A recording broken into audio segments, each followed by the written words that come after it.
It's the Mixed Martial Arts Hour with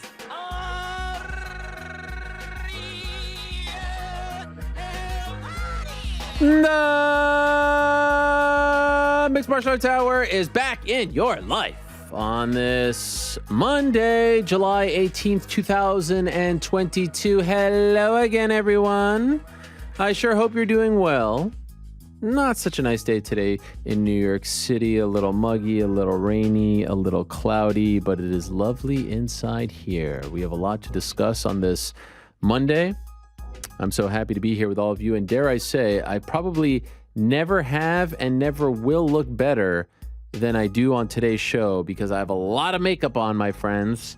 Had to do a little thing this morning. You may have heard about it, a little Bryant Gumbel thing, and have a lot of makeup here. So how do I look, Frank? How do I look? I think you look great. Thank you. Did you notice the makeup, the sheen? I did, The foundation? I didn't want to say anything. Well, I appreciate the compliment. It's good to have you back, by the way. Not sure if you heard, but a lot of stuff happened last week. Oh, yeah. Yeah. You couldn't be bothered, right? Not at all. Nathan Diaz, send in the backup. We almost had a Wally Pipp situation because Chris did a fantastic job in your shoes. He was there. I mean, talk about getting thrown into the fire. But it's good to have you back, Mysterious Frank. And I understand that you were out and about, and some people may have even seen your face. I would have suggested wearing the luchador mask when you went to the UFC Long Island event, but nevertheless, you were out there. GC was out there. I heard he was getting stopped left, right, and center. They were there live and in living color, in attendance, Saturday at the UBS Arena, and what a scene it was on ABC. Yair Rodriguez, Brian Ortega, this highly anticipated featherweight contender main event that ended somewhat unceremoniously. But I'm here to tell you right here and now, if you're going to come to us with this talk that it was illegitimate, that it was fugazi, that he doesn't deserve to advance, stop right now, because we are not buying that. These things happen in MMA, as the great Gus Johnson once said. It was an injury, of course, but an injury that happened in the flow of the fight, an injury that happened as a result of Yair pulling Ortega's arm. The shoulder popped out. Unfortunate, disappointing, unceremonious. You could use all those words, but this wasn't an eye poke. It wasn't an illegal knee. It wasn't a headbutt. It wasn't any of that.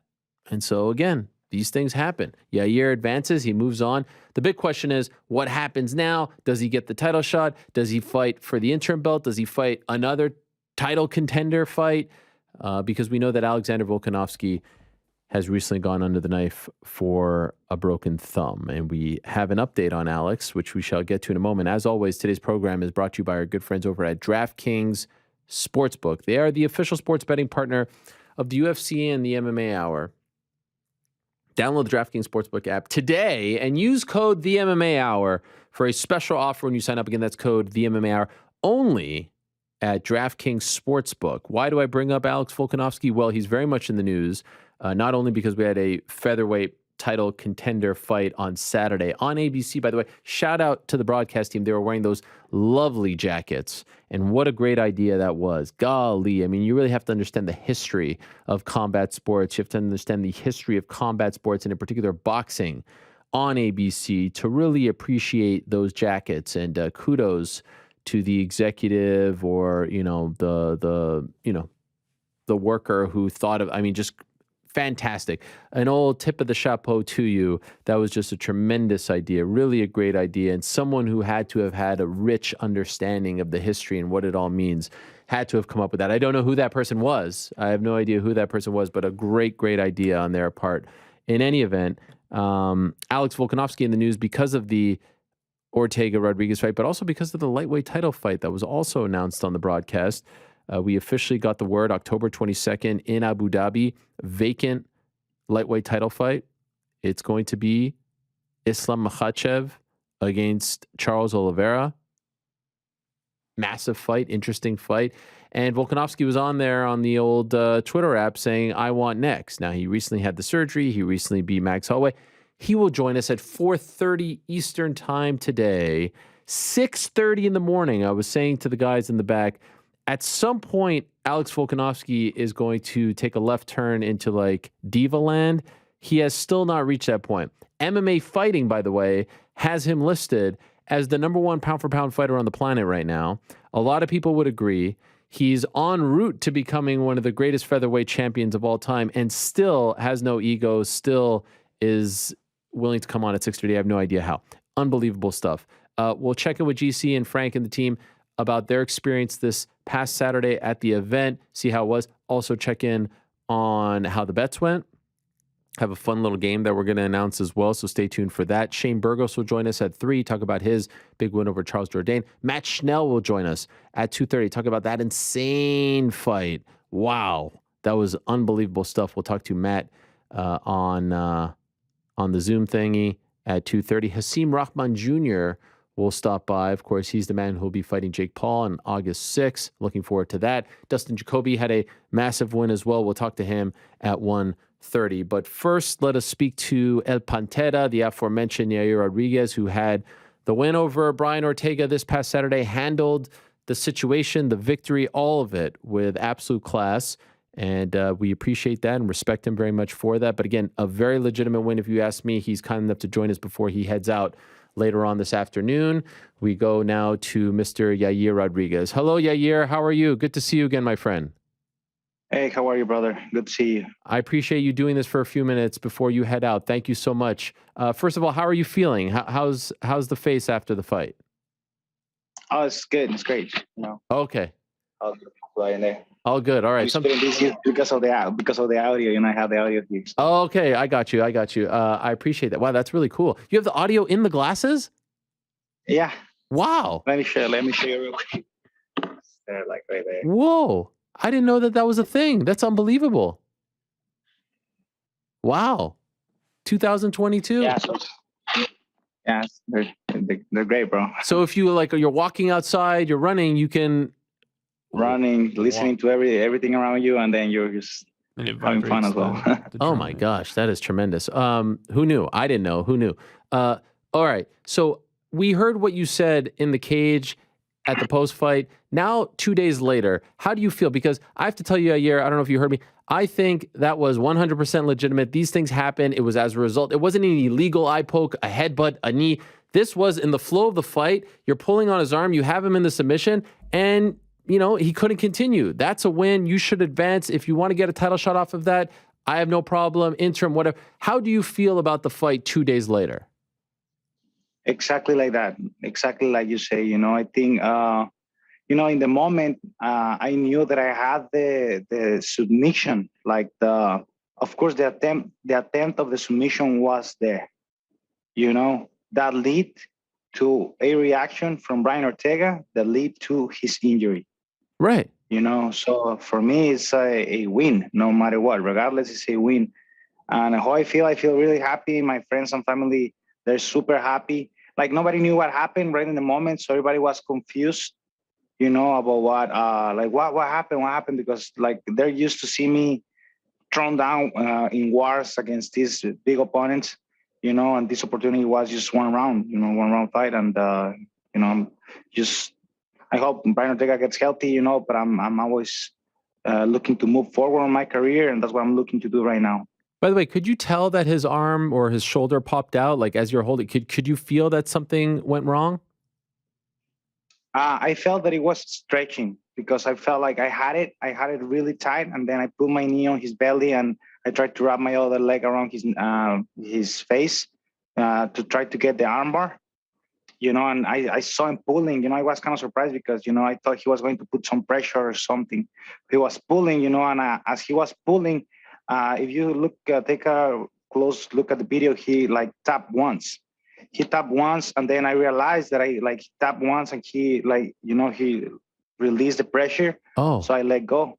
Wow. I was like, okay, yeah, you can take a look at the video and you'll see the quick. So that's why you let go. So, yeah, I let go, and I saw him. He was in pain, so I didn't want to keep on punching or anything. I was just close to him. It's something, if he kept on moving, the ref don't stop the fight or whatever, but I was just there, just pending of whatever.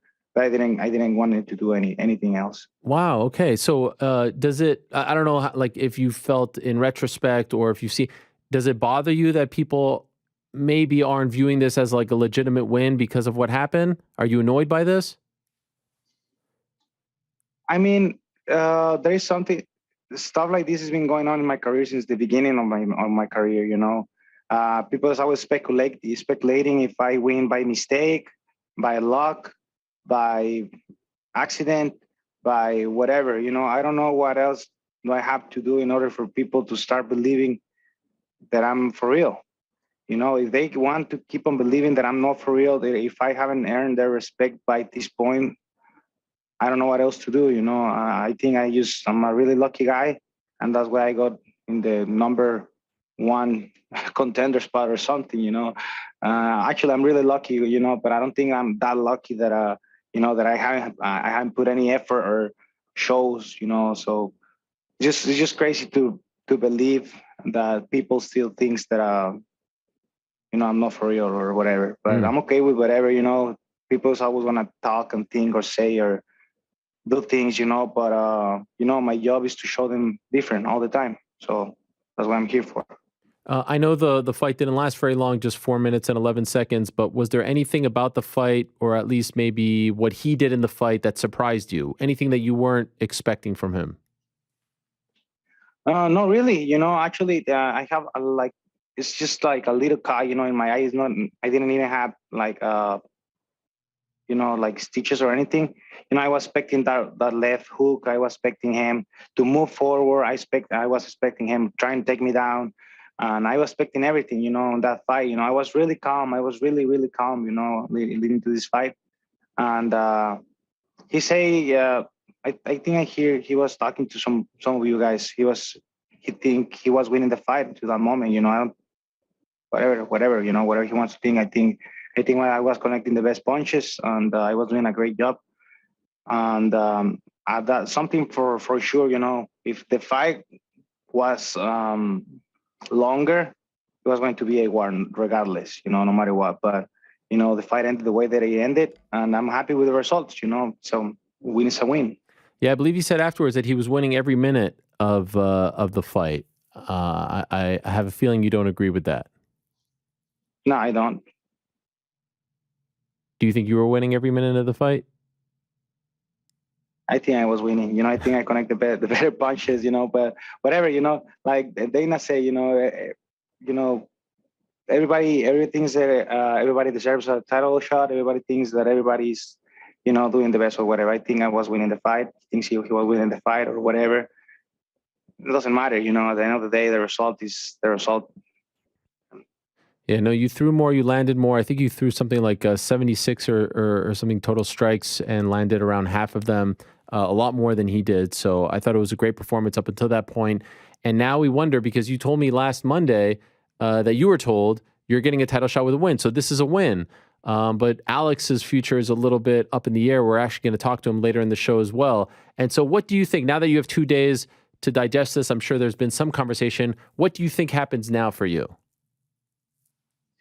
Oh, okay. I don't know. Of course, what I want is a title shot next, right? But like Dana said, everybody thinks they deserve a title shot next. So we'll see what happens. So what will happen? I don't know. I'm just gonna stay ready. I just did a pretty good run today in the morning. Used to get a good feeling again. Of my body, how it feels, my legs, my body. Putting everything back into place after the fight, and everything is okay. My body feels good, my mind feels good. I'm just gonna stay healthy. Hopefully, the champ gets back in the octagon as soon as possible. I think he wants to move up to 155 or something like that. Uh-huh. I mean, from the top 5, he had the opportunity to face me. Before, and he decided to fight Korean Zombie. That's why I was upset, because he could fight me being the number 3. He decided to fight Korean Zombie, which was number 4. And from the top 5, I'm one of the guys that he hasn't fight. So I just think that would be a great fight. I respect the champ a lot. He did a great job against Max Holloway. Max Holloway did a great job against me. It's just a game of styles. Somebody can do better against one guy and other worse or whatever. This how this game works. But I think I will do a great job against Alexander Volkanovski. Hopefully he gets better and he decides to, take this fight with me. Will you be disappointed if he moves up to 55? No, I wouldn't be disappointed. I will be disappointed if he move up to 155 and decide not to come back. But anyways, I think like any other guy will think the same. I think I deserve a title shot. It wasn't the conversation before. You'll be right there. Now, what happened next? I don't know. I'll have to talk to the UFC and see what they want to do, what they have to offer. And I just think that I have fight like almost everybody in the top 5 already. From Korean Zombie all the way down to number 1 contender. I already fight everybody but the champion. So I think if somebody really deserves this opportunity for a title shot, is me. But I will see what Dana, Hunter, and Sean have to say, and I'm just gonna stay ready for whatever. Will you be disappointed if your next fight is an interim title fight, not an undisputed or official title fight, but it's still a title fight? Does it count like a title fight? Meaning the pay? Meaning the pay, meaning everything. Yeah. Not really, right? Right. You have the belt, but it's not the right. true belt, not the real belt, right? So it will be a little disappointing. I would rather do it for like the legit, the legit title, the legit belt. But we'll see what happens. I'm not desperate.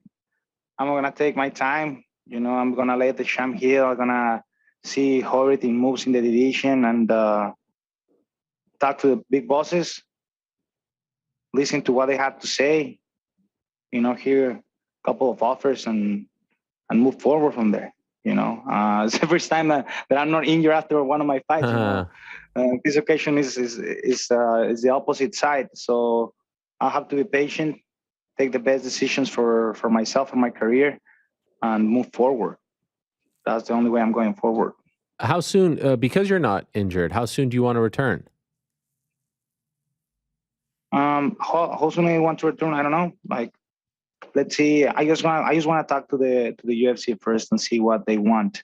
It's not what I want. Sometimes you have to. You're the man, Yair. It is what you want. Damn it! You just want on ABC. You call the shots around here. I want the champ. Let's go. I want Volkanovski. That's what I want. Let's go. You want Volkanovski in Australia, right? You want to go to his turf and take his belt and bring it to Mexico. That would be fucking amazing. That would be the best. That would be the best. Yes, let's go. Exactly like that. That would be the dream. I'm just like, that would be the dream. Yeah, that would be great. And then you defend it in Mexico. Rematch against him. I'll defend it in Mexico.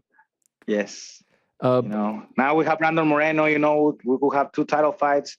We can have all kinds of shit, but December is on like a good month. So let's go. Yeah, December is like summertime over there, so it's beautiful. By the way, Moreno fighting his teammate. Yeah. So there's a little Mexico, Australia, little clash. Actually, Moreno, New Zealand, but they go back and forth. A little Oceania, Mexico rivalry going on here.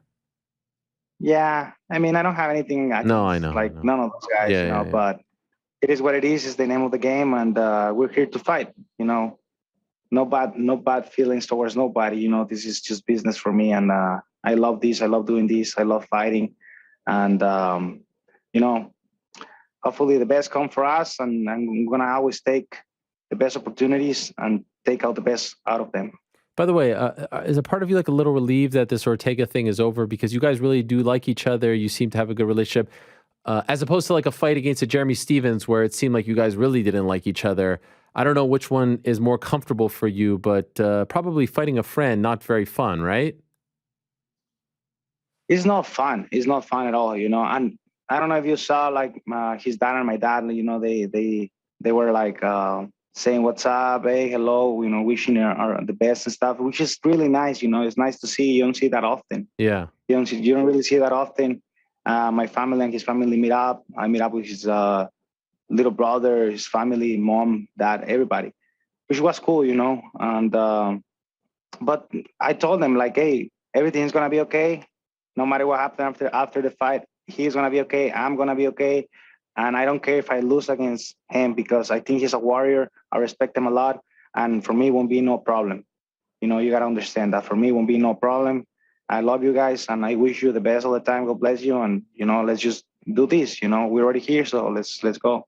Well, by the way, Yair, what a journey for you. I remember we were just not that long ago talking about that whole thing when you were in the UFC. You remember that whole drama? It felt like everything was going crazy around you. Now you're here on the verge of a title shot, and you're the guy. You're that guy. You're the number one contender. If we would have, like back then, we talked. It was just a couple of years ago. All this happened. Would you have believed that it would have turned out like this? I mean, I have always been expecting something like this. Honestly, that's what I've been pushing for and working for so many years. And after so many ups and downs in my career, I'm finally here. Knocking at the door for the belt is almost like unbelievable. But yeah, this is something that I dream of, that I've been looking for, and I'm sure I'm gonna accomplish it. It's just a matter of time. There's a little debate as to like if they do in fact do an interim belt, who you would fight. It seems like it's Josh Emmett or Arnold Allen. No one really talks about Arnold, but he's won 9 in a row. He just doesn't have a top 5 win on his resume. Do you care? Do you have a preference? If they say, look, he's going to be out for too long, we'll give you interim belts, you'll get paid like it's a championship fight. Do you have a preference as to who deserves it more? No, I don't. I don't really know. I'll have to look into their careers and names, whom they have fight. This was my 6th main event. Wow. Fighting against like really top dogs, like in the game, top 5. Yeah. Badass motherfuckers. Like badasses. And I'll have to see who they have fight. What they have done and stuff. I haven't really looked into their career. I know who they are. I know they're tough. I know they're good. Yeah. Yeah. That's not even a question. But yeah, I'll have to see, and we'll see. Let's see what Dana has to offer, what he wants to do, what he wants to say. But I'm open. I'm open. I'm really open to do whatever. But honestly, I want bulk, and that would be the perfect scenario. Fighting the champion. And by the way, before I let you go, how was Long Island? How was New York? Did you enjoy your time? They treat you well? Oh, people here is amazing, bro. Actually, it's the state where I have been, where most people recognize me on the streets. Wow, really? Which is crazy. Yeah, New York, it's crazy, because I was like walking the street, like not expecting nobody to like, just recognize me or whatever. And hey, Yair, good luck. Wishing you the best, bro. Like not even asking for pictures or anything, Wow. Good luck. And then some construction workers, like people, and like people was being really nice to me, giving me some good energy, some good vibes, and that helped me a lot. Like I was like really surprised about that, and it was like a nice surprise. It was beautiful. Wow. By the way, did you stay in the city or did you stay on Long Island? No, I'm staying at the Manhattan. Oh yeah, okay. Right So now? in New York City, Yeah, in the Big Apple. in the Big Apple. Right, we're right. Like, let me show you. Let's see. It looks like a nice hotel. Yeah, it is, brother. Let me show you. Oh, what the fuck. Let's see here. Oh wow. Oh, this is Central Park. Yeah, Central Park. Wow, look at you, Yair. They're treating you like a headliner, a main event. This is your new management team who set this up, huh? Caesar and the guys? Yes, sir. They hook you Yes, up. sir. My guy Caesar. hooked me up with this. What is it Yes. called? What is the management team called? Upper Sports Management. Shout out. Yeah. Who else do Shout they out. represent now? Shout out to my guy. They have some Mexican guys, they're representing, and for now, I think in the UFC, I'm not sure whom else they have. I have to ask them. But they have people in Lux Fighting League and stuff, Okay. and Combate. and stuff. Well, but for now, I think I'm the only one in the UFC. They're a pleasure to deal with. You're a pleasure to speak to, my friend. Congratulations. I'm going to let you go because I know you have to fly home. So thank you for jumping on for a few minutes for us. Congratulations on the win. Well done. And I hope you get what you want next. Okay. Thank you, brother. All right. Nice talking to you. Yes, as always. Thank you so much, Yair. There he is, El Pantera, with the massive win. And I really do believe that. I would say that even if he wasn't on. I said it on Saturday after the fight as well. It wasn't, illegal. It wasn't anything like that. It just was one of those things where in the heat of the battle, someone gets injured. I equated it somewhat to the Carlos Condit, Tyron Woodley fight, if you remember that one. I think it was back UFC 171 in Dallas, if memory serves me correct. Was it 171? I think it was 171. And, Woodley kept attacking the leg, and then at some point, Condit went down. And we've seen this sometimes before. We've seen it with Chandler and Brenton Primus over at MSG. It's the sport. It wasn't a freak thing. It wasn't even Weidman, Uriah Hall, where it was like one kick thrown and then, disaster strikes. 4 minutes in. Obviously, you'd like a clean. Although, he mentioned something about the tap there. I didn't see that in real time, and I wasn't necessarily looking for it, but I'm going to go back and look at that. I wonder if there's something to that. If he tapped once, then, that's a tap. But in the end, it's a victory for Yair. We wish the best to Brian Ortega. Hopefully he makes a very speedy recovery. And he did mention that he had 2 shoulder surgeries already. And so that you hope that it's not the same one.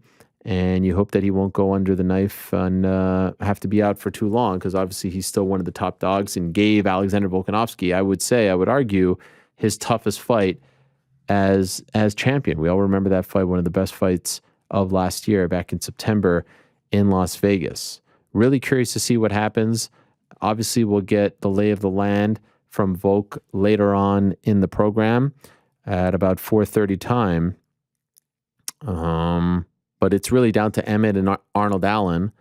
I can tell you that later on in the week, we shall be talking to the almighty one, Arnold Allen. So we'll get his take on things. We, of course, spoke to Josh Emmett recently, and they're all jockeying for position. Allen has the longest winning streak, 9 in a row, doesn't have the signature win. I'd love to see Arnold fight a Josh Emmett. I'd love to see Arnold fight Yair. I don't know if Yair would be too down with that. Maybe if it's for an interim belt. But Arnold needs that big win. He needs that big fight, that big name on his resume. Josh has it, though the win over Calvin Kattar wasn't necessarily clean in the sense that a lot of people thought he didn't win, and I thought Calvin did as well. So interesting times at 45. And maybe the Volkanovski thumb surgery, and maybe Volkanovski moving up to fight at 55, which really seems to be something both he and his team want to do. Maybe it's one of those things where this will allow the division to sort itself out, allow a cue to form, allow a contender to rise up. Maybe there's some sort of silver lining, at least for the featherweight division right now, because there's no obvious guy. If he's going to be out for a long time, I guess it would be down to Yair versus Emmett or Arnold. Arnold, I think, still recovering, but it's not like that fight is going to happen anytime soon. It was a great card, top to bottom. I really enjoyed it. I thought there was a lot to like, and I thought that there were a lot of big-time performances.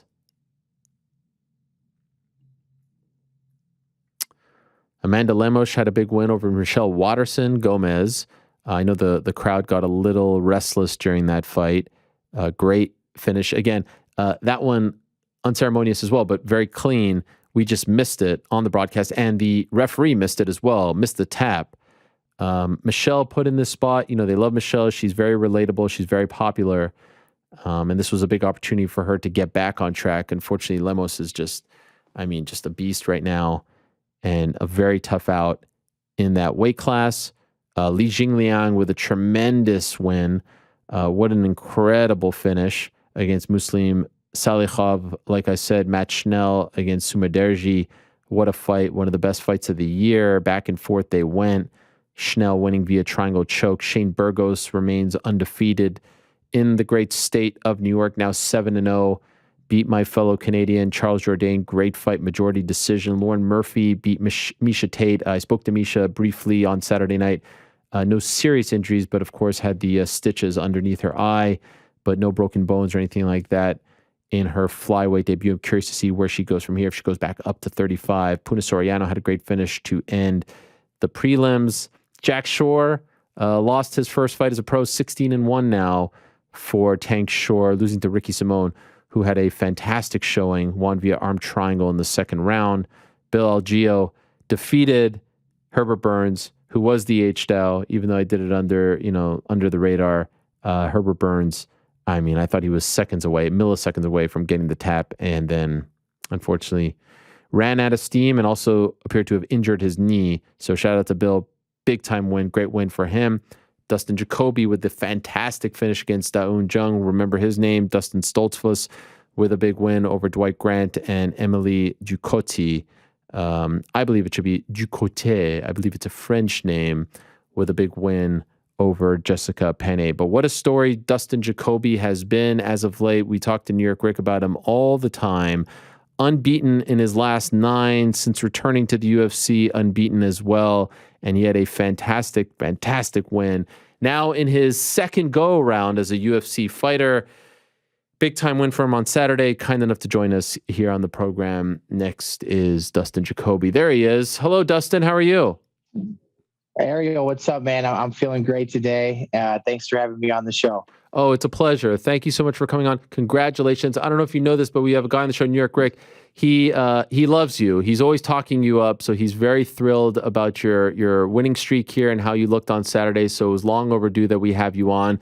My man, how do you explain all of this? You're in the UFC, you're kind of jumping up and down, win, loss, win, kickboxing, win, and now you're a freaking tour de force. You can't be beat. You're knocking fools out left and right. How do you even put all of this into words, what's happened at this point in your career? Yeah, it's been a long time coming, man. I was asked after the fight if I believe in destiny and if I think that I was destined to be here. And I truly do, man. I know I'm destined for greatness. I know that I've always been born to be put in this spot. I was born to be a winner. I just didn't know it would take so long, man. I say it all the time. You got to go through it to get to it. And I've been through it, man. I've been through the ringer, and all of those experiences and all of those wins and lessons that I've taken throughout my career have all led me to where I'm at right now, man. And I don't take that lightly. And that's why I'm just so proud of where I am. What would you say is the biggest difference between this Dustin Jacoby, who we're speaking to today, and the one who was in the UFC around 8-9 years ago? Experience. When I say that, I truly mean it. When I say I've been through it to get to it, man, that's a lot of times stepping through the ropes, stepping into the ring, going through it, man, just going through the battles. And my time in glory really taught me how to be a true fighter, a true warrior. I fought some of the best stand-up fighters in the world, and guys that, casual fans or even hardcore fans in the United States don't know who these guys are. They don't know their name. If I said their name, it wouldn't stick out to them, but I'm the one who went toe to toe with those guys. I know how good they were. I know what it's like to lock horns with them. And that's why I'm at where I'm at. What do you prefer more, by the way, MMA or kickboxing? Well, I tell you what, I love kickboxing. To me, there's nothing more exciting than going toe to toe with another guy until somebody drops. And I love my time in kickboxing, but it is brutal, man. It takes a lot out of you, a lot more damage on the body. There were times I couldn't train for 4 to 6 weeks after a kickboxing fight just because I was so beaten up and broken. But you know what? I really am enjoying my time in MMA. I started MMA. I went to kickboxing. I came back. It came full circle. And I'm enjoying this ride right now, man. I learned to fall in love with MMA again and just enjoy the process. When you left MMA a few years ago and then focused all of your attention on kickboxing, did you fall out of love with MMA? Like, did you think that, all right, I'm done with this sport. I want to just move on and have nothing to do with it anymore? I really did, man. I told my coach when I made that decision, I said, look, if I picture myself being a future champion, I don't see myself being a champion in MMA. This is what I said at the time. I was like, but in kickboxing, I could see myself being a champion. I really can. And I proved that to myself. I rose through the ranks. I took my beatings in glory. And then I went on a 5-fight win streak, 6-fight win streak, whatever it was. And I was able to fight Simon Marcus for the world title, which didn't go my way. But again, it was a great learning experience. And I got to have a rematch with him, which I broke my arm. And Had at the beginning, I planned on returning to MMA, but when I was in Glory, I thought I was done with MMA. And then my time with Glory came to an end. I had a couple injuries. There was a time in 2018, I thought I was done fighting. Wow. It was really rough. Yeah, it was a really rough patch in my life because deep down, I knew I was good enough to be there. It wasn't a skill thing. If you saw Mark Montoya, my coach, if you saw his post, it had nothing to do with the skill set. It was just about the injuries and is it really worth it? And, hindsight being 2020 and everything coming full circle, it has been worth it. And I'm glad that, I picked myself back up and got back in there. And, here we are on an incredible streak. So there was an actual point where you said, like, you told yourself you're done? Did you ever come to that 100%. point?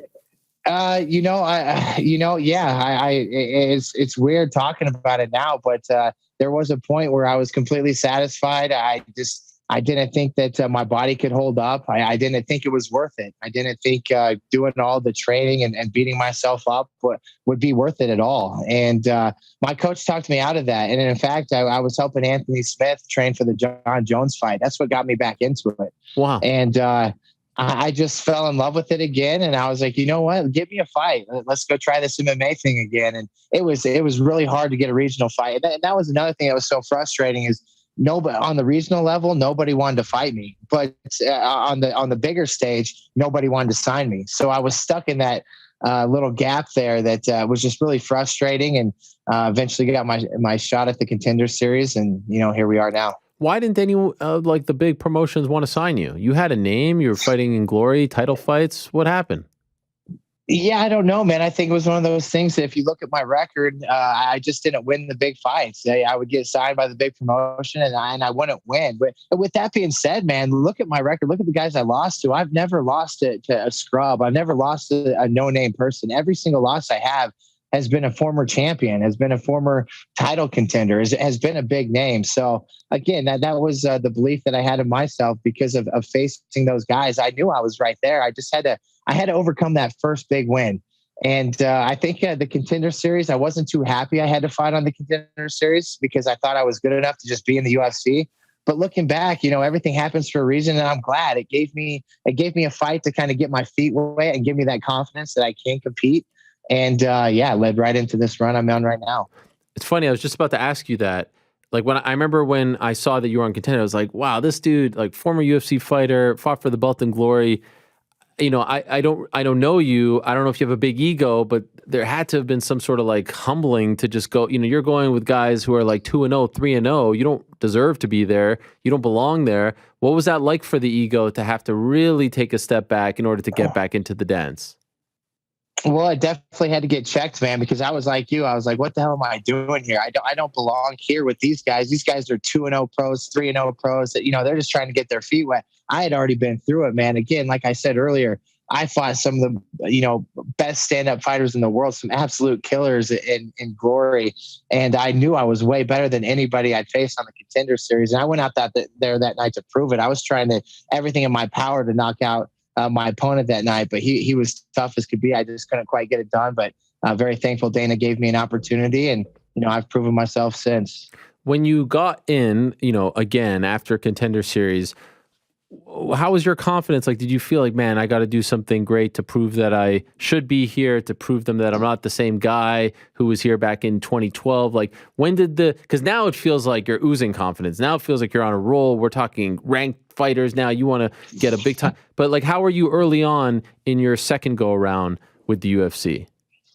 I was extremely confident. I knew that I could go in there and compete. I knew that I could go in there and take guys out and compete with the best. And it started with Justin Ledet. And, that was huge. I tell you what, man, to get that first official UFC win, you don't know how extremely happy I was. And that right there just boosted my confidence to an entirely new level. Like I said, the rest is history, man. I've been on a great streak, and I look forward to keeping it going. I heard you say after your win on Saturday that you were extremely nervous for this fight, perhaps more nervous than usual. Why? Yeah, just because I had finally gotten to the top 15, I had finally got a ranking next to my name. And it's kind of been the story of my whole career. Like, it's another big fight. And it's like, oh, man, is he going to win the big fight? Is he going to lose the big fight? And I was like, man, I just got here. How shitty would that be to get the number next to my name and then let this guy come take it from me? So I really put it in my mind that, you know what? I'm here to defend my spot, and I'm here to prove that I am a top 15 fighter, and I'm not going to give up my spot. I'm going to keep my spot in the rankings. I'm going to keep catapulting and going forward. And that's what I did, man. And also to Un Jung, I knew how good he was. He's a big guy. He's a quick guy for 205. He had the huge, 15 fight unbeaten streak. And I just knew he was a very up and coming, tough competitor. And I had to go out there and make a statement. And I was so happy when I did. Considering that, this was your first fight as a ranked fighter, considering the stage, ABC, big time crowd, new arena, the opponent who you respected, and then the finish, possible that this was like the greatest moment of your fighting career, both MMA and kickboxing? Oh, 100% without a doubt, man. It was phenomenal because, another thing, everybody was complaining about the early morning card. And, the only thing that sucked about it was the report time. We had to report down there at 8 a.m. It was already East Coast, so it's hard getting to bed a little bit early. And getting up that morning sucked, but everyone had to do it. I knew that wasn't going to be an issue. Everyone kept asking me at interviews, how do you feel about fighting in the morning? For one, we always train in the morning at Factory X anyway. I'm a morning guy. I get my strength and conditioning done at 6 a.m. I get all of my training done by 1 o'clock in the afternoon. I'm done with everything so I can enjoy my afternoons. So that wasn't a big shock to me. But for two, man, the crowd was a pleasant surprise because I was the third fight on the prelims. Usually when you're the third fight, there's maybe 1,000 people in there. It's not packed. You don't feel the excitement. You don't feel the energy. But when I was standing in that tunnel, my opponent walked out. He had a super awesome walkout song, by the way, which got me pumped up. But I was standing there. And there was so many people just welcoming me, and it looked packed. I was like, "Holy crap, man! This is one of the biggest crowds I fought in front of." And it's 10 o'clock in the morning, 11, whatever time it was. They brought the energy, man, and I was just feeding off of it and had a blast. And the New York crowd seems to like you. I know you fought in New York not that long ago. Some people don't like fighting in New York. Taxes, this, that, and the other. It seems to be treating you well. Hey, man, New York has been good to the Hanyak. When I fought there at the Madison Square Garden in November, the crowd loved me. I was feeding off of their energy. I don't know if it's the walkout song, Tom Petty, Running Down a Dream, or what it is, man, but they do accept the Hanyak. They welcome him, and I enjoy fighting for those guys. By the way, what does Hanyak mean? That's your nickname that you're referring to. What does that mean? Yeah, the Hanyak's my nickname. It's what my grandma always called my twin brother and I, my grandma, grandpa, mom, when we were younger, when we were raising hell, when we were being crazy. She'd be like, "You guys are being little Hanyaks. You need to calm down." But it's kind of a German thing. It's a Polish soldier, a rebel without a cause, an aggressive athlete. And, it's a cool story. The first time I had that nickname, a good buddy of mine stood at my wedding, grew up with. He's like, man, he's a huge fight fan. He's like, dude, I've got the perfect nickname for you. I think you should be the Hanyak. And I'm like, no way, man. I was like, my grandma used to call my twin brother and I little Hanyaks when we were being crazy growing up. And I had already been cut by the UFC and I was training for an MMA fight. And I got this opportunity. It was a Wednesday night. The fight was on Friday for Glory Kickboxing. It was an 8-man tournament. And the winner got $20K and a big contract with Glory. I'd never heard of Glory before in my life. That Thursday morning, man, I was driving. On Thursday, I got in my car. I grabbed a couple buddies. We drove to Tulsa, Oklahoma from Springfield, Illinois. We get there. I draw the number one guy. Again, it's 3 fights in one night. I'm in the back. I'm getting my hands taped. And the guy comes up. He's like, "Hey, do you have a nickname?" I said, "No." And he's walking away. Out of nowhere, it just hit me. I'm like, "Hey, man, but hold on." I was like, "You know what? Tonight I do. Go ahead and call me the Hanyak."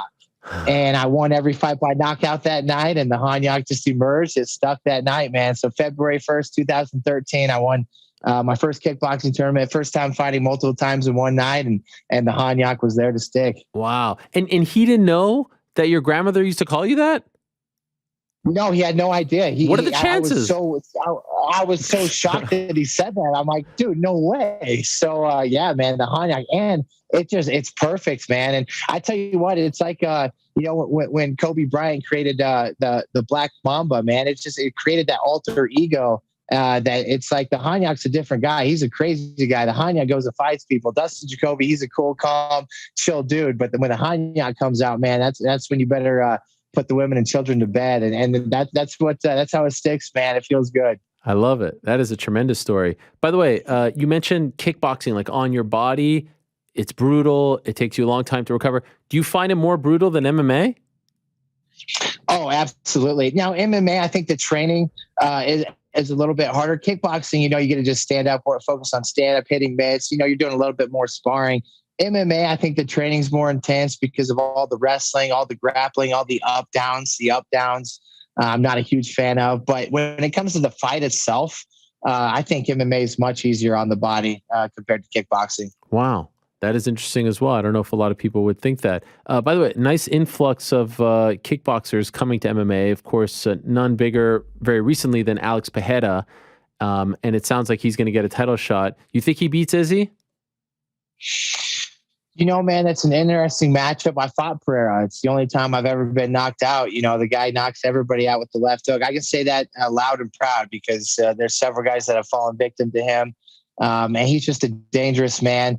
Izzy is, I know he holds a 2-0 record, but again, that's kickboxing. And one of those fights, I think was a really good fight. They could have gone either way. And Izzy's just different inside the MMA octagon. He's got good defense. He fights really smart. He's got high IQ. I'm a big fan of both guys. I don't have a prediction. I think the fans are going to win that one, but to say, I would never bet against Pereira, man. That guy can literally touch anybody and knock them out at the drop of a dime. So Izzy's got to be careful. But again, he's the champ. He's the best in the world, and I think he's got a good shot of retaining the title. Would you say, Alex? I hear from Glover and other people, one of the hardest hitters that they've ever come across since you've been in there with him. Would you say hardest, or maybe like number one hardest that you've ever come across? Number one, hands down. Wow. It's not even a close comparison. Dude, I have a great chin. That's something, it's not something to be real proud of, but if you're going to be fighting people for a living, you better bring that to the table. If you got a good chin, you got a good chance of staying in the fight. And with him, he just touches people different. I've been able to take a lot of punches from a lot of guys that are solid. The Un Jung got me with one. He got me with one shot. It was a clean right hand. But I took it like nothing. It never fazed me one bit. I've yet to be rocked here in the UFC, and I fought a lot of big guys. Pereira just hits different, man. He's got that power. Do you ever want to go back to kickboxing? No, man, this is it for me. I'm in the UFC. I'm back where I started. I'm back where I belong. And, I'm not going to be that guy that, when my run's done 4 or 5 years, whatever it is, who knows, 10 years, I'm not putting a cap on it. But when my run's done with UFC, I'm done fighting. I'm not going to go out and, fight guys on the regional scene and let people make a name off of me and do this for fun. I don't like doing this for fun, man. I enjoy the perks of the game. I enjoy making some loot and getting the recognition and fighting the best in the world. I don't want to go fight on the regional scene. But when you were considering not fighting anymore, like what would you have done? What do you think you do when you're done? Geez, that was another thing I was having a hard time dealing with, man. I've been an athlete my whole life. I played 4 years of college football. I started taekwondo at an early age. I started wrestling at an early age. My twin brother and I have been super competitive, and I've always just been a locker room guy. I've always been around the boys. I've always been a part of sports, and I had no idea what I would do. Now I would be I would coach of some kind. I love kids. I love mentoring people. I think I bring the best out of people. I think I can make anybody do what they're capable of doing or help them anyway. So I think coaching's in my future. And that's probably what I would have done. And I don't know if it would have been coaching mixed martial arts, to be honest. I think I'd be more of a football coach, more of a, sports guy. So, but I was I was struggling with that. I didn't know what I was going to do. And because deep down, I knew I should be doing what I'm doing right now. And that's why I'm here, man. I've always had that self-belief and it's gotten me this far and it's going to keep me going. Your twin brother, I believe he has fought or fights. Has he? Yeah. He got into fighting before me. That's why we were 20 years old. I was playing college football and he hit me up and he was much more of a fighter than I was, man. I'm a really good athlete and I've got good hands. I was always kind of boxed for fun. but my brother would fight at the drop of a dime. He's a badass. And of course, he's 34 now. He's got he's a lineman journeyman for Ameren. He's got a great job. He's got 3 beautiful girls. He doesn't fight anymore inside or outside of the cage. But he got into it. He called me up. He's like, dude, I'm getting in a fight. It was like a Tuesday. He said he was fighting on Saturday. I'm like, what do you mean you're fighting on Saturday? I thought a fight just happened. He's like, no, dude, it's called MMA. You put these 4-ounce gloves on. I never watched a fight before. Wow. He's like, we have weigh-ins. We face off. We go and we fight each other in a cage. I'm like, I was mind blown. I started Googling MMA in my college dorm room at 20 years old. And he got into fighting before me. And I got asked there, like, when are you going to get into it? I'm like, no way would I ever do that. And well, here we are, 12, 13 years later, I'm still going. And it's been a crazy ride, man. That's kind of wild because you're 34 and you're saying that you were 20 when you got this call from your brother. So if my math is correct, that's like 2008. UFC was pretty popular. Exactly. You had never heard of it? Had never heard of it, had never watched a single fight. And then in 2008, that's when I had July of 2008, I had my first amateur fight. And that's when, I became a huge fan of guys like Chuck Liddell, Rampage Jackson, and Forrest Griffin. Yeah, those are my guys, man. That's Anderson Silva. That's when I first started watching, 2008. But like from the time you got that call from your brother, how long until you actually have an amateur fight? So that's another funny story. He had fought a couple times. This was, this probably would have been, be very beginning of 2008. And then my brother fought 2 or 3 times. I'm like, dude, I'd go in there and knock out whoever I fought, hands down. And it was a joke. He's like, oh, you would, huh? And I was like, yes. So that summer he signed me up for a fight. He's like, hey, a guy dropped out at 205. You want to fight? And I was still playing college football. I was like, hell yeah, I'll fight, dude. I'll go knock that bum out. And then it got closer. I'm like, I'm not really doing that. He's like, bro, you're signed up. Like, you're on the card. Like, if you don't fight, it's going to show that you pulled out. And I'm like, what? I was like, I was like, whatever, dude. Let's go do it. And sure enough, I tell you what, one of the coolest knockouts I've ever had. I knocked that guy out in 55 seconds.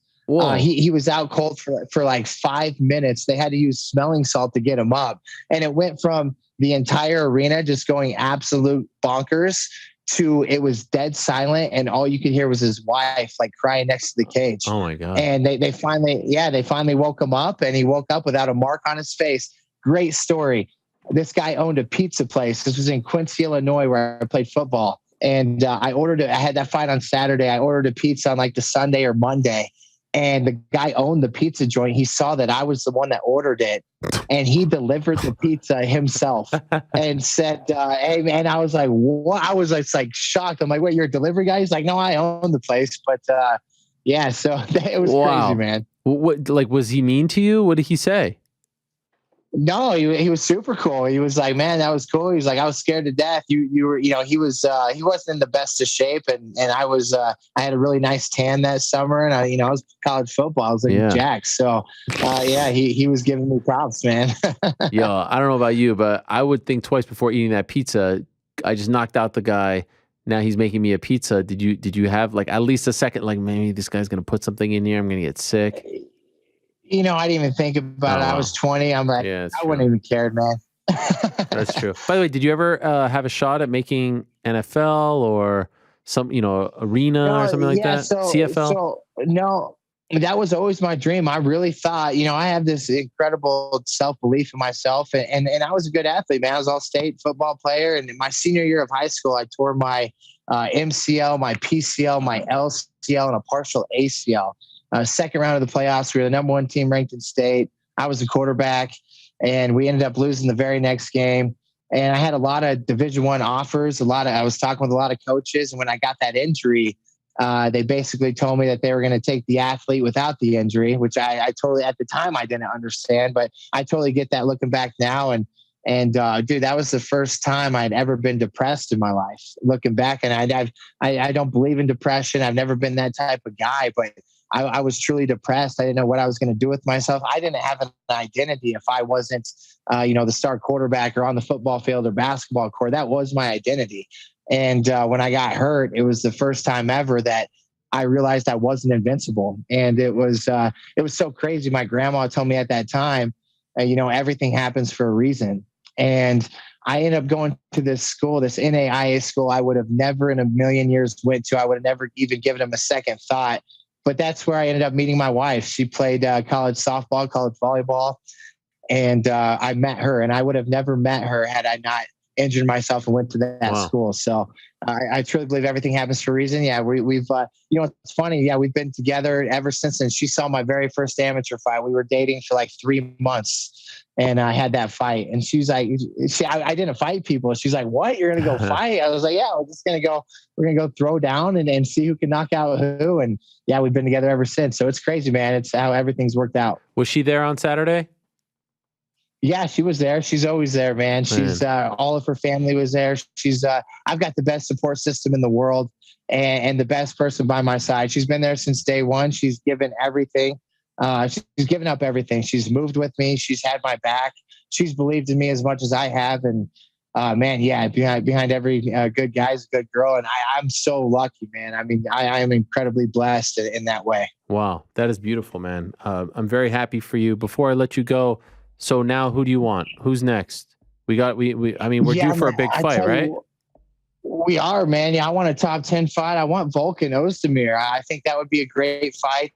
I know he's fighting this weekend against Paul Craig, and I really hope he wins because that's the fight that I wanted this last fight. And actually, it was offered, but he couldn't get into the United States, and I couldn't fight in June. I still had some injuries that I was overcoming, and they offered a couple guys ranked above me. I just couldn't fight when they were offered at the middle of June, and that's how Jung came about. I was like, yeah, man. They're like, if you need more time, everyone else is booked. Why don't we take to Un Jung? I'm like, well, okay, so be it. Let's do it.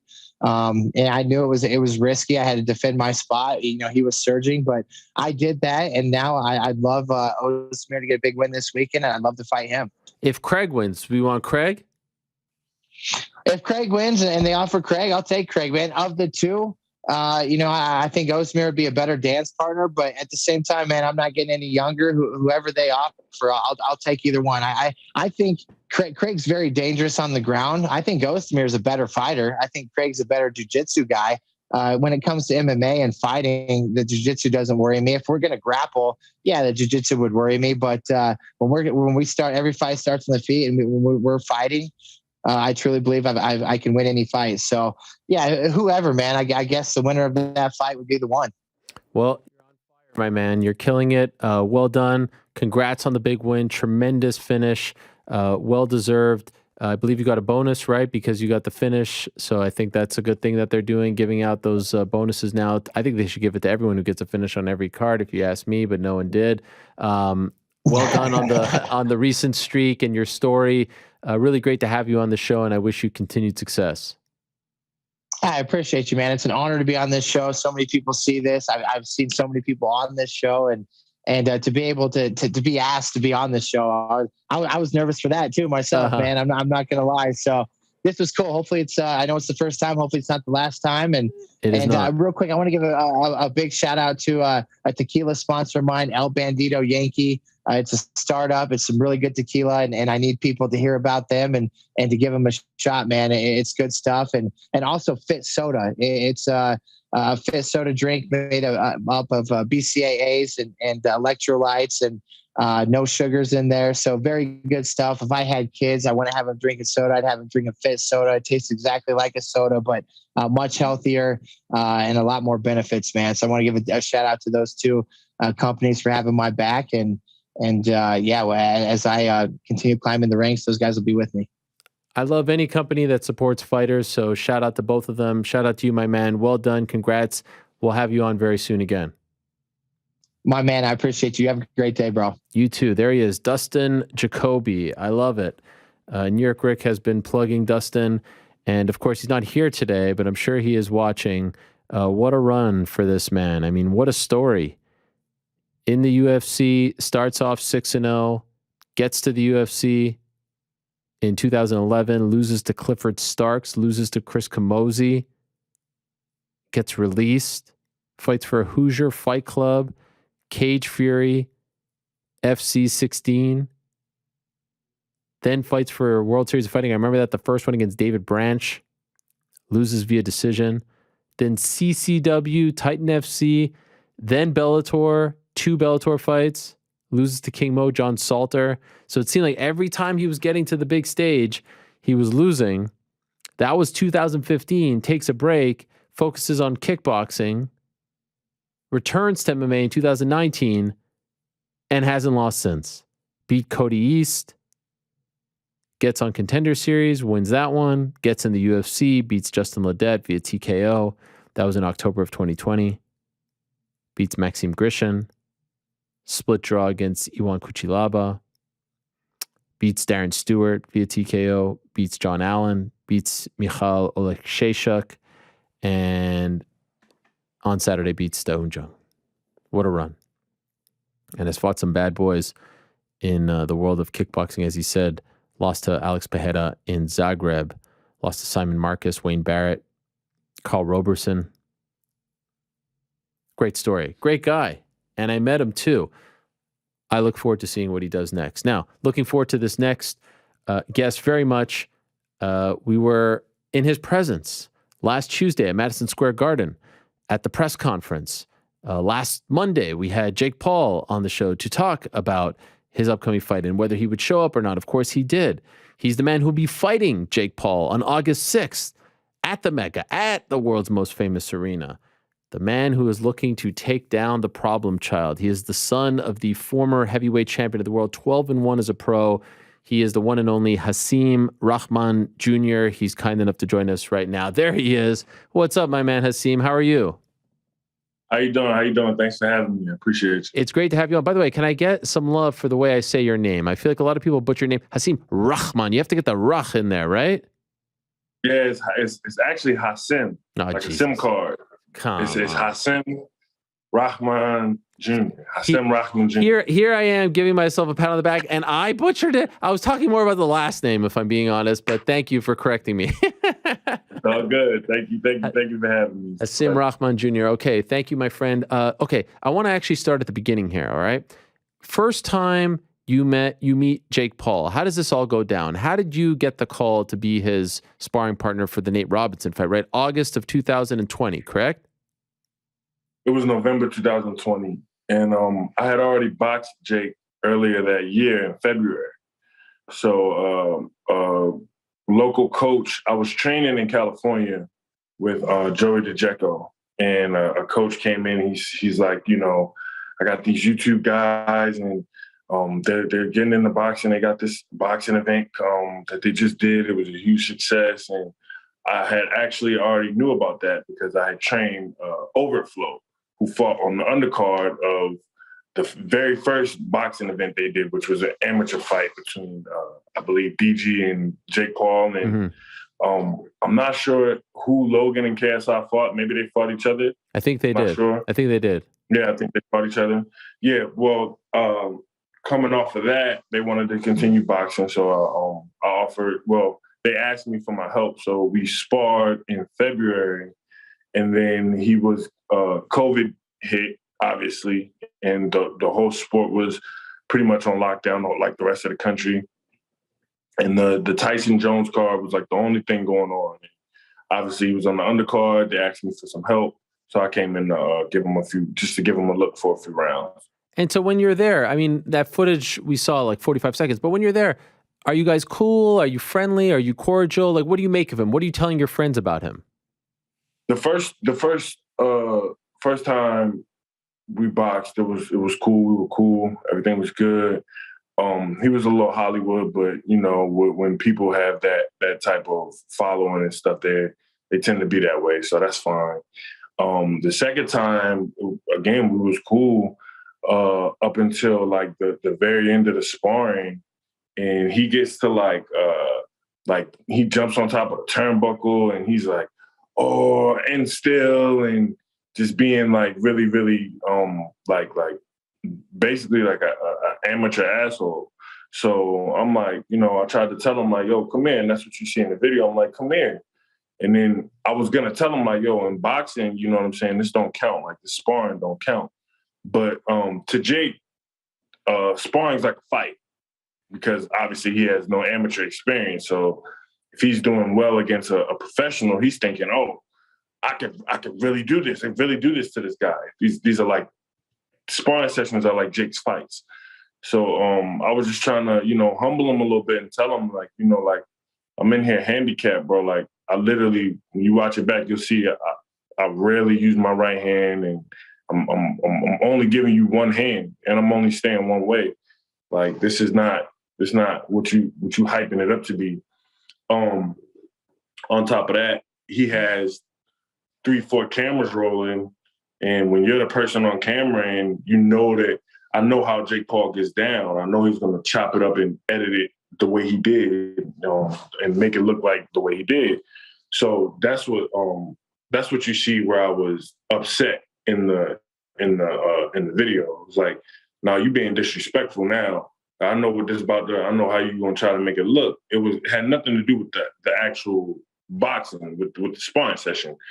It was just his disrespect for the sport and for what we were doing. I came to give you a look. I didn't come to beat you up or to see if you were even on my level or if you were ready for this level. I actually was asked by your coaches not to knock you out. So this is it. I was told that if you knock them out, you're most likely not going to get paid. Wow. At the time, like I said, it was during the pandemic. I'm getting $100 a round. This is just easy work sparring for me. So it was definitely something I didn't want to throw away. But at the same time, you're not going to disrespect me and disrespect the sport. Was that the last time you sparred him? Yeah, that was the last time we sparred. Was that the last time you've been around him prior to all of this? We were around each other for the Tyson Jones event a little bit, but not so much. So yeah, that was pretty much the last time we've been around each other until the press conference. Right. And did you, he's out there, he beats Nate, he beats Tyron, but like, are you in contact with him, or are you kind of on separate paths after all of this? Like, did you guys stay in touch? No, we on separate paths, but I was actually the first person in boxing before anyone to give Jake his props. I was like, nah, he can fight, because a lot of people, when they try to get into boxing, they'll take a punch and then they'll just be like, oh, nah, this ain't for me. And I seen that, Jake, he took a punch, took a good shot, and he kept coming. He's like, okay, let's go. He's a tough kid. He's a tough guy, and he works very hard. And I gave him his props for that. But other than that, no, we didn't have no contact, no type of, it's not no friendship going on or nothing like that. They paid me to work. I came to work, and he ruined that by jumping on turnbuckles and counting rounds and just coming out his neck sideways. So it was an experience for me, but I don't deal with people like that.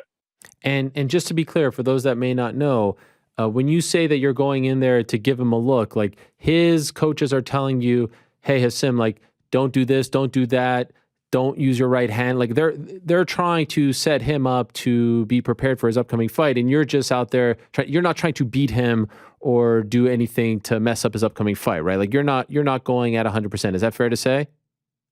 That is exactly what it is. I mean, I'm literally, boxing is a two-hand sport.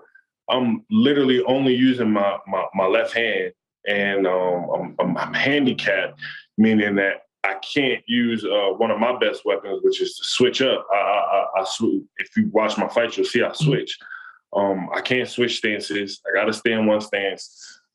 If he does wind up showing a clip of me switching to southpaw, it's literally in the last 30 seconds of the last round, where, who's going to say something at that point? It's like, all right, I'm going to switch for the very last 30 seconds. But I didn't really even throw anything to have him miss. I just gave him that look just to see what he would do. August 6th is going to be completely different. It's holding nothing back. I'm going to be punching him hard. I'm going to hit him as hard as I can hit him. And I'm going to be hitting him with both hands. I think he's bit off a lot more than he can chew. He's in trouble. So then around a month ago, we find out he's going to fight Tommy Fury August 6th. Then we find out Tommy can't enter the country. And then there's like a 2-week period there where we don't know what's going to happen. what happens with you? How do you get the call? Who tells you? How does the offer come through? What went down? So what happened was it was a little shady.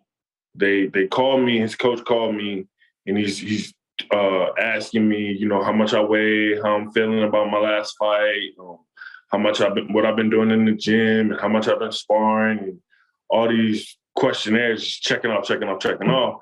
But he was asking me under the pretense that I would come in and spar Jake as a southpaw for Anderson Silva. Literally an hour after they inquired me, I'm thinking they about to call me back and get me on a flight to Puerto Rico to help him out for Anderson Silva. An hour later, I get a call saying that, they want to fight. So all those questions were really trying to line me up to fight me. It was never like a sparring situation. It was a fight. They wanted to see where I was for the fight. Were you shocked? Where I was at. When you got that offer, were you shocked? I was, because, these were people that I've known since I've been a teenager. People that I've given good work to. But, you can't put anything past anybody in this business. So it's like, it was a dirty move, but hey, I'm going to make them regret that. I'm going to make them regret that on August 6th. He's going to get fired. Do you think that they ultimately chose you because of the quote unquote work that you gave him like 2 years ago, that they think that this is the same guy? I know that they know that they asked me to take it easy on this man. They asked me because I'm not the only person that they asked. It's like, please don't knock this guy out. Just whatever you do, just don't knock him out. He's an asshole. He's gonna do this, and just don't knock him out. As well as I think that a major part of me getting the fight was my last fight, where I was stopped by Kenzie Morrison. I think that they believe that they can do the same thing Kenzie did, but Jake's not nowhere near on the level of a professional that's 20-0 with 18 knockouts, been doing this. He's been a pro for 7 years now. He's 6'4", 235 in the ring. He's completely different fight than who I'm fighting on August 6th. It's gonna be a massacre on August 6th. I can't wait.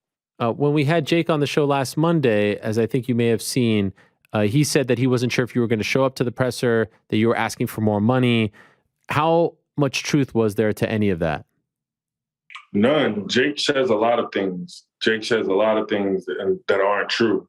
And as you can see at the presser, I thought we was going to have more time so I could get to picking out all these untrue things that he says. He just likes to open his mouth and just blabble out what he thinks people want to hear, or things for content reasons or to catch headlines. There was never a request from me for more money. I knew coming into the fight how much money I was making.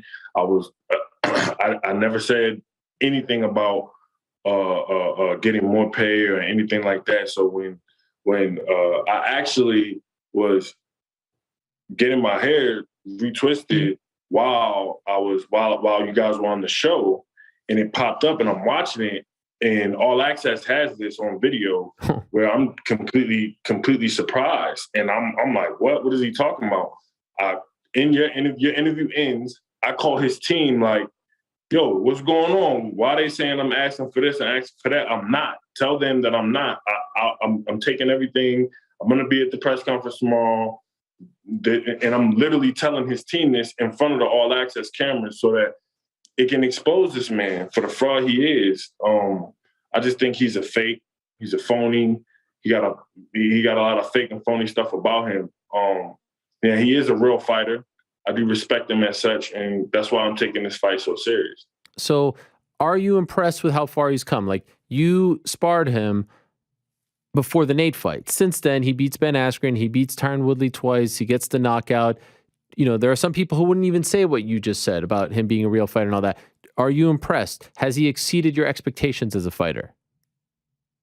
I knew he could fight from the first time we boxed. And he told me, he had a background in wrestling and from in high school and stuff like that. So he's an athlete. And then he has this huge following. and he has pretty much the money that he needs to train at his dispensing. He can pretty much, you know, do what he wants, train where he wants. I'm not, I wouldn't say impressed. I wouldn't say surprised, but this is what can happen if you have, you know, endless amount of material or you know, I can't find the word I'm looking for. If you have everything that it takes to do resources, what you right? need to do, there you go. Yeah, resources. If you have a endless amount of resources to do everything you need to do, and you pick all your fights, and you can pick exactly who you want to fight. You know, it wouldn't be out of the realms for Logan or KSI or anyone who had that type of following to be where he is right now. I mean, he's just the first to do it. I don't think that, you know, it's something just spectacular that anybody couldn't do. If I could take 5 amateurs that are in the USA boxing system right now, and they'll look 2-3 times better than Jake if they had the resources that he had. Biggest payday of your career? Yes. So this is a good opportunity for you. I mean, you recognize you beat the Madison Square Garden Showtime pay-per-view headliner. You're coming off your first loss. Like, usually this type of stuff doesn't happen. So it seems like you recognize how big of a deal this is. And now here you have a situation where historically, what's the lightest you've weighed at as a pro in your 13 fights? Like 211, 211 and a quarter. The weight limit is 200, right? On Friday, August 5th, you have to weigh 200, right? My understanding is, I want to get your take on the rehydration. By noon the next day, you have to weigh in again, and you could weigh as high as 214. And then if you make 214, then you could weigh whatever you want come fight night, which would be around like 11 or so hours later. Is that what you understand as well? I don't know about 11 hours. I think it's, noon, and then I believe we'll be in the ring before 9 p.m. I think they said. We'll be 9:30, between 9 and 9:30. Oh, that early, huh? All right. But is the 214 and all that correct? Yeah, that's all correct. But I am being found after 4 ounces. After 4 ounces, for every pound that I would be over, I'm fined 25% of my purse. Whoa. So what? Yeah. Yeah. Whoa. See, they leave a lot of stuff out. They leave a lot of stuff out when you're dealing with Jake Paul and his antics. So, for example, if I was to come in 202 at the weigh-in, and then come in 216 for the rehydration weigh-in, then I would get the minimum, which is, I think, $5,000. I would get just the minimum, and that's only because of 2 pounds. So they are that scared that they want to put that much pressure on me to make the weight, to say you're going to lose 25% for every pound you're over. So if you come in 204, you're going to get the bare minimum, which is $5,000. They capped it at $5,000. So it's a lot that goes into these fights. And another thing that I wasn't able to get across at the press conference is when they offered me this fight, this was, listen, Jake Paul has said, if you don't take it now, he'll never fight you. He'll never fight you. If you don't take this, you'll never get this opportunity again. So I'm like, okay, all right, everybody in boxing wants to fight this guy. I'm like, you know what? Let me weigh my options. Give me like 2-3 hours and I'll call you guys back. No, you have to respond within 45 minutes before the top of the hour, or the offer's off the deal, and you'll never, ever get a chance to fight Jake Paul again. Mind you, this is the biggest opportunity in my life. It's not something you can, you know what I'm saying, take lightly. So, I said, okay, all these cards stacked against me. I know I believe in myself. I'm going to beat this kid. I'm going to beat this kid up. And I just use everything that's against me as motivation. The weight, the rehydration, the you'll never get this opportunity again. He will not fight. He will not give you another chance to get a fight with him again if you don't take it right now. you're gonna save the show. The show is all dependent on you and what you say. And no, you can't have time. I couldn't have time to call my doctor, call my dad, call anybody. All I really could do was call my dad. I didn't get time to call around and see, what was my best options here. I had absolutely no negotiation, and that's how they gave it. They said, take it or leave it. And if you leave it, you'll never get this chance again. Whereas where he's fighting Tommy Fury, you got him bragging. We gave Tommy extra tickets. We gave him extra rooms. We gave him extra this, extra that, extra money. But you turn around and give me a offer where there's no negotiation and you're not getting nothing extra. You get 0% of the pay-per-view. You get nothing. And if you leave it, then you'll never get this opportunity again. He will never fight you again. So, like I said, he's a fake, he's a phony, he's a fraud. He wants to make it seem like he's fighting this big heavyweight when we really you're fighting a cruiserweight. We're fighting that cruiserweight. And, he don't put out there all the things that was on the table. The 25% for every pound. The take it or leave it or you'll never get to fight Jake Paul again. You have less than an hour to answer or the deal's off the table. They don't put any of those things out there. Are you worried about the weight? Are you worried about making 200? I'm not worried. You're not? I ain't worried about nothing. All right. I ain't worried about nothing. All right. I'm good already. I'm good. I think that, I have the best team around me that I could have assembled. And the nutritionist has done a great job. My dad's doing a great job in the gym. My strength and conditioning is going amazing. And, spiritually, I'm at a level where I feel like this is my time. This is my chance. And the world will know who I am by the end of August 6th. I think that the work that I put in and the work that I'm putting in is more than sufficient to get the job done. I don't think that he can match me. I don't think he can match me skill for skill. His only hope is that I get tired or I fatigue in some way, and then he lands a big punch.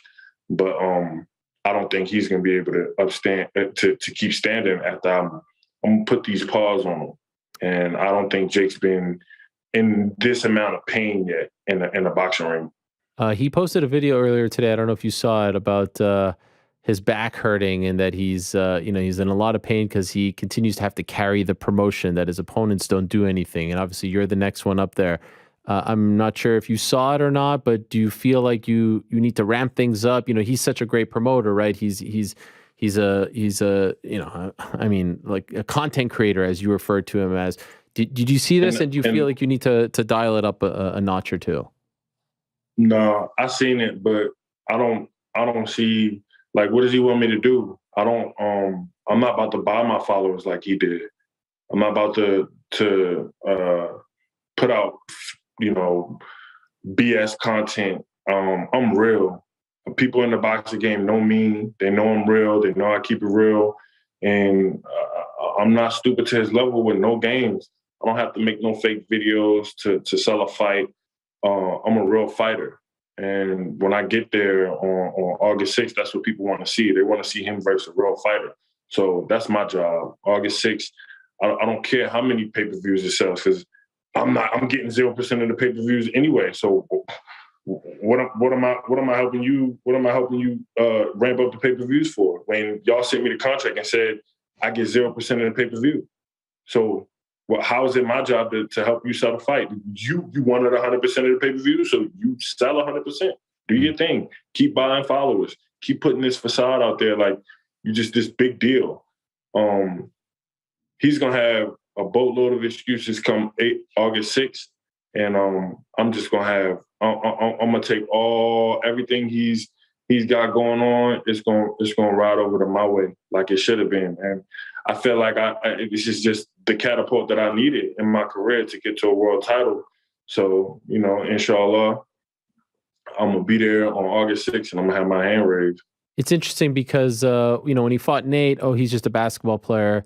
When he fought Askren, he's a washed up MMA fighter who can't strike. Woodley, washed up, didn't give him credit for the first one. Second one, they said it was rigged. I don't know how anyone could rig that. It was 100% not rigged. I was sitting ringside. And now, like, I don't know if you saw Dana White, UFC president, he's like, oh, why isn't he fighting Morrison? That's the guy who won. Why is he picking the guy who lost? Now I feel like everyone wanted to see him fight a boxer, pro boxer, with your experience around the same age. And now they're saying, oh, but you're coming off a loss, which is a ludicrous statement. People lose all the time. Who cares? But now you see these comments, and do they annoy you?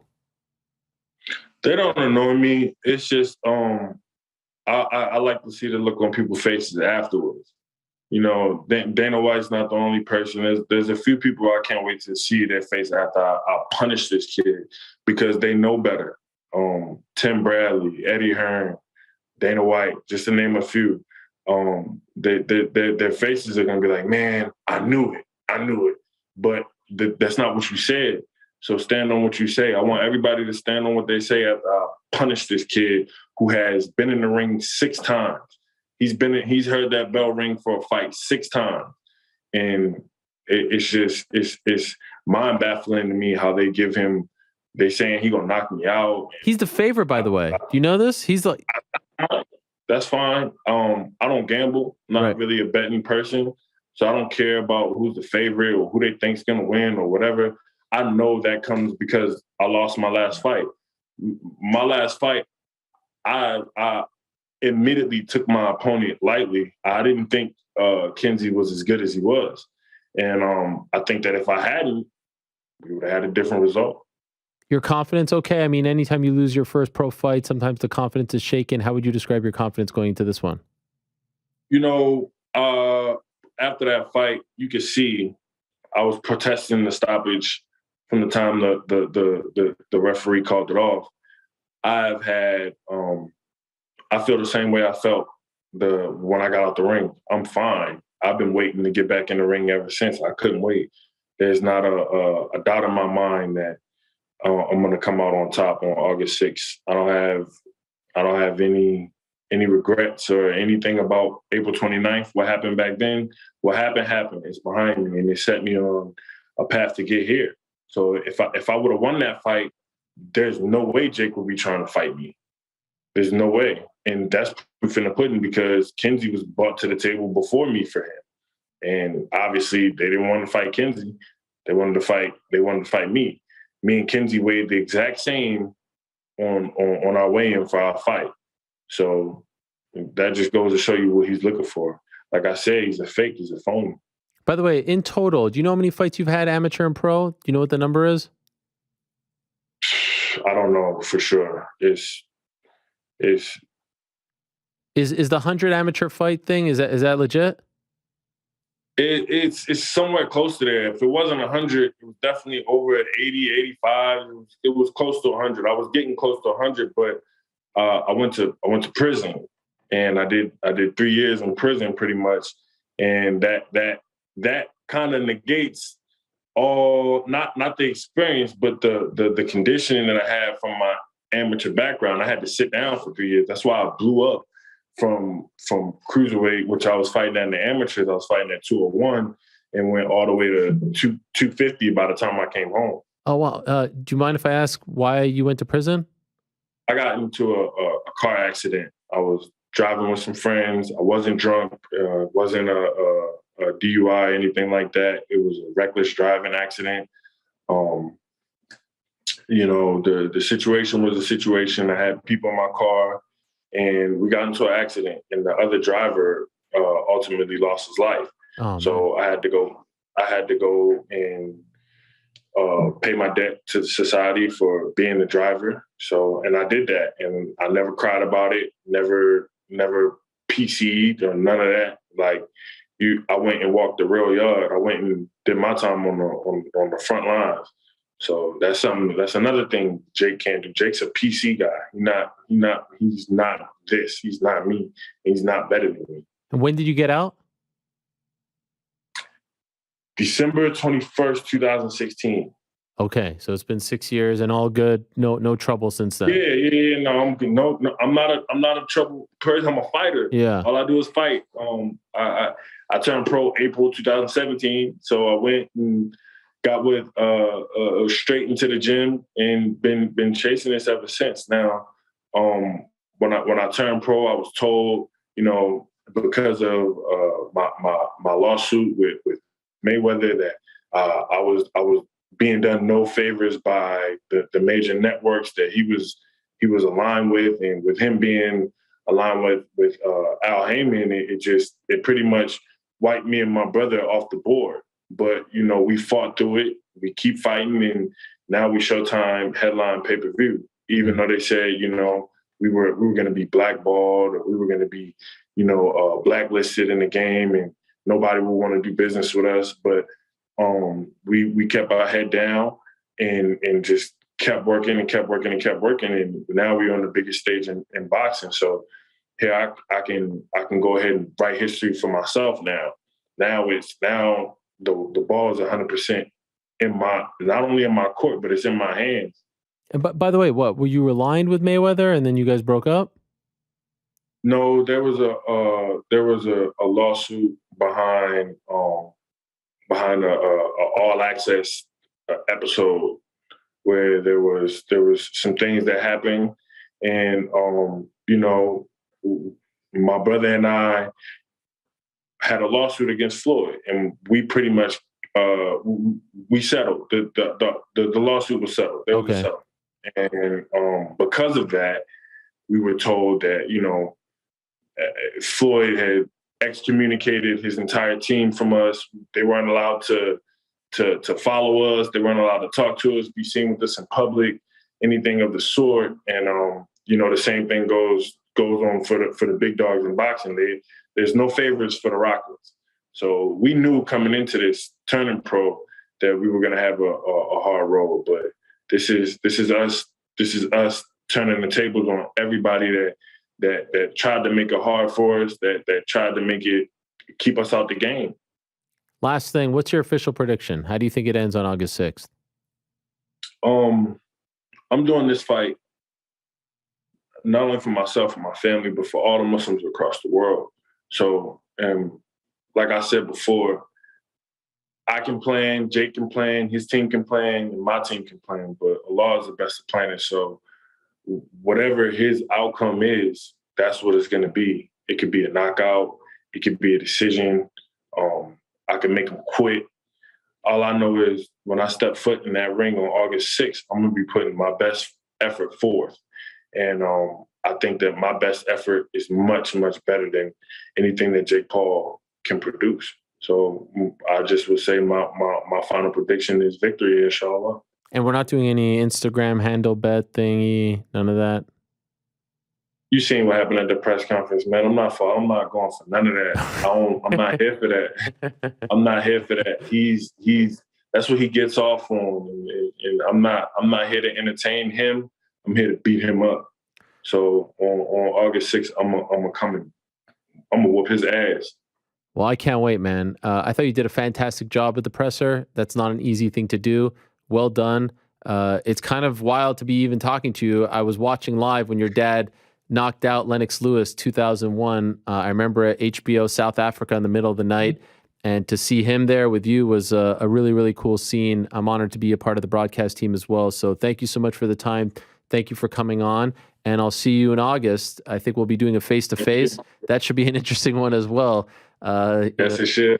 And good luck in training, my man, and can't wait for it. 3 weeks away. It's going to be great. Thank you so much. Thank you for having me. I appreciate it. All right. Talk to you soon. There he is, Hasim Rahman Jr., the son of the former heavyweight champion of the world, the man who will be facing Jake Paul. Very interesting fellow, right? Really interesting guy. And yeah, he is the underdog going into this fight. He is the underdog as of right now. I wonder where things stand come August 6th. But as of right now, I do believe that Jake is somewhat of a pretty big favorite, like minus 250 or something like that. Last I checked, minus 240. But a guy who's had in total around 100 fights and 13 pro fights, coming off a loss. You saw Dana throwing shade, of course. I love the notion that Jake is a pay-per-view turd. How many people outside of the UFC in boxing or in MMA are doing like 400,000 buys? How many people? In MMA, no one. No one's doing over 100 in MMA if you're not in the UFC, right? If you're not in the UFC right now, you ain't doing over 100.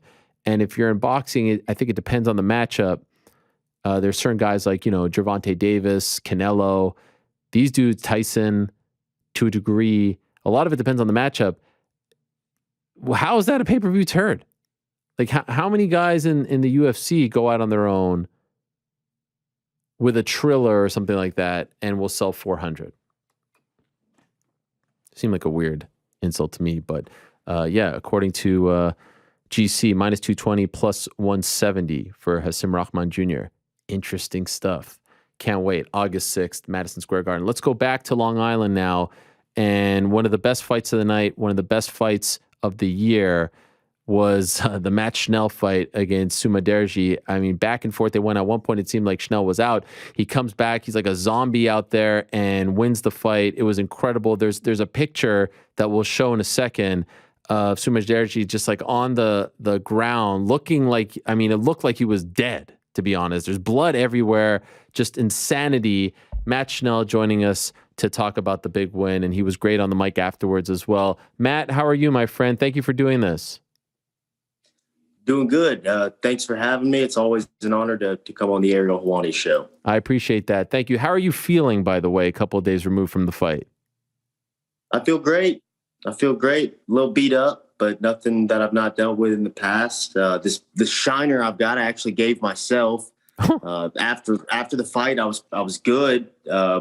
Pretty. It looked like I had a tough spar. I had obviously been in a fight. But later that night, get in the shower, and I go to blow my nose in the shower, and I blew up my eye. So he did crush my nose. My nose was crunched up, and I just didn't realize. And luckily, he didn't blow my nose in between rounds because I would have TKO'd myself. Well, so is your nose broken right now? Yeah, it must be. Or something's wrong with it. It's bad enough for it to make my eye blow up when I try to blow my nose. So a fight like that is always really interesting to me because we all go crazy about it. We all love it. Oh my God, it's unbelievable. But I'm assuming like as a fighter, it's great. You're getting praise, but that's not exactly what you're hoping for, right? You're hoping for like a 30-second knockout. You can walk back with no scratches on your face. Yes? No, absolutely. If things went seamlessly, I would have submitted him in the first, and I obviously wouldn't have all this attention and people wouldn't be praising me and things like that. But ultimately, we would probably be a lot better off physically and things of that nature. So you never want to go out and get beat on like that, but we'll take a W. Do you remember the whole fight? Because it did seem at one point like you were kind of out of it. Bits and pieces. I've watched it back now, so I can. Okay. After you've watched it back a couple of times, it seems like you can piece it back in your memory, or that's how it's always seemed to me. So it seems like, but yeah, definitely in there. I wasn't just being funny when DC was showing me. I didn't remember getting elbowed in that moment. So that's the God's honest truth. You've been in some scraps, but like, does that one top them all in your opinion? Just back and forth, the blood, the finish, you almost being out, then you submitting him. In terms of like activity, would you say that's the top of the list? Likely so. Yeah, obviously, because I came out the winner. I've been in some scraps, and it seems like every time I get into these moments, I kind of come up short or something. So I didn't really understand that. So it's good to come out and be the victor. I think that typically, if I can keep my cool, if I can keep my feet underneath me and make no mistakes, obviously I was wobbling around out there, but we had worked on things that I felt like came into play. And that's why I was able to stay in a decent position and continue to fight on. So, yeah. By the way, are those a bunch of luchadors on your shirt? If so, that's fantastic. Yeah. My wife got me this shirt. It's a tremendous shirt. Ago. Wow. Yeah. Okay. I love that shirt. Wow. Well done. All right. So you have this fight. It's back and forth. There's blood everywhere. There's all stuff. You're getting all kinds of praise. And you even said afterwards, I think you got a bonus for it, right? Because you got to finish. But did Dana White give you something on top of the bonus as well? I think he alluded to that. He alluded to that. We'll see. We'll find out when the time comes. Those bonuses typically take a while to hit. And when it does, hopefully it's more than $50,000. But Dana's always been a man of his word in regards to me, and I don't expect anything different. So yeah, I'm sure I'll get a little extra. Happy to come out the victor. Happy to come out with the the bonus, and just overall very grateful. What's the aftermath been like? Because that's a big stage to have a crazy fight like the one that you did, right? ABC, all that stuff. Do you find that you're getting more love, more attention after a fight like that? Definitely on social media and things. I've done my best to not overdo social media and just have my hand on my phone. I'm back home now, back home in Humble, Texas with my wife and my little girl. So really just got right back to daddy duty. I come home yesterday. I got on the first flight back to Houston, flew into George Bush, and then came home. And my little girl was with my mother-in-law. My mother-in-law leaves, and as soon as she leaves, Penelope's puking and sick. So I went straight into daddy duty. So that's what it's been. Oh no. Is she okay? Oh, she's fine. Yeah. Just a little stomach bug. She's a 2-year-old. Yeah. Goes to daycare. Thus she's always sick. Yes. I know all about that life. All right. So you have one daughter. She said she's 2. Do you have another one on the way? Yeah. I got a baby boy on the way. Wow. And how far along? She's due in January. Okay, well done. Boy, would you like, once this young man finds out what his daddy did, by the time he's, 12, 13, 40, do you want him to be a fighter too?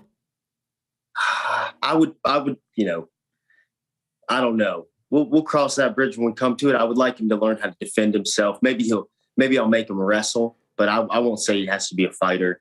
I think wrestling's good for a young man. I think that it'll do him well. And plus, he's going to be much like me, a little horse jockey. So I played football and ran track and did my best, but it was hard to stand out in those things because I was a little guy. But if I would have wrestled all through high school, I probably would have been a multiple-time state champion or something. Why didn't you wrestle?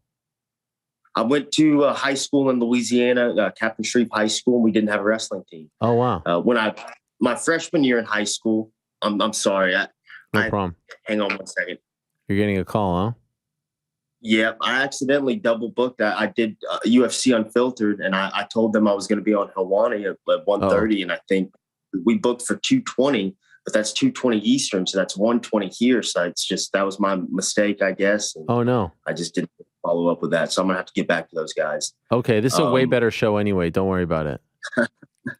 I like those guys too. Got to make my rounds. Yes, you do. Sorry, what was the question? The question, I asked you, why didn't you wrestle in high school? And you said that your school didn't have wrestling. So obviously that makes sense. I obviously, we spoke about this, but a lot of, the fans now are so much newer. They probably don't even remember how we were first introduced to you on the MTV show Caged, right? I believe that's what it was called. Was it called Caged? Am I wrong? Yeah, it was Caged. Yeah. And I came on your show back then. Yeah. If I remember correctly. Yeah. That's when I first met you. And so it's amazing to see you still around. I don't even remember how many years ago that was. Like, was that over a decade ago? 10 years. 10 years. 10 years this year. January 2022 or January 2012. We're in 2022. It's been 10 years. Honestly, did you think back then you'd still be in the UFC, that you'd be making a living out of doing this? Like, would you have believed that? Yeah, it was something we were after, and I think Caged kind of brought that front row and center into my mind. But Atlanta, sorry guys, it's all good. But ultimately, yeah, we got there, huh? I never knew that this was a thing, that this could be a thing. And I remember when the UFC added the 125-pound division, I was at the end of my amateur career, and I was like, would you look at that? Maybe that's something that could happen. And then Caged happened, and then, yeah, I mean, here we are. Been in the spotlight for 10 years of my career. Very happy with how things have gone. It's certainly not been a straight arrow, to the top. We've kind of taken our time getting here, but I feel like because of that, I've earned it. No shortcuts, and I'm built for it. You mentioned I'm a kid from like the trailer parks in Louisiana. I don't come from much. Like, how humble were your beginnings?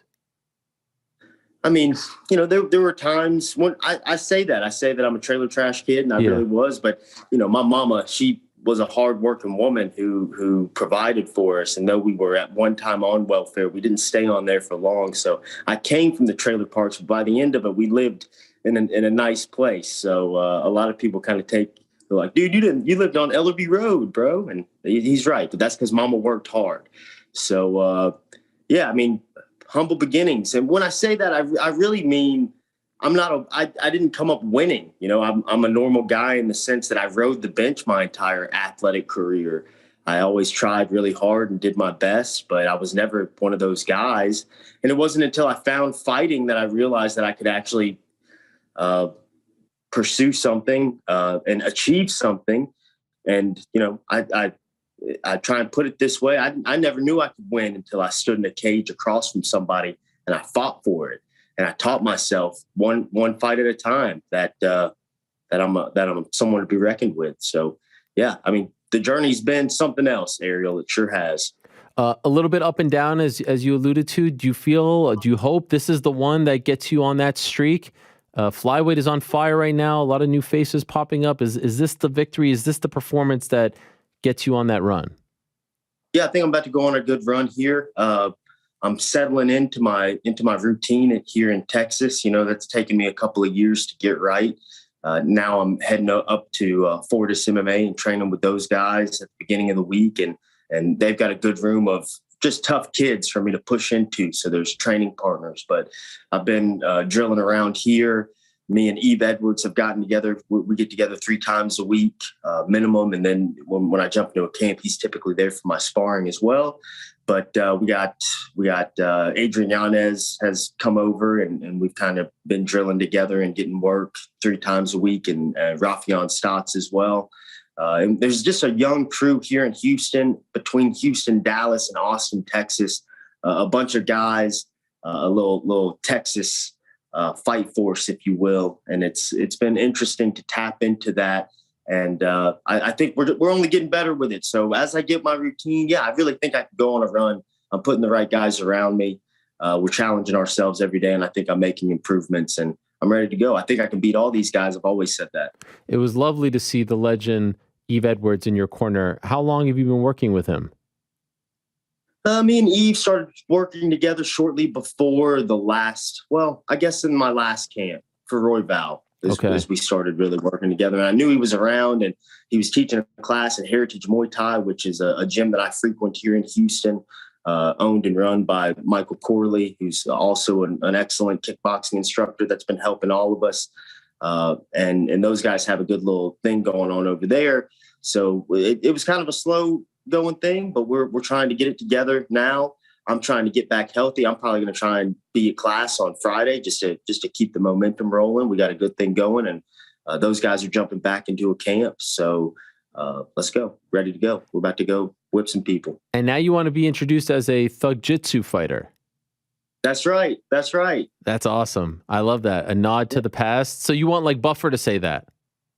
Yeah, I'm going to ask Bruce to say it, you know, and that'd be an honor for me. There's only been a few guys that have got to rock that moniker. Of course, the Thug Jitsu master himself, Eve Edwards, but then you think about every time Poirier fights, he's a Thug Jitsu fighter as well. And I think that's just, you know, me, Poirier, we came up, me and Eve. I've known Eve since 2014, and he's always been kind to me and offered little things, and he probably doesn't know as much, you know, that he's affected my career early on as much as he did. So yeah, I'm thankful to be in the position I am. Eve is the man. I think that's a great ode to him. And yeah, we got a good thing going for sure. By the way, I want to ask you about sports cards. You're a big trading card guy. I see you like with Panini, you're doing all this stuff. Can you tell me exactly what you're doing and how deep? It seems like your Instagram is filled with sports card stuff, breaks and all this. I don't know. I mean, I used to like do it as a kid. I do a little, but like, how deep are you into this world? Yeah, I'm a part of the card community. I feel like it's become part of my life. I started collecting again like in 2017. I'm mostly a football collector, but now Panini does the UFC stuff, so I've gotten involved with it too. But just enjoying it, collecting cards, getting into the hobby. I collect. I go to these shows too, when people love interacting with me, and I set up as a vendor, so I sell from my collection, and wow. It's just a cool way to connect with, you know, another way to connect with a niche fan base. And I would suggest to other guys out there, if they've had any interest in it at all in the past, to dig into it a little bit more, because there's a lot of opportunities to not only, the little bit of money you make along the way isn't necessarily what it's all about. But I do feel like I've cultivated a brand new fan base out of a group of guys, and the Panini guys and the sports card guys. And then I'm even involved with the Panini NFT group, and I'm on their Discord. So shout out to those guys. They always ask for a shout out.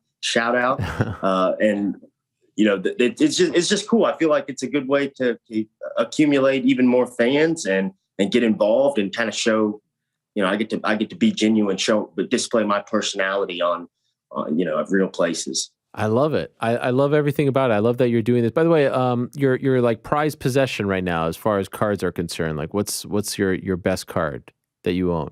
I've got some nice Joey Burrow autos, PSA 10s.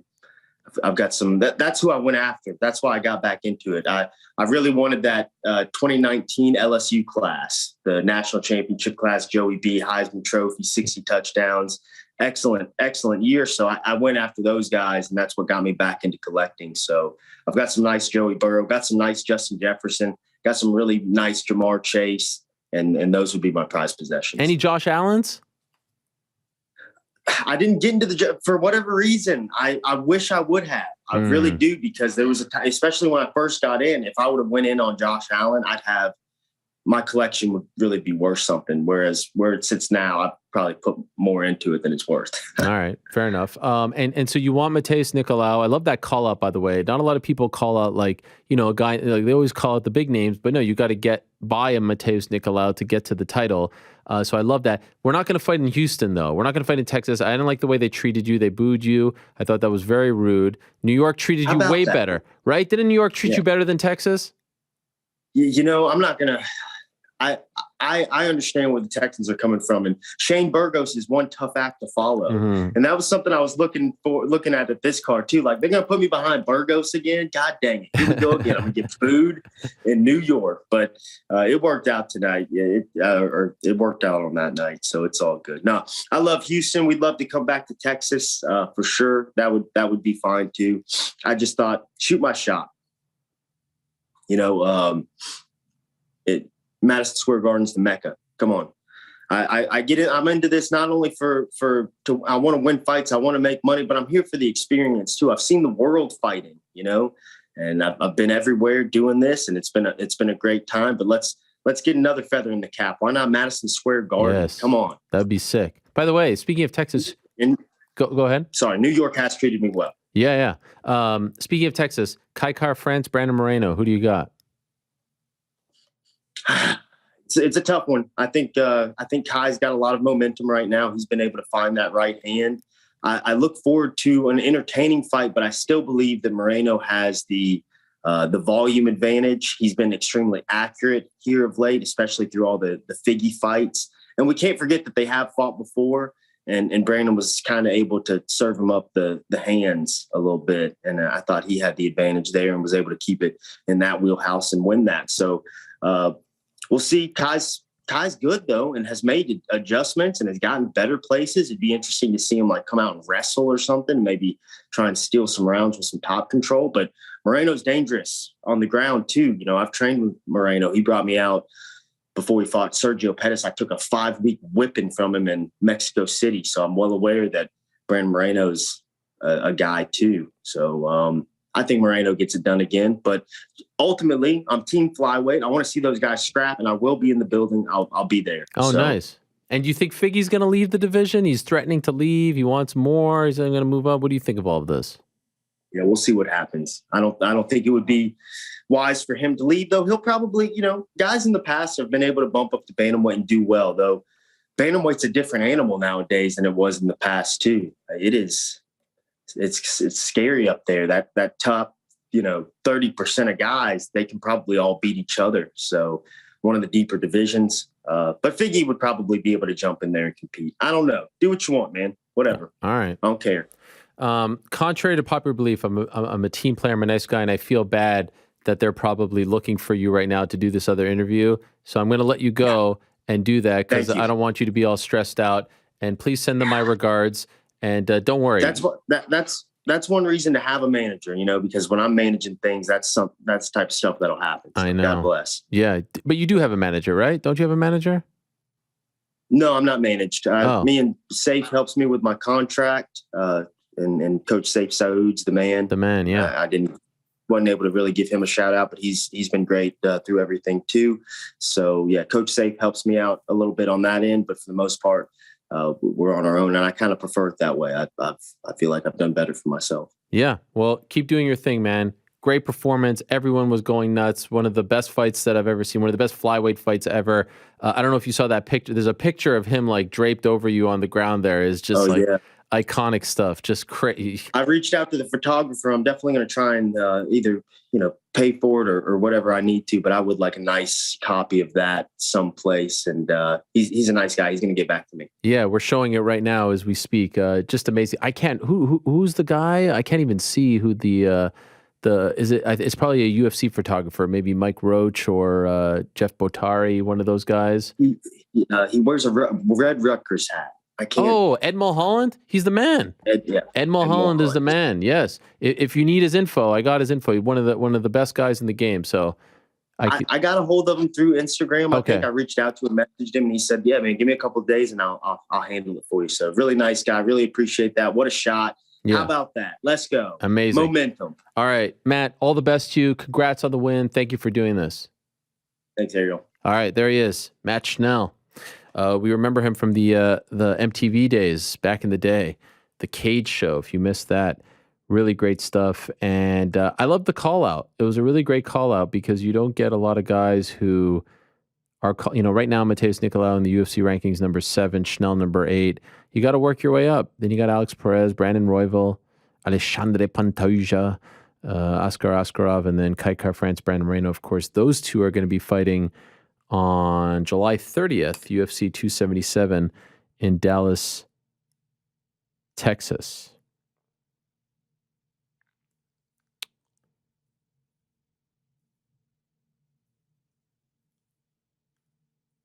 Great stuff by all. In a matter of moments, we're going to be joined by the aforementioned Shane Burgos. Great fight against Charles Jourdain, the pride of Montreal. Oh, what's this? Wow. A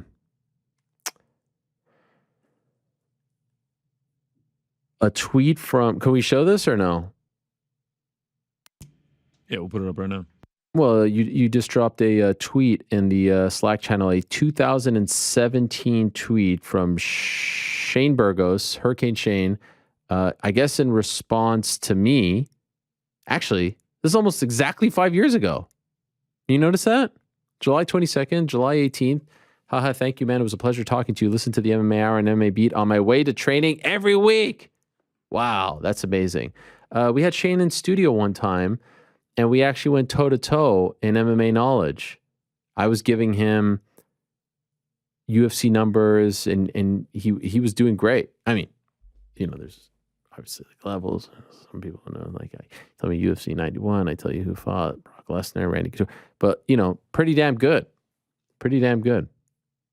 What a win for him, and he improved to 7-0 in the great state of New York. One of the lone New York fighters on the card. Bronx-born, fighting out of Monroe. Has now won his last 2 in a row. Won via majority decision. Won back in New York City, Madison Square Garden to be exact, in November. Had the 2-fight losing streak. Also announced after the fight that was the last fight on his UFC contract. So a lot to talk to Shane about. Remember, back into the show around 4:30, so in around 90 minutes or so, we're going to be joined by the reigning defending UFC featherweight champion, the one and only Alex Volkanovski. Alexander the Great Volkanovski. Can't wait to talk to him about his thumb, about the win over Max Holloway. We haven't talked to him since. About the Yair fight, about the lightweight title situation. I mean, just a lot to get into with Alex the Great, and he's going to be waking up at 6:30 in the morning, Tuesday morning, Australia time, to join us. We're also going to be joined by NewYorkRic and GC. We have a lot to talk about with them. They were all at the event on Long Island, as was Mysterious Frank. So we'll get into that, get into the picks from this past week, get into the featherweight situation, and we got to get into Nathan Diaz because there's a new wrinkle to the Nathan Diaz saga, if you will. For now, though, let's say hello to the victorious Hurricane Shane Burgos, kind enough to join us. Shane, how are you, my man? Thank you for doing this.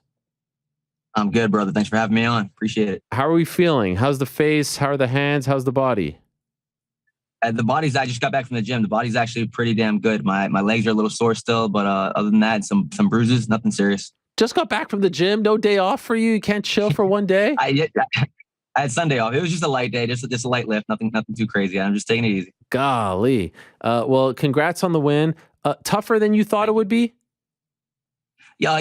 Yes. Yeah. I didn't expect it to go necessarily like that. Like my game plan necessarily wasn't to take him down right off the bat, but once we got in that position, I felt strong and I felt confident there. And then after that second round, my legs just shut off. It was a really weird experience for me. I never felt anything like that before. What do you think happened? I was squeezing as hard as I could trying to get that finish. I really put a lot of pressure on myself, which is 100% fine now, but I put a lot of pressure on myself to get a finish in this fight. I didn't want to just get another decision win. Obviously that's ended up that's what happened, which I'm fucking pissed about, but I really wanted that fucking finish. I wanted it in the first round. I thought I had it. He escaped. Great job by him. And then the second round, I really thought I had it, and same shit. And then once the bell rang, I didn't, my legs felt fine during the entire round. It didn't feel anything until the round ended and I stood up and I was like, oh, what the fuck is that? It felt similar to like when I do my airdyne sprints and like the last one, you always kill it. And then the last one, you can barely walk it. It felt like that. And then you may imagine doing that and then having to go fight right after. My legs were like jello. It was bad. How worried were you in the third round? Because obviously that was his best round. What do you, I mean, you're trying to survive. Sure. You don't want to lose the fight now. That would be a horrible turn of events. But what are you thinking in that round? I was thinking, sitting in the corner, my coach was there like, how you feeling? I'm like, I'm great. I'm good. Just psyching myself up, getting ready because I know like it's going to be 5 minutes of hell because I know in his mind, he's thinking he's down 2-0. So I know he's going to come out fucking hot right off the gate, just like he did. So I fully expected that, but I kept telling myself it's 5 minutes of hell. Put yourself to hell for fucking 5 minutes. And there's nothing I can't do for 5 minutes. So I just had to suck it up for 5 minutes. And I was still able to get a takedown at the end of that round. Obviously not even remotely close to happy. I'm actually like sick to my stomach when I think about that round, just because of the way my body fucking failed me like that. Like I've never felt any kind of lactic acid buildup where just taking steps was fucking exhausting. Wow. And so now, I mean, you're okay now? Totally wore off? Yeah. No, yeah. It wore off backstage. Backstage, I had to sit down for like 15, 20 minutes and then I was 100% fine. At the media and everything, I was like, that was just fucking frustrating. Wow. Were you worried that they would give him a 10-8 in that round and then it would be a draw across the board? That didn't even cross my mind, honestly. And I thought that the second round for me was pretty dominant too. Mm-hmm. So I thought it was going to be 10-9s all across. So I didn't even think about that until after people started saying it. I was like, I still haven't watched it back though, honestly. Okay. One thing that I heard you say afterwards, which I thought was really interesting, you really don't like fighting late, huh? Like you said, last time you fought in New York, 10:30, 10:45 was way too late. So you actually really liked the afternoon card. Oh yeah, I loved it. I loved it. Maybe like an hour later, maybe we fought like at 3:30 instead of 2:30. But last time I fought in Long Island, I fought at 4. And this time too, I felt phenomenal. My warm up was awesome. I got no excuses or anything like that. Like I'll take that time all day. The fucking 10:45, man, you're sitting around waiting all day. It's just on your mind, replaying, and you're like, I gotta calm down. I'm not fighting for another 12 hours. Let me like relax. So I'll take that any day. So next fight, maybe I'll get me out in like Vegas or something like that. Yeah. So you actually, even though like so much was made, undefeated in New York, now 7-0 in the state of New York, you actually would prefer not to fight in Madison Square Garden in November. It feels like to me. I like being the king of New York. Don't get me wrong. But on the other hand, I don't like fighting late. It's a preference. If I had to choose, obviously I would take the later time. But if we get this contract settled and they offer me the date, how can I say no? I feel like my family would be pissed if I said no. I got too many friends and family that come out. I'm going to ask you about the contract in a second, but have you noticed like a lot of the New York guys, a lot of them didn't have success here. You know, like Weidman never had success. It's been tough. I feel like you're like one of the lone guys, right? You're like the only one. I didn't notice that actually. I don't know what the stats are exactly, but I feel like I have to be like by far the most. Yes. who's had more fights in New York than me? I don't think anyone's come close, right? And no one's had even remotely close to the success that you have had. I mean, Weidman had the 2 losses at Madison Square Garden. Aljo hasn't been able to fight here. I mean, it's just been, I feel like it's just been tough for the New York guys, and you're the one guy who has just killed it here. Yeah, I feel like I can't lose in New York, so I'm not going to say no if they say MSG, right? So you revealed afterwards that was the last fight on your deal. We didn't know about this going in. Did that add more pressure? You want to go, you want to go on, you want to go out, you want to look good, you want to have a win as you enter quote unquote free agency. Did you think about that a lot? I was thinking about it the whole time, but I did it for my last fight. My last deal when I went into the Makwan fight. I was fighting Makwan. That was the last fight of my deal, and I feel like it just doubles down on yourself and it shows you a level of confidence. It puts a ton of pressure on you, 100%, because you don't want to go out on a loss. You don't have any bargaining, leveraging power or anything like that, and it's just a bad look for sure. But I don't let that kind of pressure get to me. The pressure more so was on me to get a finish. That I put so much of an emphasis on. Why? Because it was. I like I said, last time I ended it with my contract against Mac when I got to finish at the end of the 3rd round. This time I wanted to do the exact same thing, and I haven't had a finish since that one. So I was like, you know what? I have to fucking get a finish here. And that's why I was going balls to the wall trying to get that choke on him. Do you even want to test the waters, or do you want to just stay in the UFC and listen? I definitely I love being in the UFC. I love being a UFC fighter, but it doesn't make sense for me to not test the waters, quote unquote. But we'll see what they come back with. It would be negligent of me and like disrespectful to my family to not even like hear other numbers. You know what I'm saying? I would love to hear some other numbers. I'm not going to be sitting around for the next 4 or 5 months waiting for a deal. But you want to throw some numbers at me? I'm open to listen. See, I love that approach, and I feel like some people would take offense to that approach, but you have to see what else is out there. Like, that's the whole point of being a pro athlete, right? Yeah. Like NBA players do it. They see what's out there. They come and re-sign with the Knicks or with the Nets or whatever. You know what I mean? Like, it's not a bad thing. Yeah. You want to see what your market is. But I feel like in MMA, for some reason, it's viewed as a bad thing. Like, it's taboo. Yeah. Nowadays, I feel like it's the first time I did it, I feel like it was even more so taboo. Yes. I feel like nowadays a lot more fighters are doing it. It's becoming way more common. I remember the first time I did it, I was a little bit more nervous. I was like, nobody's really doing this, and definitely nobody was talking about it in interviews. Like everyone was like, it's hush hush. Yeah. Now it's a lot more common, but you want to see what you're worth. You want to see what other people think you're worth, and you know what you're worth, so you want to kind of see if it matches. Yeah. And so, can you talk to other people now, or is there a period where you have to wait until you could do that? I'm pretty sure there's a period. So I mean, I'm not 100% sure. I have to ask my manager. But okay, yeah, good question. I'm almost positive there's a period though. Did anyone say anything to you in the back? I know Dana was there. Like, hey, we want you around. This and that. Was there any sort of like sign that we're gonna make this right? I didn't see him, but he said in his post-fight press conference that they're for sure going to give me another deal. So we'll see what they come back with. I'm excited to hear. I saw him hobnobbing it up in the locker room with Charles. He didn't go say hello to you afterwards? No, I didn't see him. Come on, you were the winner. I didn't see him. Yeah, I don't know. Did that? I heard he wasn't out for the whole card, but no, I didn't even. Okay, it's still Charles. It's all good, bro. Charles is a good dude. He's a good kid. I like that kid a lot. I feel like that kid's gonna be top 15 one of these days. So much props to Charles. You had that little stretch there, the 2 losses in a row. Now it's very much in the rear view, 2 wins in a row. But coming off the 2 losses, how was the confidence? How are you feeling about your career? Yeah, man. Again, talk about pressure. I feel like my entire career has been pressure, and coming off 2 losses going into that fight at MSG, it was you have to win. You're fighting a guy that's not ranked now too. All the pressure's on. He's coming for your spot. He's the hungry one, right? You're the one defending. The pressure has been on every single fight. But again, I like that. I thrive under that. But the confidence has never been shaken. It's never been wavered. I only have 3 losses, and all out of my 3 losses, they've all been competitive fights, and they've all been against guys that are fucking, everybody knows who the guys I lost to, you know what I'm saying? They're not fucking Joe Schmoes. They're guys that are still in the UFC in the top 15.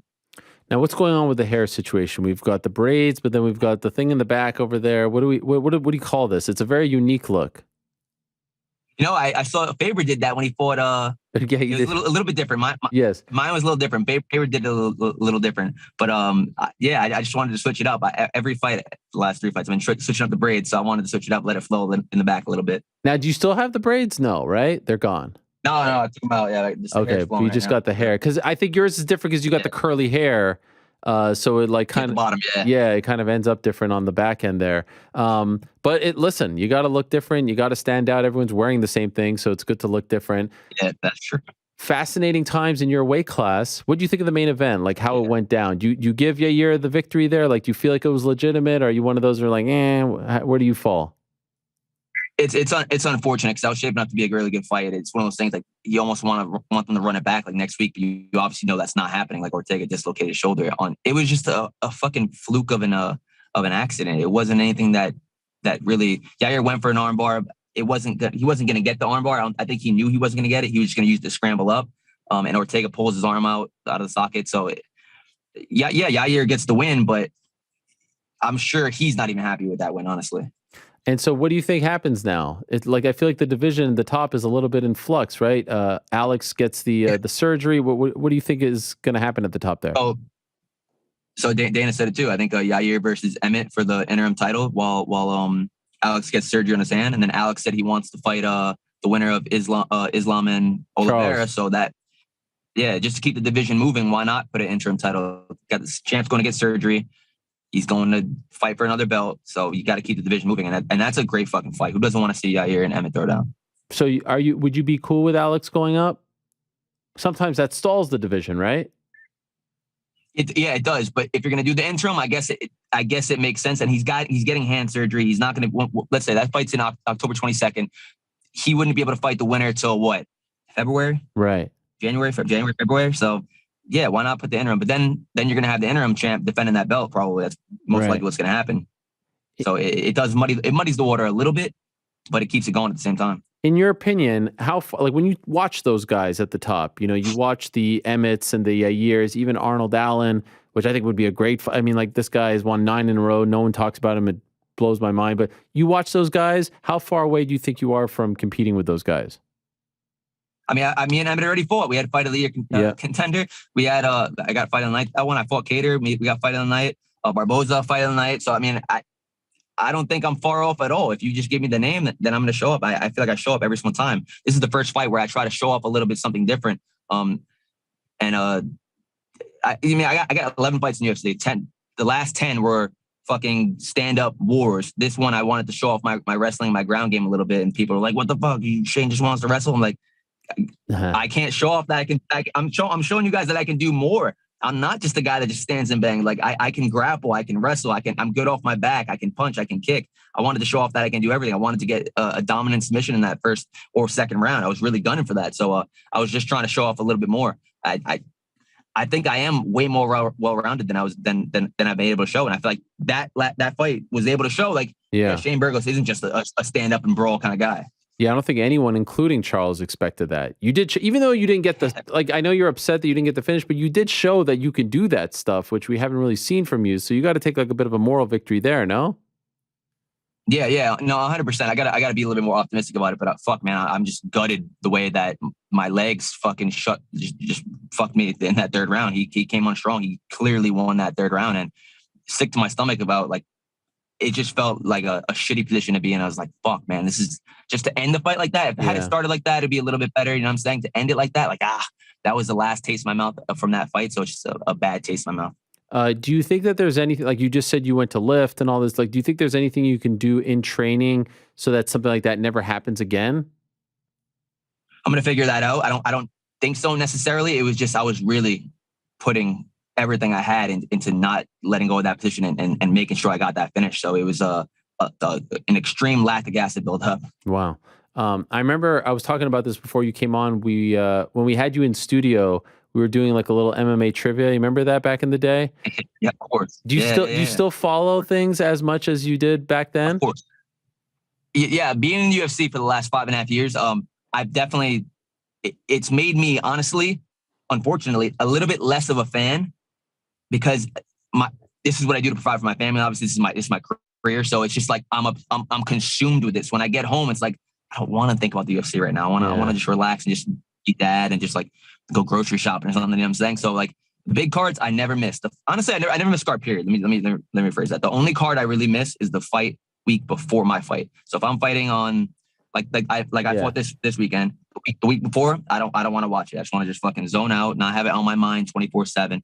But yeah, I'm still a hardcore fan, man. I love this fucking sport. It's going to be in my life until the day I die. Like once I'm done with the sport, like competing in it, I'm going to be doing something. I'm going to be some way I'm involved. I'm commentating. I'm going to be coaching. I'm going to be judging. I'm going to be reffing. I'm doing something or all of the above with this sport.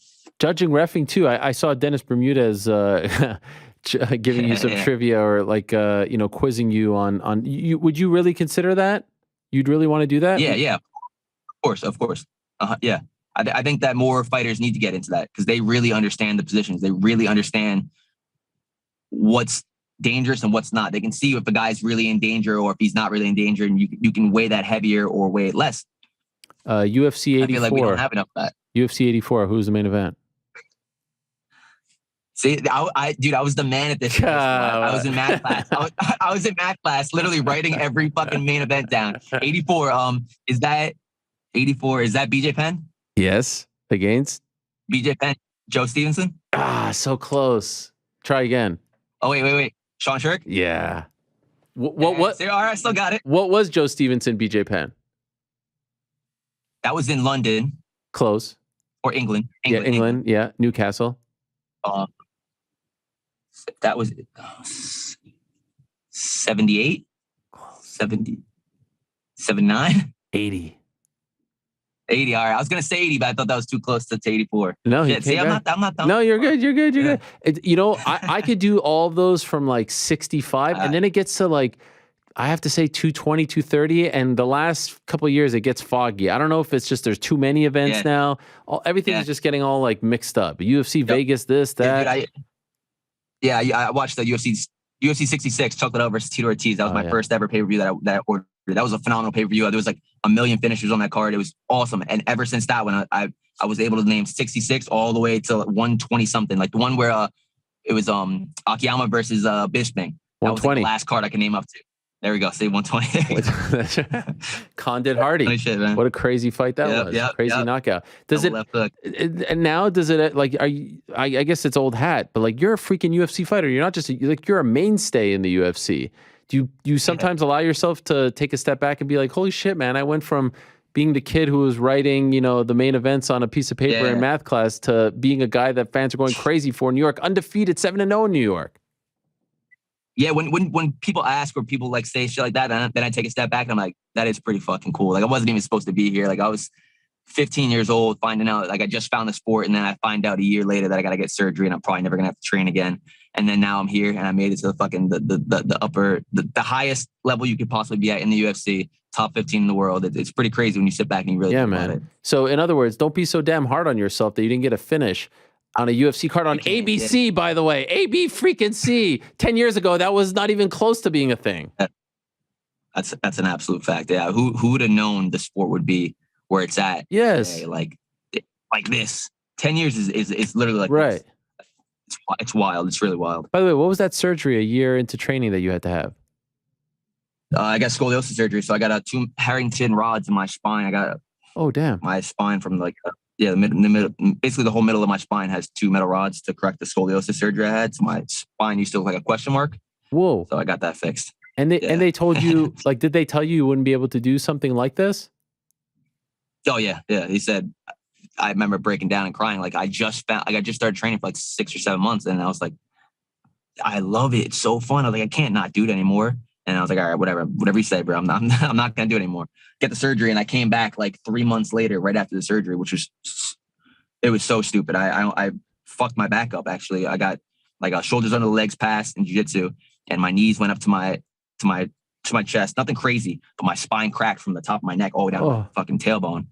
And every vertebrae, I threw my training partner. I threw him off. I said, get off me. And he said, what happened? You said, I heard that. You good? I was like, I don't know. And I go to straighten up. And every time I straighten up, I was like, oh my God, I'm sitting there crying. I'm 16 years old, just got a fucking major surgery. My mom and dad were so mad. I go to the doctor and he's like, dude, I told you not to go back to training, let alone go back to training 3 months after the surgery. What are you doing? He's like, we're going to have to do another MRI, see if the rods fuse to your spine. If they didn't fuse, you're going to have to get surgery again. We have to redo this.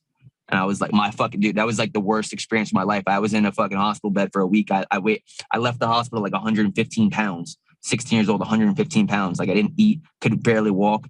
And I was in my head like, no. I cannot get another surgery. I cannot do that. So I didn't do shit. I did not train for the next month or two, I think it was. Went back, got another MRI or an X-ray, and they said, good news, your spine is fused. You can go back to activities. He didn't say MMA training or anything like that. I was like, oh, okay, cool. And I got back to MMA training. How long after? After that appointment, probably a week after. Not even. Oh, Jesus. And has it ever been an issue again? No. Wow. Knock on wood.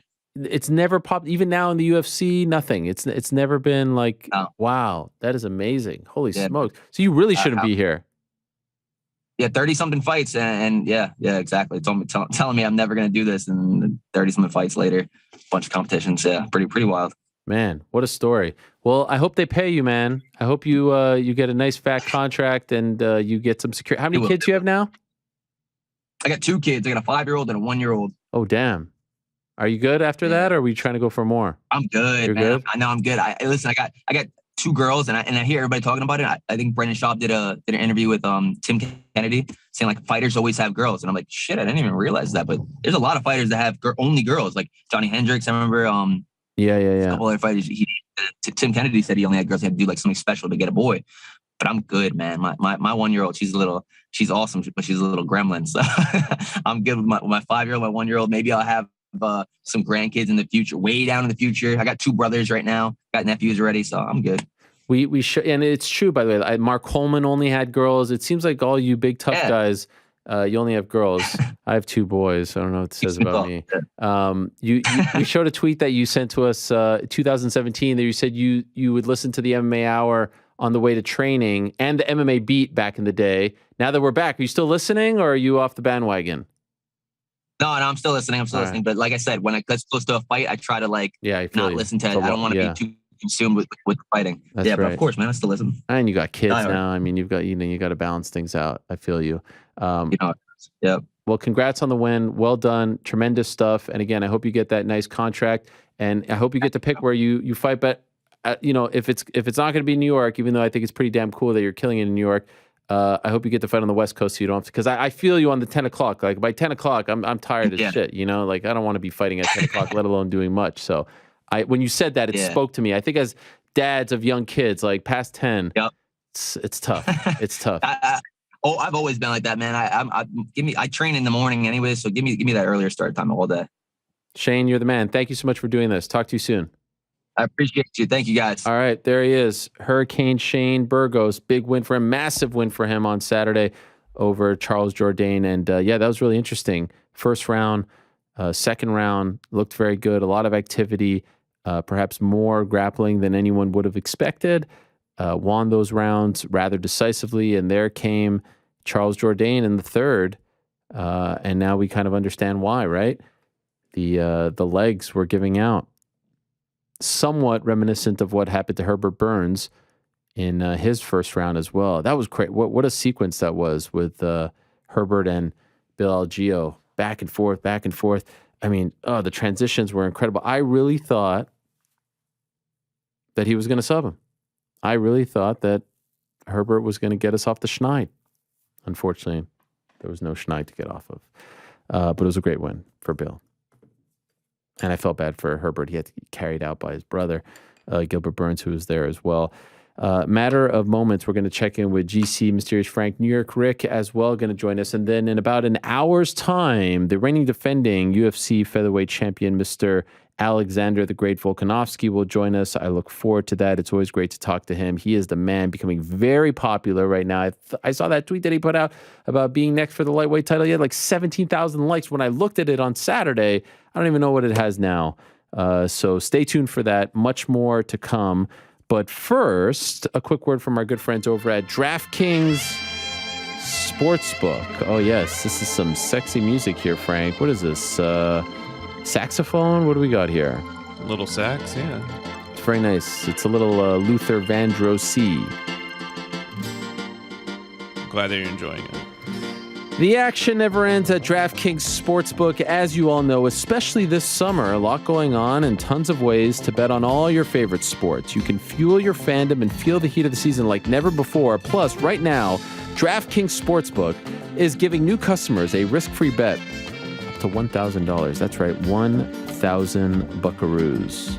Make your first bet up to $1,000, and if it doesn't win, you'll get another shot to cash in. You could throw down on all the major action for baseball, golf, MMA, and more. In fact, I was with a good friend of mine, John Beer, yesterday. He had put down actually a lot of money on Rory McIlroy. He thought that he had bet him to win the U.S. Open, but in fact, he made a mistake, and it was the British Open. And so there we were on Sunday watching, and Rory was in first place. He didn't win. It would have been a crazy story, but he had no idea that he made the bet. How about that? Point is, a lot going on.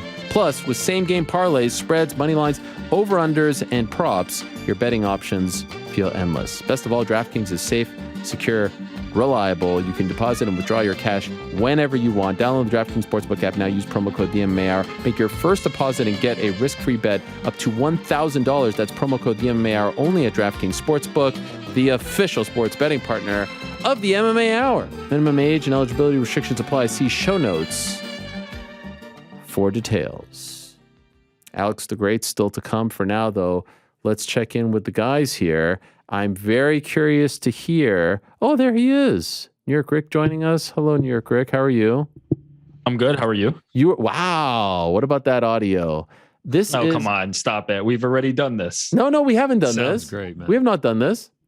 Yeah, for the Thank you. for the live for the Rick live has a new new microphone. This is different. This is different setting. Plus, this to me is will forever be known as the Rob DeMello setup. I mean, it was first revealed on KHON. Shout out to Rob the man. Yes, the best. Mahalo, Rob. Mahalo. All right, so there's four of us in this discussion right now. There's Mysterious Frank behind the wall. There's GC. There's NewYorkRic. There's me. One of the four was not at UFC Long Island. Yeah, why was that? Who was it? Well, I couldn't be bothered. I went to the pool with the kid, you know. I mean, You were at the pool while we were at UFC. Absolutely. Long Island. I was watching Dustin Jacoby pull off the great finish on a lawn chair, and it was fantastic. Wow. I mean, that was one of the highlights of the night. Rick Me on the lawn texted chair? me. No, come on. What did I Rick what did texted I me right text you before right the fight. before? He said, my heart rate has never been slower. Like, I am not worried at all. I was like, that's exactly what I hear because I'm not worried either. It gets done. He texted me immediately after. Just light work. Nothing new for old DJ Easy. there. What a guy, right? Great guest on the program. Oh, fantastic. Yeah, very likable. I mean, there are some fighters who could learn from what he did. Like there's probably a path where, you know, you leave the UFC and you fight for Bellator, you fight for PFL, you try to stay in the MMA promotions, but like, does the path back to the UFC change at all? And unless you're stringing together a huge amount of wins in a row, he went to a completely different sport, really refined his skill set. And he's not kidding when he talks about like the level of opposition he was facing from day one, as you know, fresh out of MMA. He was facing some of the highest level kickboxers you'll ever face, Alex being one of them. And then jump back into the UFC and seems way more prepared for that career. So that there's people who could learn a thing or two from how Dustin Jacoby kind of handled that post UFC run and the skill set that he was able to develop and then bring it back to MMA. I do have to say a little disappointing. You know, you brought up NewYorkRic to him and he seemed to just move right on past. Yeah, what was up with that? He no-sold it. Well, I mean, no. Well, you know what it is. You combine two questions there. You didn't really pause for it. You're like, there's a guy on the show who you know always talks about you, and man, you look great. So let's talk. And then you just like, well, wasn't the first one wasn't a question? It was more like the preface to the question. What was I expecting him to say there? Too many things. I don't know. You just combo too many. You're trying to tell things. me about how to ask questions. Give it some room. Wait, would he have known? Give it some room to breathe. Would he have known? No, but maybe if you said my name, because when I worked with him, it was as, you know, myself, Eric Jackman, not New York. Do you think he would have known Eric Jackman? In PR capacity? Yeah, we used to. I used to take him to interviews and things like that. Wow, awesome dude, really good dude, solid dude. My bad. I thought you would have said thank you for the shout out in the interview. I thought that was you. What has happened here? I mean, you literally just like I gave you a shout out in the interview. Your entree into it was, man, how about him not talking about you when that was my take. He said that. I mean, he really did. I was waiting for Eric Jackman, love him. You know, we used to work together. Great guy. Well, see, that's the thing. By the way, I feel like today's show is like the classic example of people, I see the clock right over here and there's like 2 minutes left in the interview and these people are giving me like these massive nuggets. The best answers. Yeah. No, like, oh, there's like a minute left in the interview and Hasim Rahman is just like, yeah, and then I was in jail for 3 years. Like, what? Yeah. And then Shane Burgos is like, yeah, and then my spine was a question mark. What? And Jacoby's like, yeah, I had no idea what UFC even was in 2008. What? And then I fought in an amateur fight 3 months later. Okay, so I need to ask GC here first and foremost. Okay, so we started at LFA. We went to Taylor Serrano. Yes. Bellator 282, was it? Yes. And now Fight Night. So we're really working our way up to MSG, I feel like, at this point, right? To the MSG pay-per-view in November, which we will be at. But this is a big one. Your 29th birthday, 29th afternoon birthday. card. Stars couldn't line better. Which I loved. I actually loved it. Give us the whole thing. Tell us the whole thing. Tell us the whole day. Oh, first of all, you come out very strong on the morning of with the shoey, the coffee shoey. Oh yeah. Had to get ready for the day. Tell us everything. Yeah, we did the Shui Vasa, and then it was pretty much just right out the door. We had to be at UPS Arena by. Wait, I feel like you just blew right by the. I mean, I need details you left here. the part out where you were late to the train station. There's a lot. Wait, there's a lot here. Do I have to tell you how to tell a proper story on a program? I just don't know how much people want to get into everything. I got listen, up. We have an hour till Mr. Volkanovski shows up, so please take your time. All right. I got up at 7 o'clock. I had a friend in town. My roommate was going as well. My girlfriend's here. I cooked up a big breakfast, eggs, toast, bacon, got everything ready. Wait, you cooked breakfast for everyone on your birthday? Oh, yeah. Yeah, I offered to. Seems a little weird. I mean, I had to get a warm-up for this week for English Breakfast Part 2. That's where I hope to blow everybody out of the water with my second one, maybe working on some black pudding. Wow. Can't say for sure. Yeah, cook a breakfast, speaker, music's blaring, everyone's getting hyped. I do the Shui Vasa, the quick wash, the Jack Shore shirt, iron it out and everything. Okay, pause. I mean, you're skipping through a lot here. By the way, did you lose your voice at the event? What's going on? You think it's bad now. Yesterday, I was actually concerned that how much I'd be able to talk. Wow. It was that bad. I was because you were yelling? Yeah, oh yeah, going crazy. Especially like that Matt Schnell, Suma Darji. I had the under 2.5 too. I was a little bit worried I was gonna get bad beat, and I am screaming. I am please, end the fight. And it's just going so crazy. I'm going wild. Yeah, yesterday, I was doing the lemons, the tea with the honey, lozenges to get the voice back. Yeah, I was going hard. Okay. Well, it sounds fine now. I'm sorry for bringing it up, but I didn't notice even before the show. So you did the coffee. Why'd you do the coffee and not beer?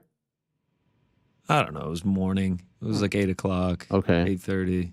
I was worried about the shirt because you said it was a 1 of 1. It is a 1 of 1. It is a 1 of 1. Yeah. So what'd you do? You washed it? A little quick wash. I got it's a 20-minute thing. Quick wash. Okay. Steamer. Steamed it out. Dried it real quick. You steamed it, huh? Oh yeah. Wow. Oh yeah. Okay. Steamers are the way to go. Okay, so then you had the shirt, and then you're all good. Yep. You head to the arena. Shower.